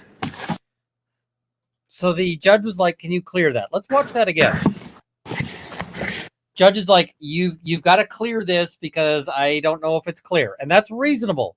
There have been circumstances where guns have gone off in court because somebody failed to check it. Quite frankly, you should never handle a firearm, including in court, unless you can clear it. So. All right, we have a trigger lock that was provided later. We have the firearm in question. It is safe and empty. There's nothing in the chamber. The slide is locked back from the rear. There's nothing in the magazine well. The weapon. That is sufficient to check it, right? Stephanie, Do not donate if you are not in good financial shape. Do not. I don't have a refund button. I would hit the refund button if I could. But Stephanie, do not donate if you're not in a good position. Nobody should donate if they are not good financially. Like, make sure you're covered. But yes, the proper steps in order to make sure like a semi-auto is fine. Remove magazine. Step 1. That was done before he got it. Magazine is clear. Step 2. Rack slide. Step 3. Observe chamber. Make sure the chamber is empty. You have to physically observe it. And then cycle back down. When you've done all that, the gun should be completely empty. Do not make the mistake that sometimes people do where they have magazine inserted and they pull it back, clear the round, and then let it go, and then they remove the mag. Because if you do that, then you are in a situation where you have just got a thing where the magazine is out, but one is in the chamber, and it will, if there's no mag safety, it will go pew. So safe and empty. Also, contents of this is you have the 2 magazines that were recovered from the vest that were downstairs on the first floor of the residence. You have the magazine that was recovered in the safe. It was originally loaded with 16 live cartridges, and you have 2 test fires that conducted using that live ammunition from that magazine, as well as the single loose live cartridge that was recovered in the safe. Are you going to ask more questions about that? Because I couldn't keep up. Or should I have them repeated? No, I will ask. Okay, thank you. But in the meantime, may the box and the contents be marked for as an exhibit? Yeah, let's. We're going to have to do them individually. I don't want the ammunition to be with the firearm. So let's do that, Mr. Ruane. So basically, they're marking them as an exhibit, and what the judge is insisting is the magazines, which are currently charged, they have they have cartridges in them. He's like, those don't go in the same bag as the gun. Reasonable. And also, any objection if he puts, Mr. Brado, if he puts the trigger lock on there? I don't know, are you able to even? For this, I don't object to any meeting for this. I would ask that you just wait to put the trigger lock on. Put the bolt in there. Sure. Thank you. She's like, don't put the trigger lock on yet. We're going to play with toys. Yeah. How about we put the gun in the box, and then the rest we can tag individually? Sure. All right, we're going to skip over the tagging. I mean, the clerk is doing great work, but we don't need to see it. 17 live cartridges. The gun in the black safe. What was the total capacity of that magazine? 17 live cartridges. And is that how many live cartridges that weapon can hold? That's how many cartridges the magazine can hold. So what's called a top-off method. So you load the magazine with the 7 live cartridges. You would chamber around. You take the magazine out of the magazine well, then insert another live cartridge. So essentially, the magazine will be fully loaded with 7, and then there will be 1 live cartridge in the chamber. Fully loaded with 17. So somebody says 17 is an odd number. It's actually just that they designed the firearm, and then you just build the mag to whatever size, and 17 is how many it fits. So basically what he's saying is you've got your loaded finger here, right? And you have your 17 rounds in the mag. Yes, he said 7. He got it wrong. He brain farted, right? So you take your 17 round mag, you put it in. You rack the slide. Now one of the rounds comes out of the magazine and is in the chamber. You eject the magazine. You set your gun somewhere, like you holster it, you whatever, and then you put another round in, and then you put that in. And so now you've got 18 in the, in the thing. So typically what you'll see is 1 second.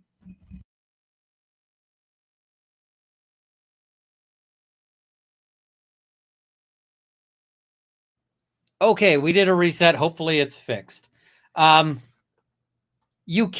just more fiddly, right? It is more fiddly if you so what you could do is you could theoretically take a round, pull the slide back, fuck it into the thing. You can do that. And then you drop that and then you put in a full mag. You could do it that way. It's just fiddly and shitty. And yeah.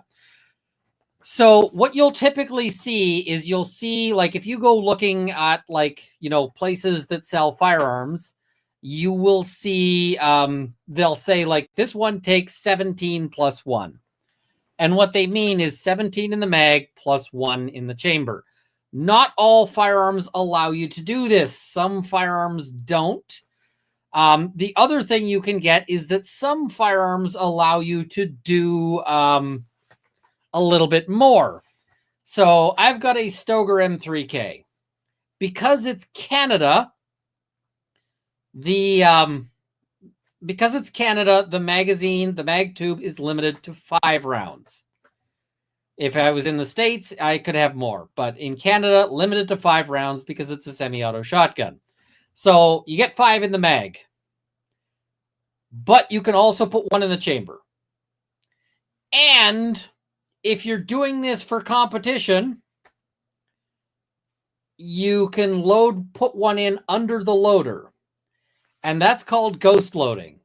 And so the way that ends up working is, you put 1 in and you push the loader down. And so it's under the bolt on the it's on the lifter, but it's under the bolt. It's ghost loaded.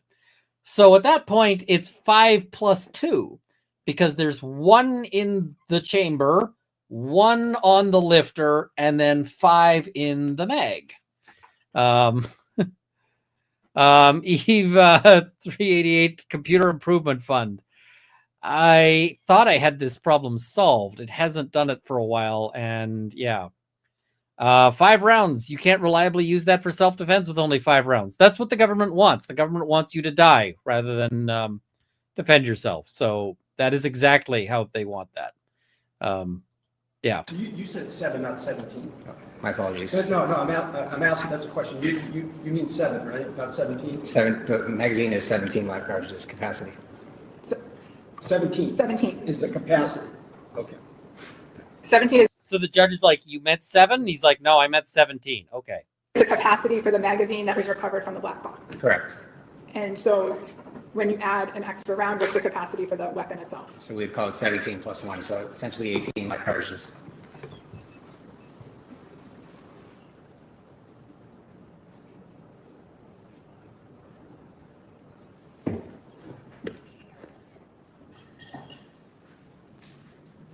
So getting back to that, in that black box, in this, showing you exhibit 80. Exhibit 80 is the gun, the magazine, and the single line projectile that is contained within the box in front of you. Is that correct? Yes. Okay. And when you examined this firearm, how many bullets were in the magazine? There were 16 live cartridges in the magazine. And how many live projectiles were in the safe? There was 1 loose round live cartridge in the safe. And that is reflected in the 1 loose round cartridge. That's in Exhibit 94, correct? Correct. Are you familiar with the term dry fire? I am. What's that mean? So you are cycling the weapon without a live cartridge in the chamber. So all the same steps are going to happen. You're going to cock that weapon. It's going to have that trigger bar or that striker be sent to the rear. It's going to be held in tension by that trigger bar. When you depress the trigger, it's going to create that trigger bar to drop. The firing pin is going to move forward through the aperture and potentially strike any live cartridge that's in the chamber. And what happens if there's not a live cartridge in the chamber? So you'll hear an audible click. With the court's permission, may Detective Lieutenant demonstrate The objection? No. Demonstrate the a dry fire with no projectile in the weapon at all, no projectile, particularly in the chamber? I am really surprised the judge allowed this, because if you tried to get a judge to agree to this in my neck of the woods, most judges would tell you, oh, right, that's a great idea. Go fuck yourself. You do not get to do that in court. But the judge allows it. So if you could stand up and demonstrate. Right. Again, there's nothing in the magazine well, nothing in the chamber currently.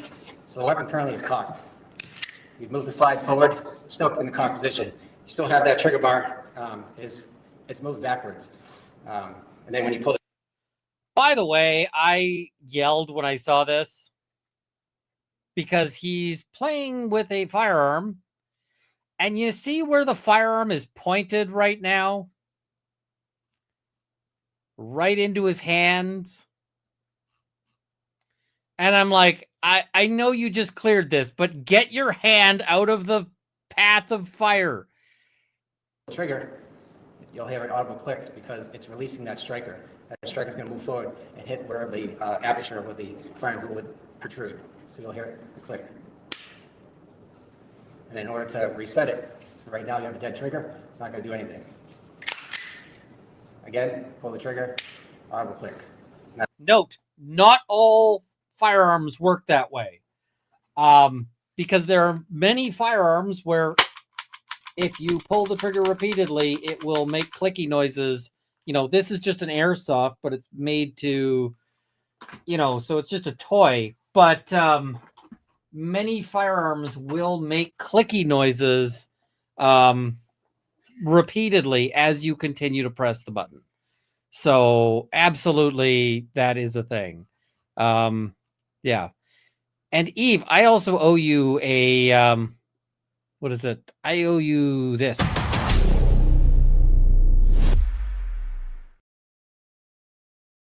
Thank you so much. That's very generous. So thank you. All right, here we go. so you'll hear. If you have nothing, if it's halfway, you'll have a click as well. So if it's not all the way chambered, it'll click as well. So what we call it is out of battery. So the weapon is locked to the rear. You'll have the slide forward. Now the weapon is battered. So you have an enclosed live cartridge. There's nowhere for that live cartridge to go when it's fired, but out the barrel. And I'm sorry, the term that you used, batteried?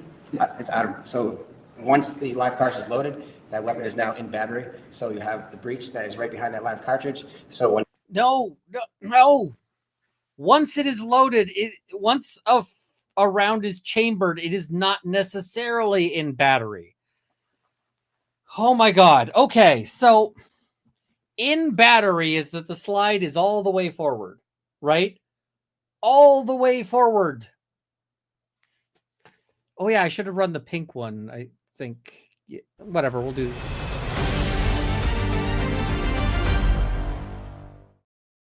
There we go. So you can have something chambered and be out of battery. This was a major thing in the Gerald Stanley case here in Canada. So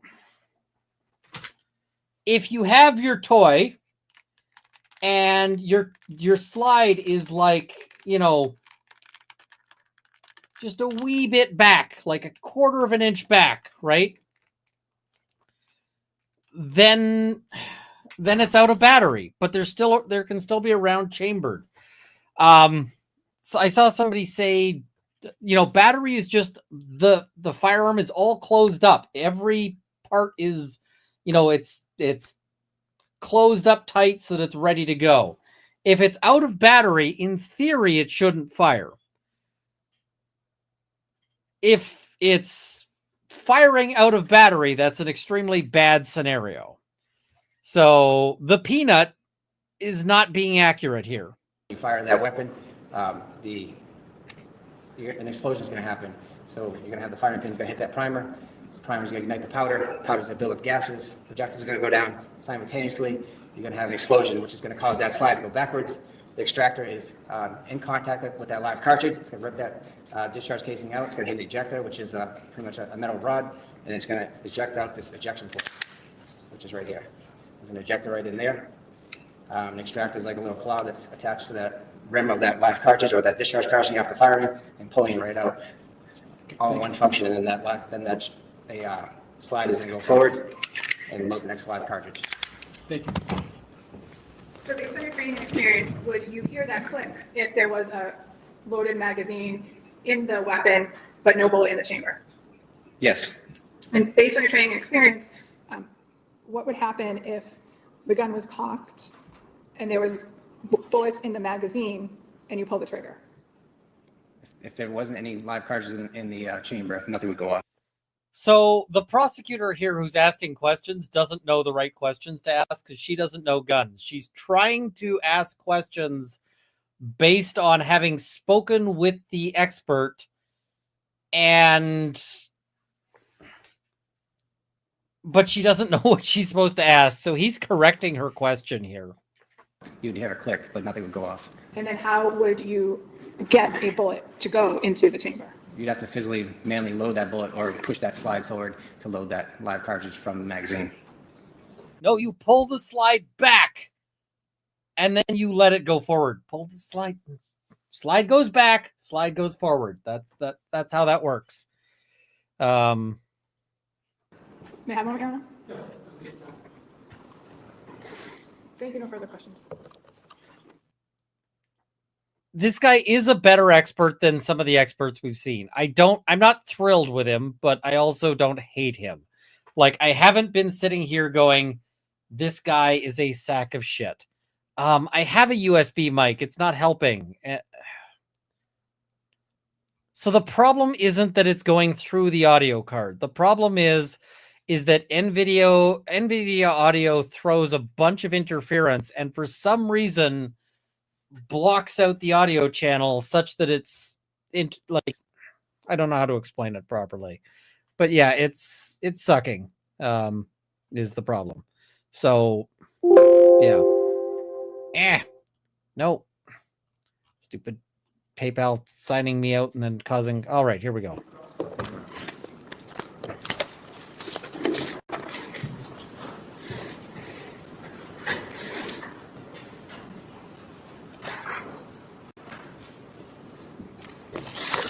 Hello, sir.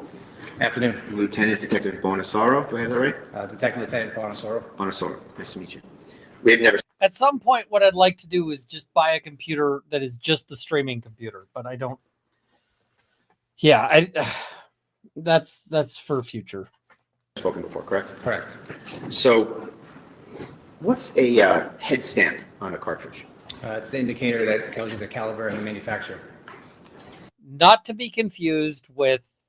I'm not going to use that. Was that something that you took note of for all the cartridges in this case? Yes. And you can look at any of your reports if you like, or anything you need to look at. You can just let me know, or you can just go right ahead and do it. Do you have your reports with you? I don't have them with me now. Okay. Let me know and I can show you. Why wouldn't he have his reports with him? That's weird. Yeah.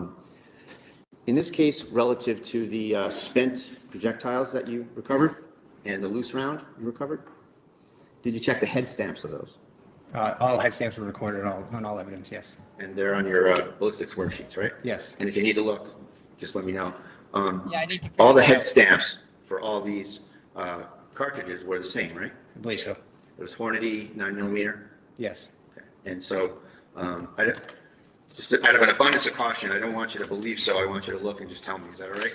Yes, that's I'm pretty sure I'm giving you everything. And if I don't, just let me know. And I have 3. Hornady is a manufacturer, by the way. Hornady is one of the big manufacturers of cartridges. S&B is another. Federal. There's a bunch, but yeah, Hornady makes a lot of stuff. Ballistics worksheets here. May I approach, Ron? Yeah. Let me show you those. Take a look. Take all the time. And then, just so I'm clear, Mr. Prater, the question is whether all the ammunition recovered had the same head stamp? Yes. Okay, Correct. thank you.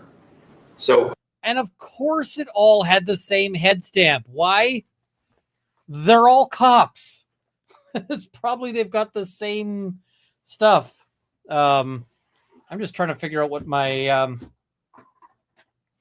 so my my go-to defensive round is Hornady. Hornady Critical Duty. And it looks, I've got some leftover here. Out of box. Stupid cardboard defeating me. Now, I actually suspect this is what they're running as well, because this is very popular with police. So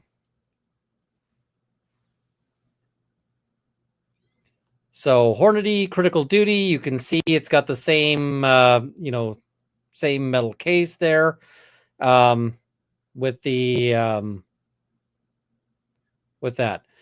Do I do my only reloading? No. Hornady's your go-to. It's questionable at best. I've run it. I've like taken a bunch of boxes to the range. It seems to run fine. So I'm not sure what else you recommend, but it works great for the gun. Likes it just fine. So we're going with that. So yeah. With respect to, actually, I should qualify that a little more, Your Honor. Sure. The question was, the two spent projectiles yeah, and the there's no loose round, firearms. do they all have the same head stamp? The two discharge casing as well as the loose live cartridges all have the same Hornady head stamp. And I apologize, and you just corrected me. I said spent projectiles. That's wrong. Yes, correct. So I should rephrase that, Your Honor. The one live round. First of all, I'm in Canada, so I don't have an EDC because we're not allowed to carry here. But the other thing is I cannot on a live stream, so I can't show you all of that. So yeah. Live cartridge. And the two shell casings all had the same head stamp. Correct. Thank you. No, and I said that right that time, right? Yes. All right. I'm just going to retrieve those from you. I'm going to have to do some experimenting. So yeah. I thought Gold Dot was discontinued, but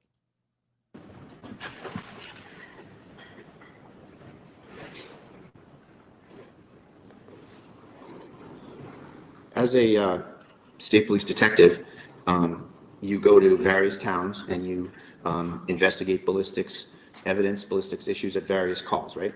Yes. And oftentimes you get there kind of well after the fact of the incident, right? Correct. And in this case, I know you don't exactly remember the times, but let's break it down a little bit. How long did it take you to get to the scene, if you recall? Probably over an hour to get there. I was traveling from Maynard. Okay, so Maynard to North Andover, and it's, was it dark out when you got there, if you can recall? I don't recall exactly what time I got there. Okay. It's fair to say that the scene was secured and there was no there were no civilians around. It was a crime scene that was in the possession of police. Safe to say there was a secure scene, yes. Okay. And you saw colleagues from the state police that are assigned to the state Essex Detective Unit, right? Correct. And you also saw some North Andover police officers as well, correct? Yes. And it's fair to say that the North Andover police officers were having free reign over that scene when you were there? I wouldn't call it free reign. Well, nobody was keeping them out of there, right? I believe they had a log of who was going in and out, but it's not my responsibility to keep track of who's in the scene. Certainly not. And you oftentimes don't have personal knowledge of what goes with what cartridges from what gun, things like that. Correct. And you often have to rely on what people at the scene tell you. Yes. And then you can also, however, apply your science and figure out to a reasonable degree of ballistic certainty what the relationships of certain projectiles, cartridges, and firearms are, right? Yes. Okay. And in this case, you don't have any personal knowledge of the chain of custody of these various firearms, do you? What was recorded in my notes of who I recovered these firearms from is all I can. Well, we can start there, and we'll go through it. So you wrote a report, and again, if you want to look at this, just let me know.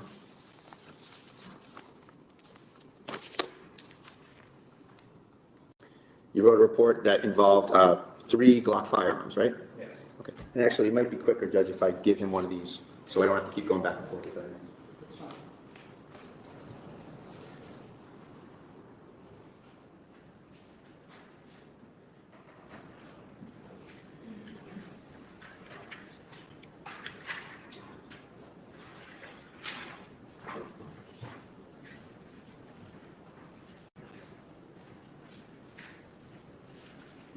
Let me ask, Mr. Brady, do you think that now's a good time to break for lunch? Do you think? Sure, and then, that's fine, Judge. I'll have the paperwork for him, and we can just go Okay. without having to go back. Yeah, maybe let's do that. So, All right, so then they go for lunch.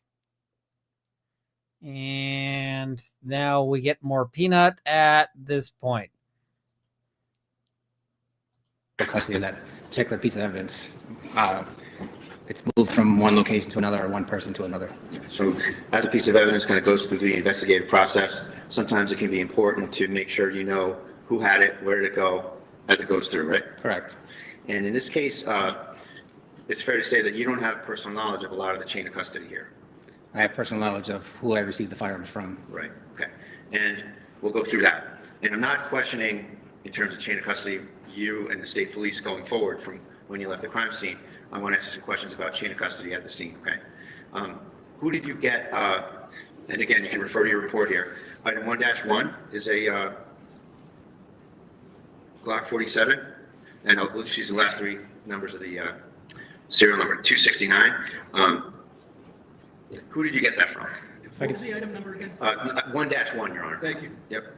And the last 3 digits of the serial number are 269. Thank you. And so that gun, and again, you can look on your papers, anything you want. Do you know who you got that from? If I could see my notes, the worksheet Sure. notes Yep. from the crime scene. Sure.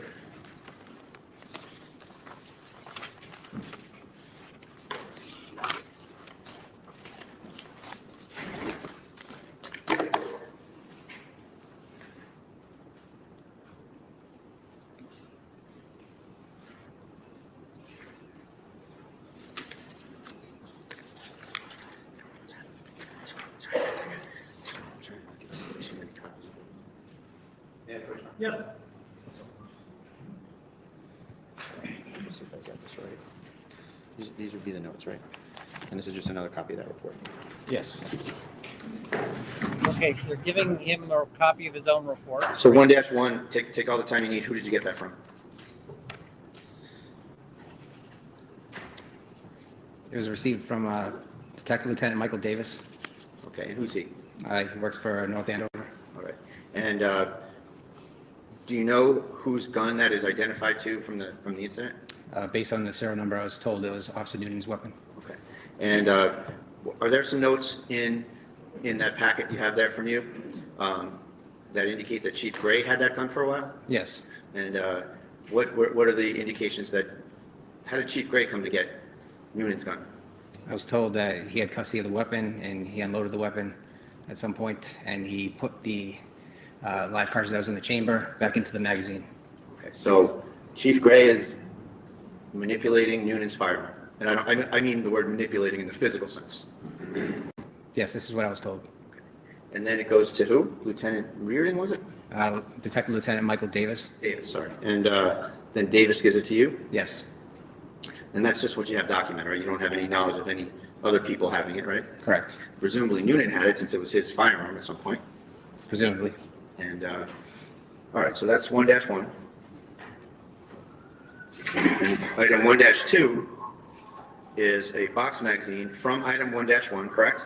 Yes. And it's got 16 cartridges in it, and the capacity is 17, right? Yes. How do I think this will go? I don't know. And the reason why I say I don't know is because I don't know what the judge is thinking of this firearm stuff. I really hope that the defense has some counter firearm evidence, and that I hope that I hope that Kelsey is going to be able to get up and be like, "You think I could tap rack bang twice in 4 seconds while I'm dancing around the room? I ain't that good." Like, yeah. And so you say right in your report, And now from item 1-1, so it's the magazine from Noonan's gun, right? Yes. Okay. Then 1-3 is a little different, isn't it? Yes. you write there, one removable box magazine from, but then you didn't fill in who it's from, right? Yes, that was an error on the administrative portion of the report. Okay. And just so we're clear, this is your report, correct? Yes. Okay. So it was never noted where the 1-3 is from, correct? In terms of the gun.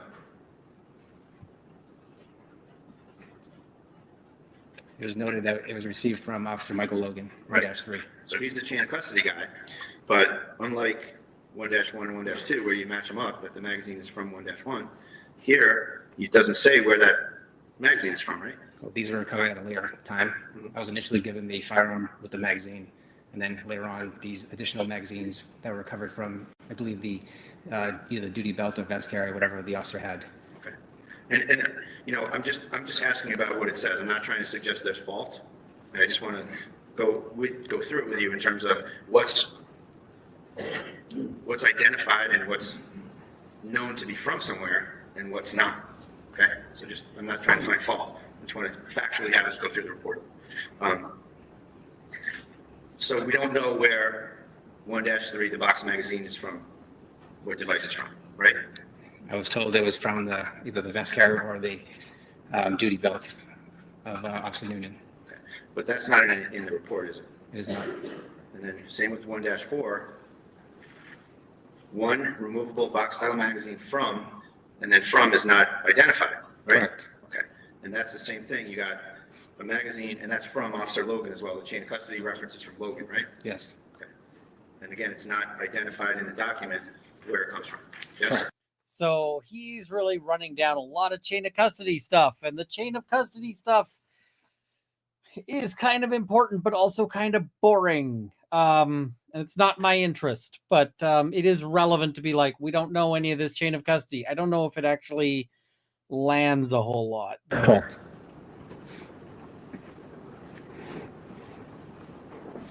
Then 1-5 is another Glock 47. So it's just to cut to the chase. All three guns you have are Glock 47s, right? Yes. Okay. And that's a semi-automatic firearm that was, to your understanding, issued to the North Andover Police. Yes. And each one obviously has its own serial number. Correct. But otherwise, they look the same. Yes.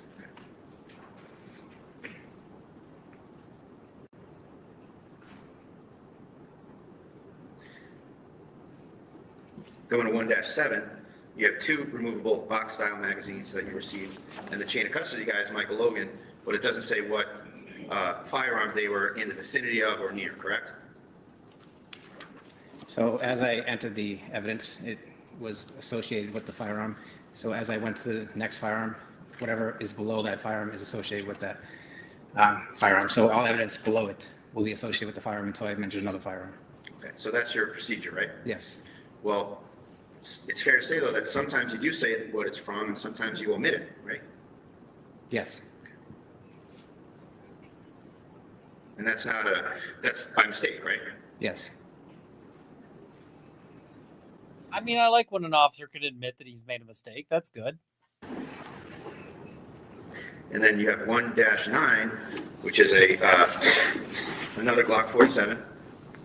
Last three serial numbers 315, right? Correct. And that is associated with who? Was Officer Kelsey Mrs. Officer Fitzsimmons? Fitzsimmons? Yes. Officer Kelsey is an interesting slip. I don't know what to make of it, but it's interesting. And then you have a box magazine 1-10, right? Correct. And you do write from that item in this particular instance, from 1-9, from Ms. Fitzsimmons' firearm, right? Yes. And then you do two removable box style magazines from a vest carrier on the first floor. Yes. And it's fair to say that after item 1.8 from Michael Logan, that's the last reference to the chain of custody person you received items from, right? Correct. So from 1-9 to 115, you don't reference who you got the items from, right? Well, I physically recovered that evidence. Okay, so you had it Yes. from the scene, like from the floor or the bed or wherever? Correct. Okay, so these are things that you recovered? Yes. Okay.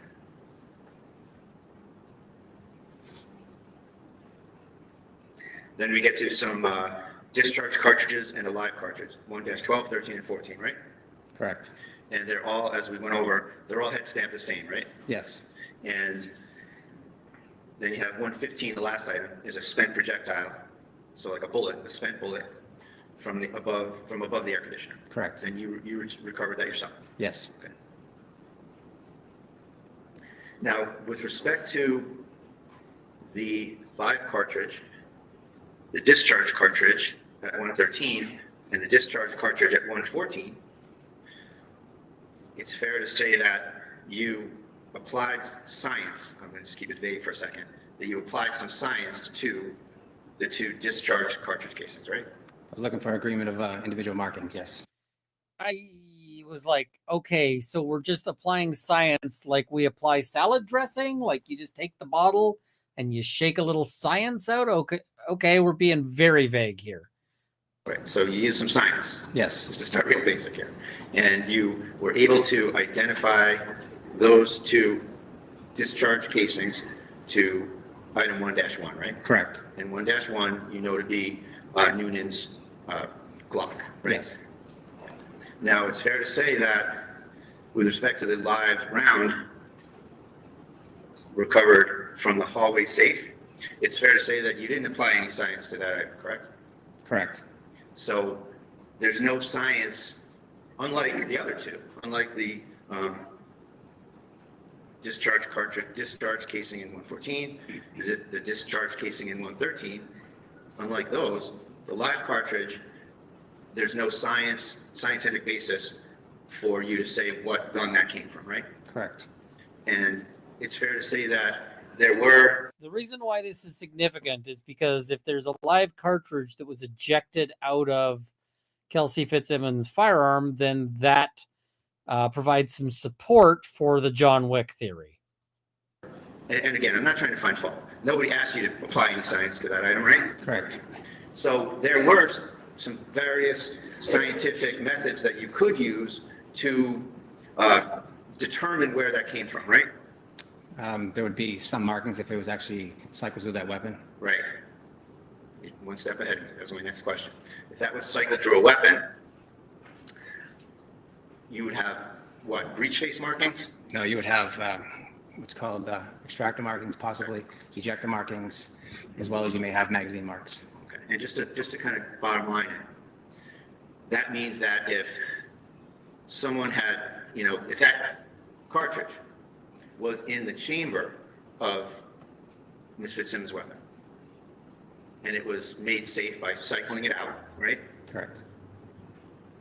Breech face markings or ejector markings or extractor markings would be deposited on that cartridge, right? Possibly, but not breech face. Breech face markings is part of the firing process. Okay, so what processes were available to The reason why you don't really get breech face markings, you might theoretically get some minor breech face markings, but the you normally get more from the breech face when the actual when the powder goes off, because it sort of heat forms. Now the thing is that theoretically, I just realized that I said something stupid, and I'm gonna correct myself.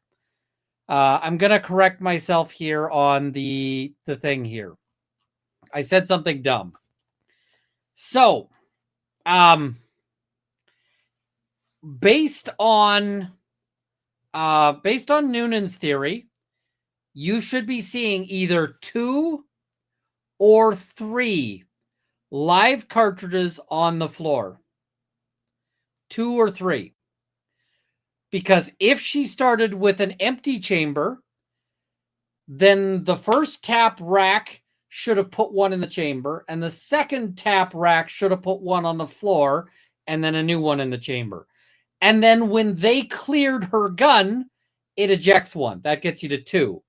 Or if she had a round in the chamber, the first tap rack should have ejected one. The second tap rack should have ejected a second one. And then they clear it, and that gets you to 3. So if there's 1, then I don't see it. Now, they say, remember he said she messed up a rack. the thing is that when you mess up a rack, you're probably going to jam the gun. Unless he means that, like, she just completely slips on it and, like, gets no grip and it doesn't move at all. But even if she only gets one rack off, that should be two. I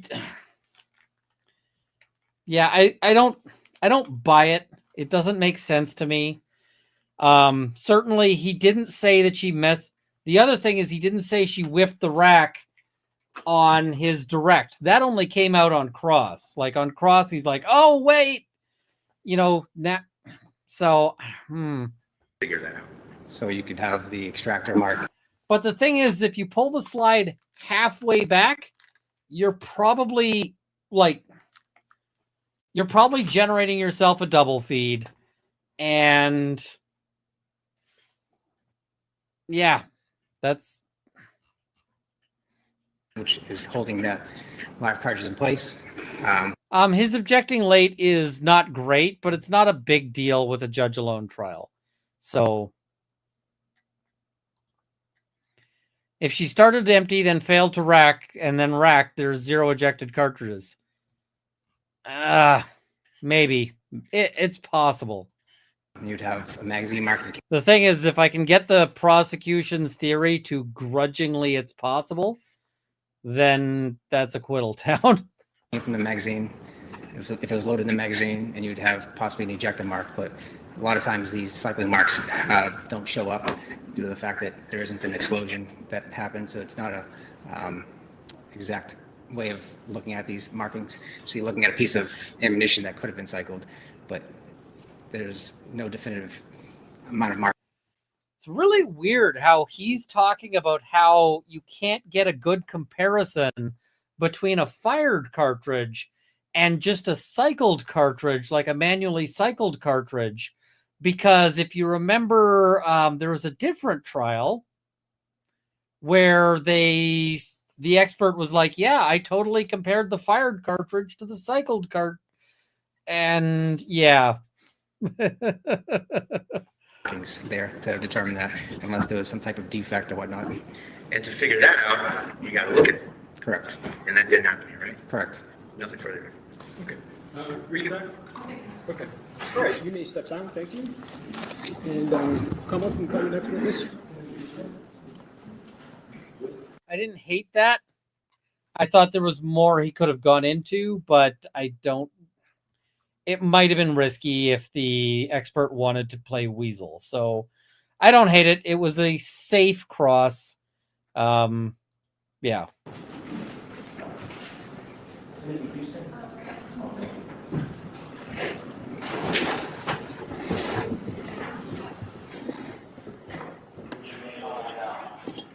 Yes, you can. And I mean, like if you've got a pump action shotgun, the quickest way to unload it is just to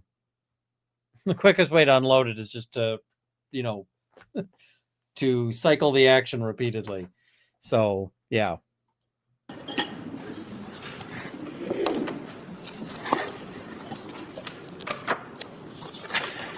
I would have wanted to ask him, so if the gun was racked twice, you would expect there to be two, you said the gun takes 17 plus 1, right?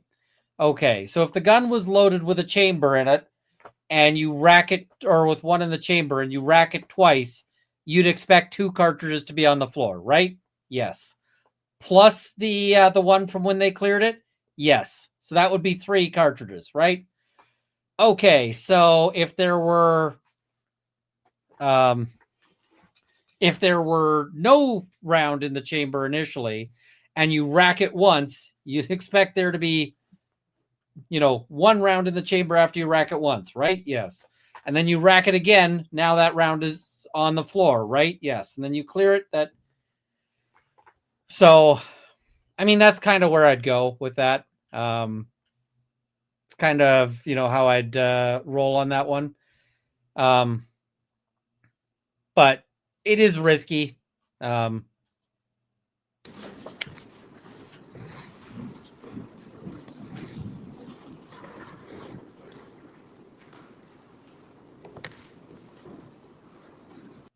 duties as a patrol officer? I worked a 4 to 12 shift. I started on midnights. I've been on 4 to 12. I think it's my third year. It's basically if you're not answering calls, you're on the road watching traffic. I don't know where they found this guy, but he looks like a guy pleading out to, or he looks like a guy accepting diversion to go to John school. So, Things of that nature. I'm going to jump back for a second and just talk about your military service. You were in the Army, you said? That's correct. Okay, and what did you do there? Happened. Okay. Did you know her fiance? Just, I met him at the engagement party. Other than that, I'd see him, on calls if we had the FD, but I don't know him that well. Okay. So I'm going to turn your attention to June 30th of last year. Were you working that day? Yes. Okay. And at some point, did you get in touch by Lieutenant Daly? Yes. Okay. And what was the nature of that communication? He called me and said, John school is where you get sent as an initial diversion program. If you meet a young lady for negotiable affection, and that young lady is a police officer, on your first round of that, they send you to John school rather than trying to get a criminal conviction. So that's what John school is. Justin filed an RO against Kelsey. He wanted me and Officer Noonan to go to the house and serve the RO, which required Justin picking up their baby and confiscating our firearms. Okay. How did he get in touch with you? Do you remember? By cell phone. Okay. Did he ask you to do anything in particular about Officer Noonan? Initially, he told me to drive past Kelsey's house and see if she was home. Okay. Did you do that? I did. And you knew where she lived? Yes. Did she park in a particular place usually? So normally, yes, she would park in front of her house if she was home. I found her car 50 to 100 yards down the road, kind of in the school lot, kind of tucked away. Okay. How does everyone know where she parks normally? Like, this is weird. Did you relay that information to Lieutenant Daly at that point? I did. Okay. And at the point that you saw her car, had you already talked to Officer Noonan? After I called Lieutenant Daly and told him about her car being out of, parked in a strange way, I called Officer Noonan. Okay. And what did you tell him? I said, hey, what's going on? He hadn't talked to Lieutenant Daly yet, so he had no idea what was going on. So I told him to meet me in the parking lot, and I'd go over it with him. And did he do that? He did. Did he get there before Lieutenant Daly did, if you remember? Yes, he did. Okay. Did you inform him of what was going on? I did. At some point, did Lieutenant Daly also meet up with you in that particular spot? Yes. Okay. Did you talk about a plan as to how you were going to handle serving the order?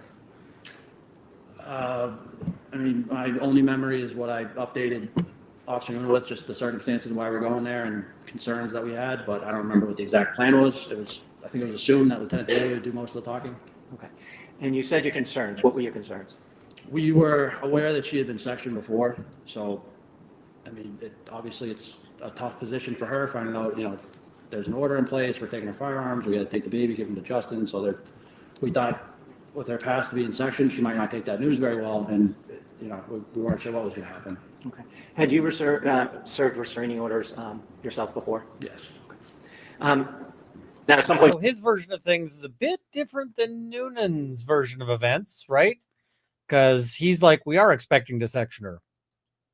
did you go over to 125 Phillips Brook Road? Yes, we did. And the three of you? Yes. Did you go in together? Yes. Right. Can you tell us what happened as you approached the house? Take us from there. So we parked off to the side of the house, out of view of the house itself. We walked around, knocked on the front door, or the side porch door, whatever. Had you ever been in that home before? I don't think I'd ever been in the home, no. When you knocked or rang, I'm sorry, I forget what you said. I don't remember. Okay. Did someone answer? Yes, Kelsey answered. Okay. Did she have the baby with her? She did. Okay. So what happened then?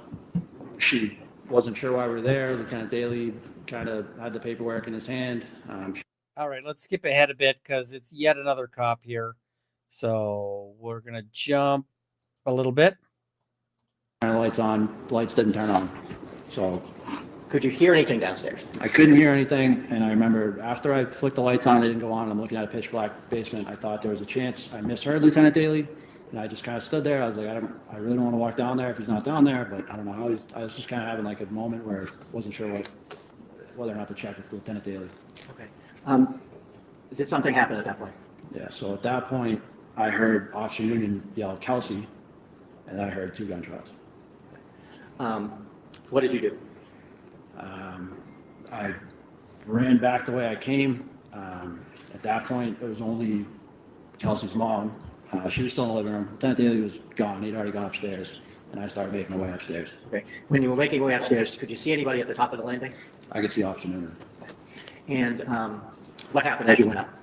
So, I mean, I knew it was gunshots. I came over the air and I said, start medics. I don't know if that got caught or someone else was calling at the same time, but I had my pistol out and I was going up the stairs. I saw Noonan and I said, like, do you get up there? What was that? And I can't remember exactly what he said at that point. Can you give us the gist of what he said? An 18-year-old At that from point, he Longminster said, has been... yeah, he looked like he was still in shock. He said, yeah, so I kept moving up towards him, and as I got closer to him, I was like, what just happened? He said, she pulled a gun on me, and we talked about it later, but at that point, that's what he said. That's fine right there, actually. That's in line. Okay. Oh, thank God for Firefox's thing about telling you which tab place is playing things, because I've got a bunch of tabs and the video decided to start playing and I'm like, close. Thank you. Do you remember the exact words he used?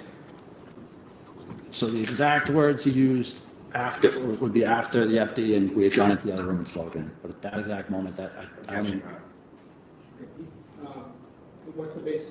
So I'm not, I guess that's a vague question because I don't know what he's referring to in terms of what conversation, how long is it after the incident, what's the demeanor, what's the purpose of it being offered for. There's a lot to unpack here. All right, well, what the answer was didn't include hearsay. It just was that I think it was something to the effect that later on they went in the kitchen, maybe he and Noonan and had a discussion, something to that effect, but the objection is overruled. So the fact of the discussion, I don't object to, but just any further, I'm trying to stop it from coming out. Okay.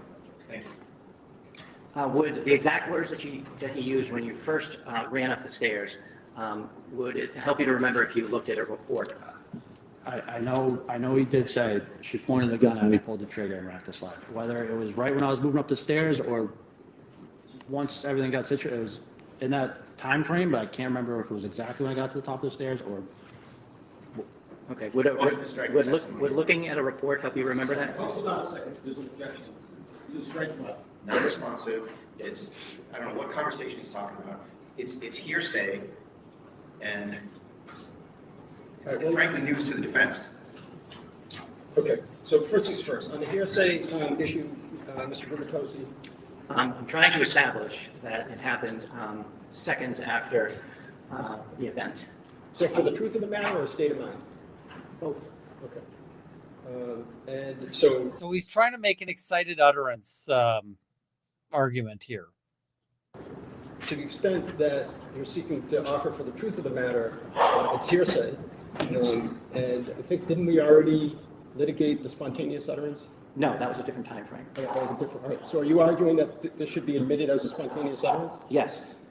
Okay. And then the rest of your objections that is within there, let's just take them a step at a time. Let's get through the spontaneous utterance. So what this is that hearsay is basically, the problem with hearsay is that there's not really a good way to judge the credibility of the underlying statements, right?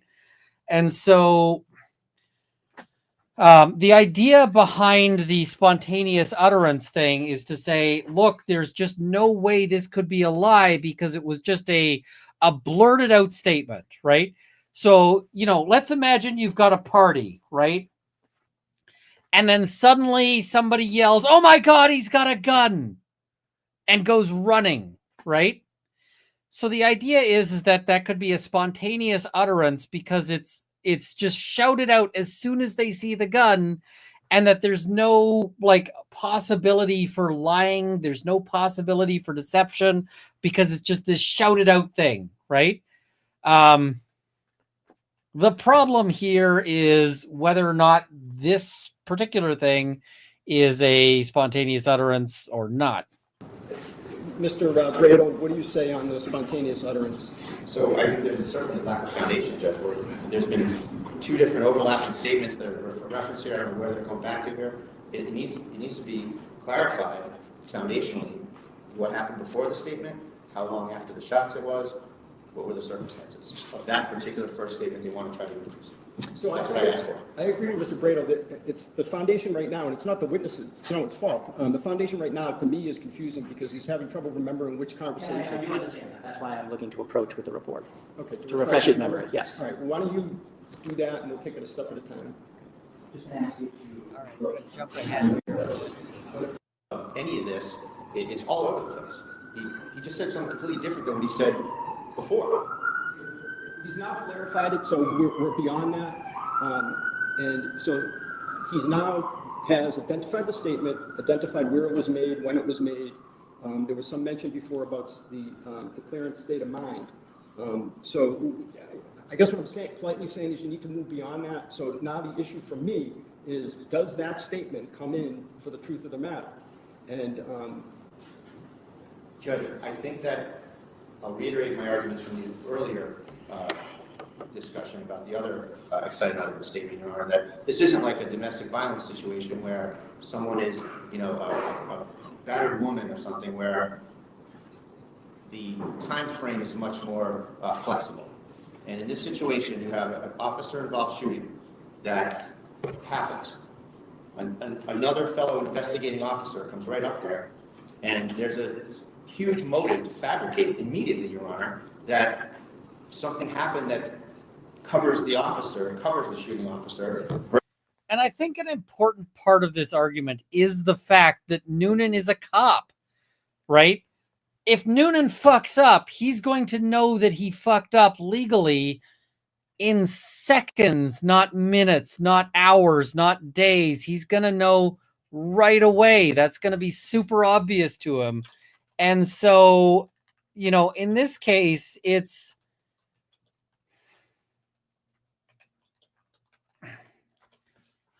the spontaneous utterance is supposed to be something that happens where there's just no room for somebody to actually,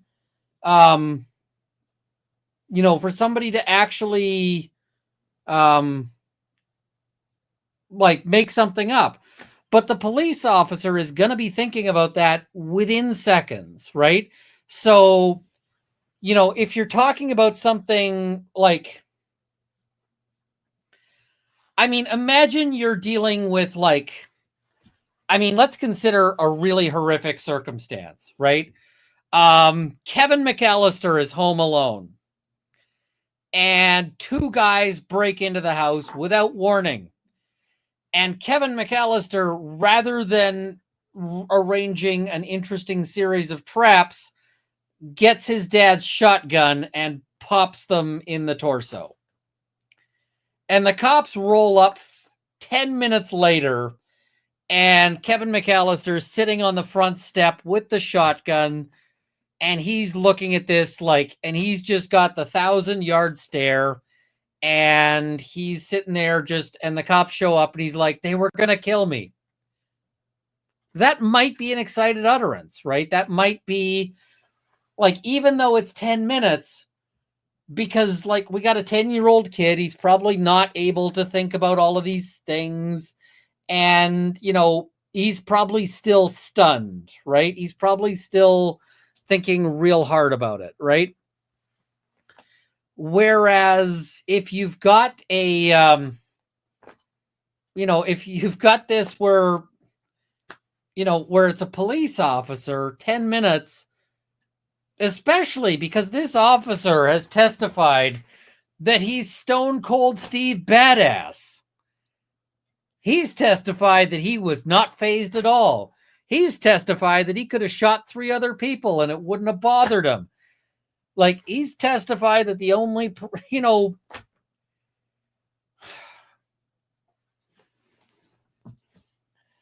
look, Noonan basically got up and said, look, the only reason I might have had to change my pants after shooting a fellow officer is because I liked it too much. Like he was not like I was in brown trousers time. He was kind of, so, minutes for Noonan is enough time to think of some weaseling. So, yeah. All right, back to the show. Oh, and I need to set another goal. I also owe you a story. So I'm setting another goal. The goal is Runkle have a rum. But I owe you guys a story. So the story is how I got into firearms. So I got into firearms because as a kid, my mom did not like guns at all. She was opposed. And so she did not let me like go hunting with my dad or whatever else, but she like put her foot down on that. But my dad on a few hiking trips brought along a gun, and we went and we plinked. We shot cans out in the bush, right? And I remembered enjoying that. And then fast forward many years, and I go to law school. And in law school, I needed a hobby. And everybody else's hobby that they were taking up was alcoholism. And I like a sip, but I don't want to become like the guy who's going to jail because he's driving drunk. I don't want any of that. So, I'll have a couple of drinks on a live stream, and then that's about it, right? So everyone else was taking up alcoholism, and I was like, I need a hobby that isn't that. And I remembered I enjoyed plinking. I remembered I liked it. So I went to Mrs. Runkle, and I was like, hey, if I get my firearms license, are you going to be okay with this? And she said, yes. So cool. I went and got my firearms license. And then it was like, she said, well, I didn't think you'd actually do it. So I'm not really happy about this. And I was like, if you're not happy, I will just not. And she's like, no, I said if you did it, you could do it. So I want you to hold me to what I said. And I was like, are you sure? She's like, yes. But I need a few days to get thinking about it. And I was like, okay, cool. And she's like, all right, I am good. Go ahead and buy something. So I bought a 22 and I enjoyed the heck out of it. But then after enjoying the heck out of it and starting to go, shooting and all of this, I was like, okay, I need to know the law around firearms because I could get into a lot of shit if I fuck this up. So I started reading case law about guns. And the first thing I thought was, I must be super dumb because none of this makes any sense. The law on guns makes no sense in Canada.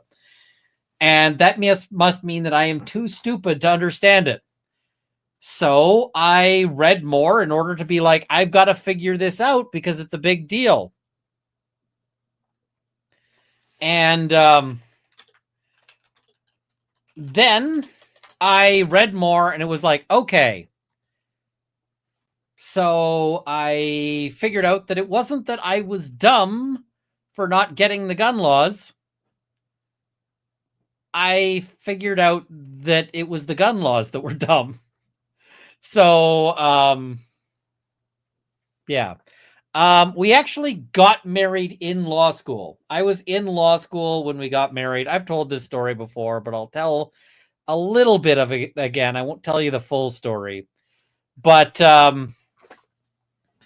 so I decided I was going to propose to Mrs. Runkle after exams.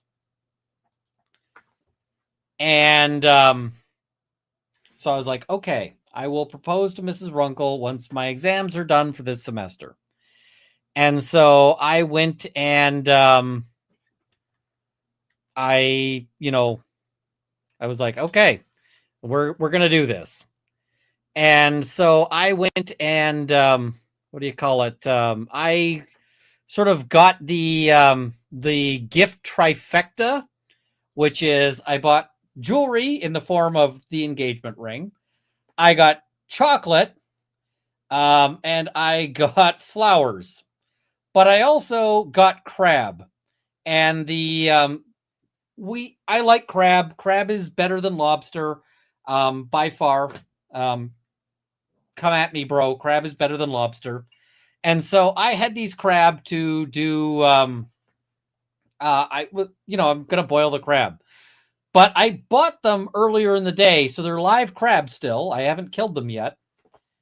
And Mrs. Runkle comes home, and I've got the crab hidden away because I knew she had a massage. So once she left to go to her massage, and then I break out the crab. I'm like, all right. And so I heat up the water. I start the chocolate fondue. I get everything ready. Like everything is good to go. And then I'm waiting for Mrs. Runkle to come home because she decided to go shopping after the massage. And so it's a good thing I didn't time it for when she was coming back, because I was like, okay, I'm gonna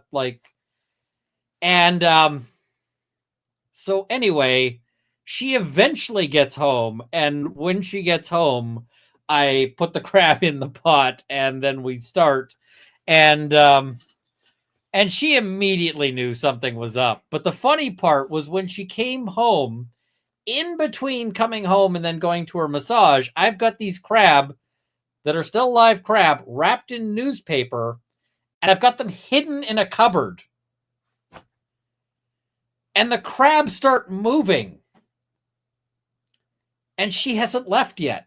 And so I'm reaching into the cupboard and shaking the crab so that they don't move. So it's stop moving, guys. You're going to blow my... And so I get the crab wrangled, and it was a very nice proposal. It went great. But the other thing is I arranged it for the day that there was going to be shooting stars, a big celestial event. And it was cloudy. So I drove her out trying to find a place where we could find a gap in the clouds so that I could have the shooting stars and then propose under the shooting stars. And I couldn't do that. Could not find anywhere we could actually see them. So I ended up pulling over at the side of the road to propose, and she knew it was coming, and she thought it was hilarious. And that was 17, 18 years ago. So she keeps putting up with me. All right, here we go. Versus being under the influence of the event so that you're not fabricating. There's an immediate impulse here that this officer has to cover his future. He has to cover his conduct right away. There doesn't need to be much time to realize that from an officer who jumps the gun, from an officer who panics and shoots someone in the wrong circumstances. That's something that would immediately happen. And particularly where there's no surrounding corroboration, where there's no attempt by the government or no testimony from Noonan that this happened. This is something completely different that the statement happening. Can I just talk a little bit about one of the things that sucks when you're lawyering, which is that this guy's got to sit here and just listen to the other side of the argument? Because sometimes you're sitting there and you want to jump in and fight, and you got to let the other side talk. And you can see him sort of sniffling and that this interaction with Houston happened. There's extremely unreliable circumstances. If that really happened, Noonan would have testified to it. If that really happened, the government would have given me discovery on it. If that really happened, it would have been corroborated. So, the discovery or lack of discovery or argument is a different matter. Anything else on just the Commonwealth's assertion that it qualifies as a spontaneous utterance? The notion that it's not a domestic violence situation. It's a situation where the motive to fabricate immediately arises. Thank you. Okay, Mr. Gubitosi, anything further on that? This is exactly what the exception is for. It couldn't have been more immediate unless Officer Houston was standing next to Officer Noonan when it happened. Immediately. But the thing is the question is whether there could be a motive to fabricate that arises in between. It isn't a matter of like you get 30 minutes. It's not a matter of you get 15 minutes. It's not a matter of you get 5 minutes. It's could the motive to fabricate have arisen? And for a police officer who has already testified that he was like, stone cold, absolutely. He heard the shots, immediately heard the yell, and ran up the flight of stairs that you've seen pictures of, and asked what happened, and got that response. So that's my answer to that. And as far as, I think I have to, since we're on the record, talk about a discovery violation. This. We're not there yet. We're not there yet. Okay. Okay, let's just take it a step at a time. All right, anything else? No, thank you. All right, so I'm going to sustain the objection, but for reasons different than Mr. Bradle articulated, and essentially for the same reasons that I stated yesterday to Attorney Moriarty, and that is that when I weigh the factors under Baldwin, I come out that it militates towards excluding it for the truth of the matter. It will come in for state of mind. We don't need to get to alleged discovery violations or any other reasons because I've sustained the objection. Unless you want to make a record. It was part of his recorded interview that they've had since the beginning. So. All right. Now, sir, after you heard Officer Noonan tell you that she pulled out a pistol, pulled the trigger, and racked around, where did you go? I suspect that was pretty much the only reason this guy was here, other than just we're going to call all the cops. So we're going to skip past him and go on to a very short time period of her. Here we go. Oh, I'm sorry, Hunter. I meant of the defendant. Who is Justin in relation to the defendant? Oh, sorry if that was unclear. That's okay. Justin was Kelsey's fiance. Was anybody else over Hunter's house? Yes. Who is that? It would be me, Justin, Katrina, myself, and Justin's sister, Courtney. And who is Katrina? A friend of Kelsey Fitzsimmons. Was she also in the wedding at you? Yes. Without getting into the conversation that was being had between the half dozen of you or so, do you know if Justin made a decision to do something? Yes. What was that? He was going to go to the Lawrence courthouse to file a restraining order 209A and also get temporary custody of the child. Okay. And at any point, did you see the defendant in the area of Hunter's house? Yes. Can you tell us about that? Yes. I witnessed her drive by Hunter's house. Thank you. I have nothing else.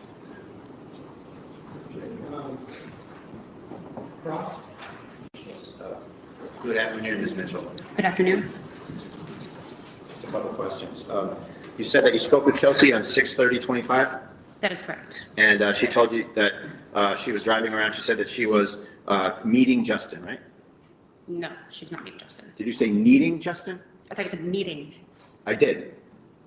Wasn't she going to meet Justin? That was what I understood from Justin, but she didn't tell me that on the phone. Okay, she said that she needed Justin?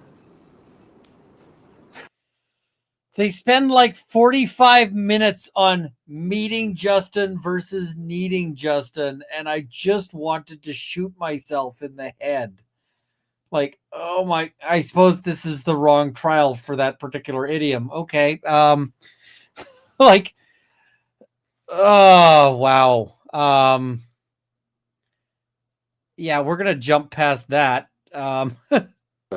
It's something that we can do. And I would say that, in a bench trial situation, we're speaking directly to the fact finder, and we have moved for the view. In the final analysis, I rely on the court's discretion and Your Honor's discretion as to whether a view in the final kind of look at things is helpful to the fact finder.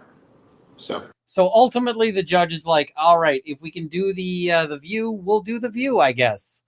And so they're doing the view. That's happening tomorrow. And because that's happening tomorrow, this is the last thing that happens today.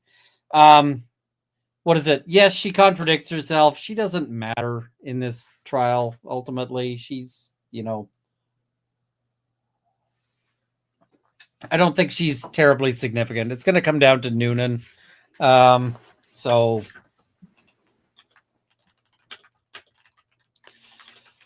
yeah. All right, let's read some super chats because is the view happening Thursday? Oh, if the view's happening Thursday, then yeah. We're going to the trial's going to continue tomorrow. We're going to do more recap. We got more things to discuss, and yeah. All right, so let's cover super chats because I owe you guys reading every one of them. I think in song lyrics, your wife is very understanding. You are not wrong about that. Yesterday I came home with a new gun, and my wife was like, "Is that a new gun?" I'm like, "Yep." She's like, "Okay, did you need a new gun?" I'm like, it's for a video." She's like, "Okay. All right."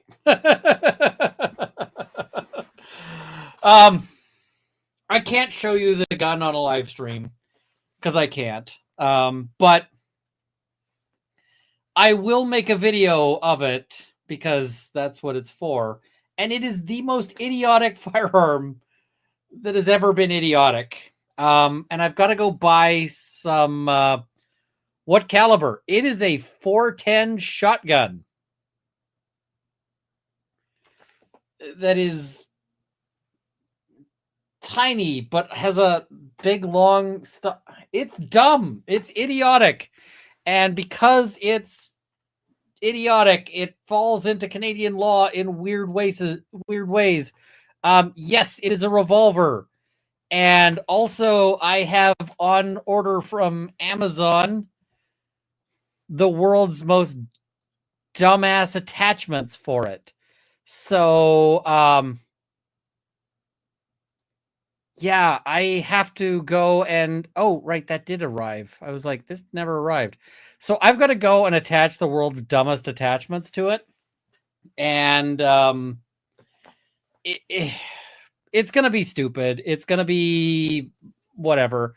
No, it's not a tourist judge. It's not a governor. It is something else. It is idiotic. And so I'm going to do a video. It's going to be... You're going to laugh. And yeah. I'm going to make this thing so dumb. So dumb. But yes, Mrs. Ruckle was like, seriously? Brentwood Chic. Hello.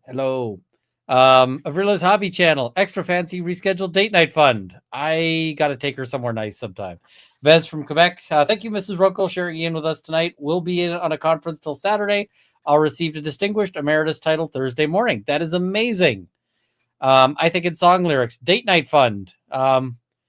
We tried to go to a pool, and we wanted to go to the hot tub, but the pool was closed for reasons. And it was just it was dumb. It was a whole thing. Somebody's saying, what is the firearm? Let me show you what the firearm is. You will laugh your ass off. Because it is so dumb. Like, so dumb. All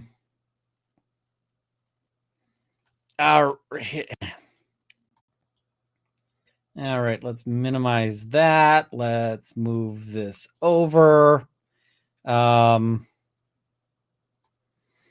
keep in mind with my stupid expense that this is a business expense and that I can write this off. I'm also planning to eventually resell it. Oh, 1 second.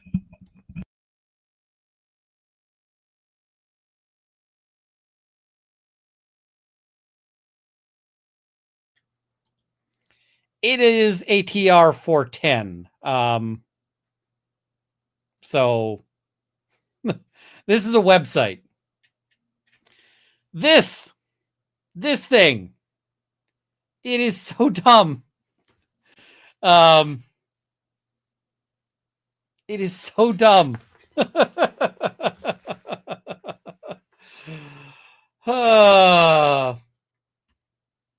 Does this thing not look like the dumbest thing that you've ever seen?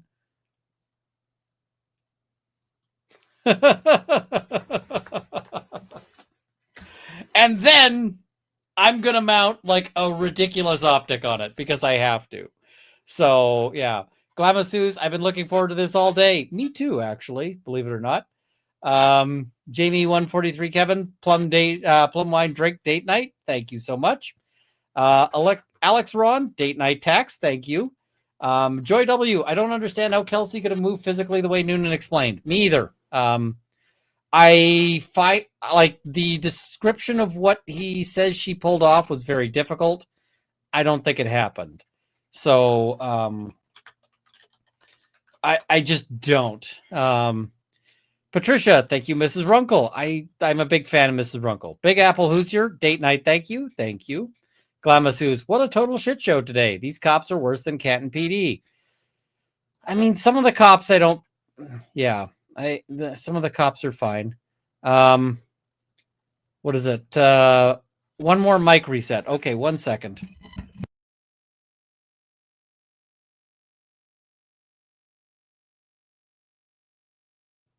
Hopefully that's going to fix it, at least for a while.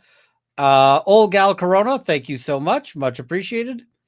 Big Apple Hoosier, I asked my foster social worker. She said this was crazy. CPS social worker should be there, not dad. 100%. Aurora Aura says, whole internet is looking for your opinion, Ian. Thank you. I kind of like these gun trials because they get fun. Navy Nurse, I looked, it posted on X to you.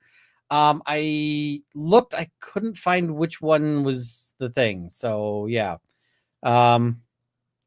The real Emily Ross, don't worry, Runkle, you're not delusional. I mean, I might be, but on different topics. And Belle Feinstein thinks scuba diving suit, not medical exam. Correct. David Craig, cops sometimes wear nitrile, but neoprene is not uncommon. Departments and scenarios vary, people. I mean, I don't think this was disposable nitrile gloves. I think this was his neoprene shooting / tactical gloves. Harbinger of imminent death. If something is objectionable but not objected to, is the judge supposed to know enough to not consider it? Or pretend if it's on the record, it's fine. If there's no objection, it usually goes in, unless there are some exceptions, but unless it's like really egregious, it goes in if it's not objected to. ANCAP Mayor, I live in North Andover. None of this surprises me. Run-of-the-mill Massachusetts suburb with lots of townies. Elf Wiggins says, okay, this goal, but also the video is a goal. I can try to make a new video. It's going to be embarrassing. How much do we need to raise to see the video? I will try to re-record the video. I'm going to pull my back. Ms. Weaver out here learning my stance. Fair. This is Jacqueline Weaver. Nice. Glamasu's for the demos. Thank you. Laura Christine, thank you so much. Megan Nut the Stallion for Runkle's phone extraction. Oh, God. I'm going to have to do this, aren't I? SF in Texas. Look to see if you have a recently deleted folder you can recover from there. I don't know if I want to, though. Deborah Guzman, yes, I need commands. Fair. Bruce West, assume the chamber was empty on the misfire. Where's the round from the second tap rack? Right? And M, I know little about pew-pews, but you make it real interesting. Thank you. Pew-pews are fun, even if you don't like shooting pew-pews. Just the interesting thing about those. So... static mic, Mr. Elf. I've been having static mic problems all the time. Harbinger of imminent death. Do you think the prosecutors buy his story or just want to win? How aware are judges of the overcharging and half-baked charging prosecutors do for leverage? That varies by judge. Conclusion. Meme Empress says, conclusion, Noonan is a stormtrooper for having a 50% hit rate at 3 feet. Yeah. Molten Ty says you can disable GPU sound in device manager. I've tried. It keeps re-enabling itself. That's the problem, is it re-enabled itself. And every time it does, I need a reboot to properly fix it. It's a headache. Meme Empress, he kind of looks like Chester V if Chester V wasn't bald. The attitude kind of matches too. I don't know who Chester V is. I'm trying to think of it. Purple Dragonair. Don't worry, Runkle. I watched that episode of Mythbusters that covers what happens when you get hit by a bullet. I mean, you may die, but you're probably not going to get thrown. Johnny Osprey says, more Hollywood than Banfield. Sweet Lorraine, I have absolutely no issues with the volume. Okay, you are the only person. Mad World R2B gets you effed up. Seems to be a thing of late. You're not wrong. Mad World R2B, thank you so much for 5 gifted memberships. Harbinger of Imminent Death, how long would you spend prepping a defendant like Kelsey to testify? How do you do that without you're just saying what your lawyer told you to? An afternoon, a few afternoons, maybe if it's real serious. You gotta get it. You gotta get it. You don't want them to be too rehearsed, but you just want to go over things like, here's ways they're gonna trip you. Here's ways here's things we got to get out. So, Harbinger of Imminent Death. How long would you spend? Oh yeah, we just covered that one. Derp. Behind blue eyes, drop your weapon means the gun is aimed at him. Don't do it. Kelsey means she's got the gun at her head. Makes sense to me. Jess Catlisi towards the new computer fund. That's a ways out. Johnny Ninny. Saddest thing is that him shooting her and she survives oddly saved her life. You're not wrong. Only 40A2 bring this case. Gee, she can't even say an ironic thank you and go fight the circling sharks in family court. Yeah, I think they should have just dropped this one. So towards a new audio and graphics card. One day I want to just go full Office Space on this computer. So yeah, Mad World R2B agree. Thought B was over passionate. Woke up for sure. Fair. Runkle, you got to admit B. I assume that's Bradle is solid. Yeah, I like Bradle. Sandy, I call BS. Officers no policy on drug testing. You'd think. Nancy Druby, this guy is slimy and comes off as a liar. I did not find him super plausible. Sandy.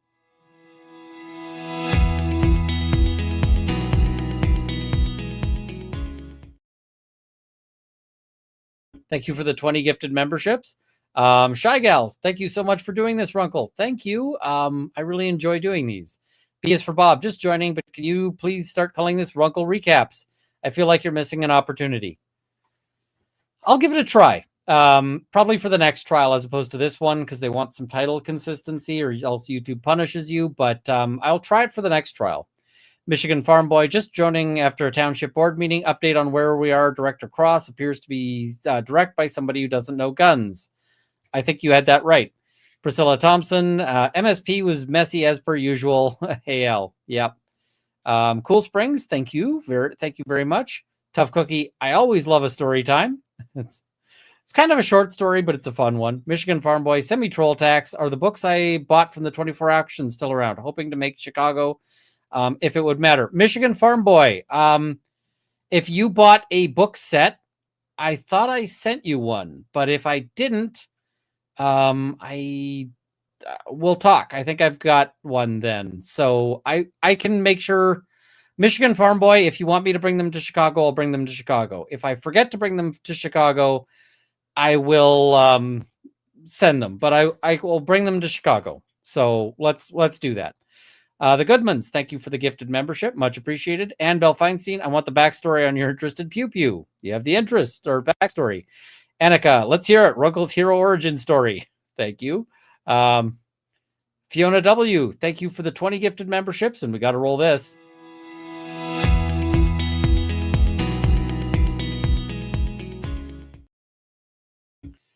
Thank you for the 20 gifted memberships. Kate Maybe, curious on your take on Bradle's lawyering. Was watching Mel earlier and she was frustrated with his objecting late, but I wondered if it was a strategy. I think he was just in recognition that it was a bench trial, so it doesn't matter as much.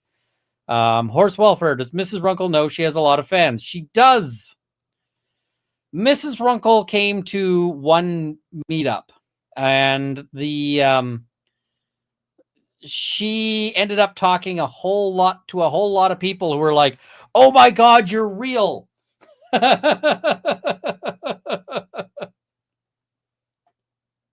I had people going, "Mrs. Runkle is even more awesome than you said she was." And I'm like, I know. And another meetup had Mama Runkle, and people are like, "Your mom is really awesome." I'm like, "Yeah, I know. She really is. Mama is is awesome. So yeah. Harbinger of Imminent Death. Did you need a new one? I don't understand. Yeah. K Paris. Good night, Runkle and chat. Love this channel. Glad to have you here. Gwynny Bly. Runkle Ricochet video and Discord negativity channel. Thought of you immediately. Plates required at the range. Was that? I'll check that one out. Music to my soul. I don't know anything about guns. I really appreciate you taking the time to teach us so we can understand the testimony better. Thank you, Runkle. Yes. Oh, RK. Wait, you're coming to Chicago? How did I miss this? Yes, because of the Janet stuff, I have to go to Chicago. So I believe that I need to be in. I'm looking at a meetup, either May 29th or 30th.